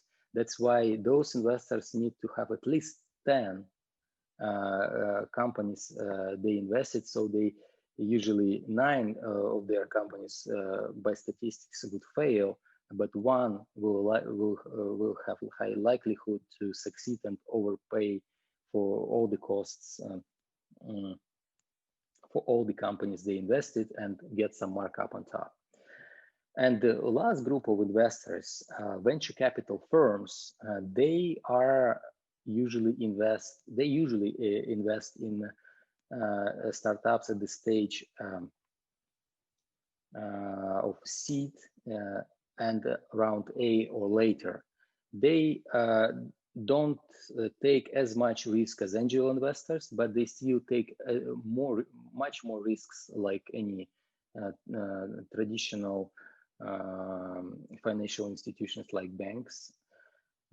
And they are willing to get certain parameters and certain industries to invest. So never go after investors who are not from your industry. You would be wasting your time and time of your investors, and you would probably get upset with lots of denials because these investors don't invest probably in your industry. So investor doesn't mean the word investor doesn't mean that you're gonna get the money from this organization or from this person. You actually need to make sure that this investor is understanding your industry, have connection in that industry, and probably had similar portfolio companies before. And once you do this research, you would probably identify the right investors who would be interested in your solution and would give you the check, so you can grow your business globally. All right, so in order for you to approach your investors, you need to be prepared. You need to you need to have at least those 2 documents, your pitch deck and executive summary. As for pitch deck, you may use Guy Kawasaki 10 slides. You just Google Guy Kawasaki 10 slides pitch deck, and you'll find his template, or you can use Y Combinator template. Those are great just for you to build a short 10-slide deck. Don't make it longer. Don't put much text on it. Try to be concise. Remember, pitch deck is something that actually supports you with your pitch. The most important is what you're saying and how much you're passionate about that. Executive summary instead, it's a very wordy document. It's a 1-pager, maximum 2-pager, but usually keep it 1 page. It's a document where you are describing on 1 page your entire company, your business model, how you make money, what's your problem, the problem you're solving, the value proposition you're giving your competitors, your market, your team. And you have to be concise and put it all into 1 page. It's all in writing for like a summary for your investors, so they can read and get the quickest and the most important information, so they get interested and look into your pitch, or maybe you can get them on a call with you, so you can proceed further to the next step. Those 2 the most important documents. Also remember that pitch decks, I would recommend to have 2 different pitch decks. One you send in the email with some additional remarks and explanation on the slide, so they would understand more, and the other one with less less text on your slides, more like bold statements which you would like be able to elaborate during your pitch in front of your investors. Once that is done, and those main steps are done, I'm not saying that's all the steps you have to do, but real work begins. It's gonna be not easy. You might have a lot of failures, but guys, believe in yourself, believe in your idea, and be passionate about solving that idea. Never give up. You will definitely have a lot of opportunities to find a solution for your customers. Be close to your customers, be friends, partners with your customers, so they can give you the right information for you to start to operate your business. And they will open their heart for you, and you will be able to win it. I wish you all success, and I'm really excited to be speaking today at this conference, and I appreciate you guys for any questions you may ask. Right, Georg, do we have any questions? I think the talk was really comprehensive, but I think when they will listen it again, I think it will be really great to listen to all the talks again, and we will see the questions in our Go Global community. Yeah, sounds like a plan. I think what I wanted to say that my contacts are available, and I'll show you the final slide over here. So if you guys have any questions, you can email me directly, and here you can scan this QR code to join our next events. So tomorrow we will have a great speaker who would talk about how to do negotiations in China and with Chinese. It will be also in English. And I think it's very important to understanding local markets and the local specifics. So you would be able to provide exactly what that market is expecting. So you would have the highest chance to succeed. I wish everyone to build global businesses, and the more you participate in our community and our talks, I think the more you gain knowledge and expertise how to build global businesses.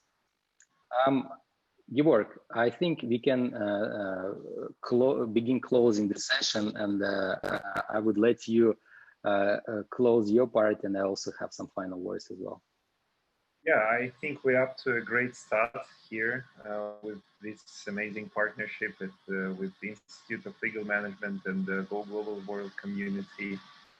We hope that we will provide great value for your community and for other people to catch up with amazing trends and ideas and initiatives you have there. So I think this won't be our last event, and let's do something. Let's hope for something great and think big and go global. All right, I absolutely agree with you.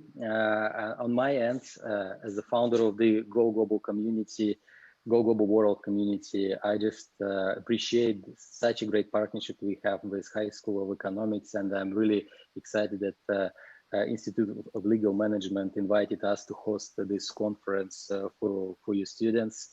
I think it's important to understand that global business startups won't exist without expertise in law, and why we created this conference with Georg together is to demonstrate how many opportunities for people in law to do in business. business really needs great experts to build global companies and provide value around the world. They need to protect their rights, IPs. They need to just properly incorporate their companies so they don't fail once they start growing. So many aspects of doing business, and protecting the business in the beginning, making it right, is super important. I wish you guys to learn at this Institute of Legal Management and become part of international companies. If you would need any opportunities to get involved in some companies for your practice or something like that, you can get to our global chats and request it. Like, say, I'm happy to help. I would like to practice, and I'm sure there will be startups from around the world willing to connect with you. Maybe take you on a team, and you'll get your international practice. You don't know, like, until you ask. If you ever would like to become an entrepreneur, I encourage you to do that. It's a great journey. It's challenging, definitely not easy. And you don't expect to become Mark Zuckerberg right away or something, but it doesn't mean you won't. If you do it with your real heart, like with your passion, if you build business solving the real problem of your customers, and you really care about that, you will succeed, really succeed. And what we are doing right now is actually giving you the steps how to succeed faster and not to make mistakes that other entrepreneurs did. I wish everyone a great the rest of the day. I'm super excited to be being a host, co-host of this conference, and this stream will be on our YouTube channel. Please leave your comments below, like it, repost it, and of course subscribe to our channel so more entrepreneurs could benefit from our content. If you would have any questions to us, write into our email or in our global chats. We appreciate your time, your questions, and have a great the rest of the day. Goodbye, guys.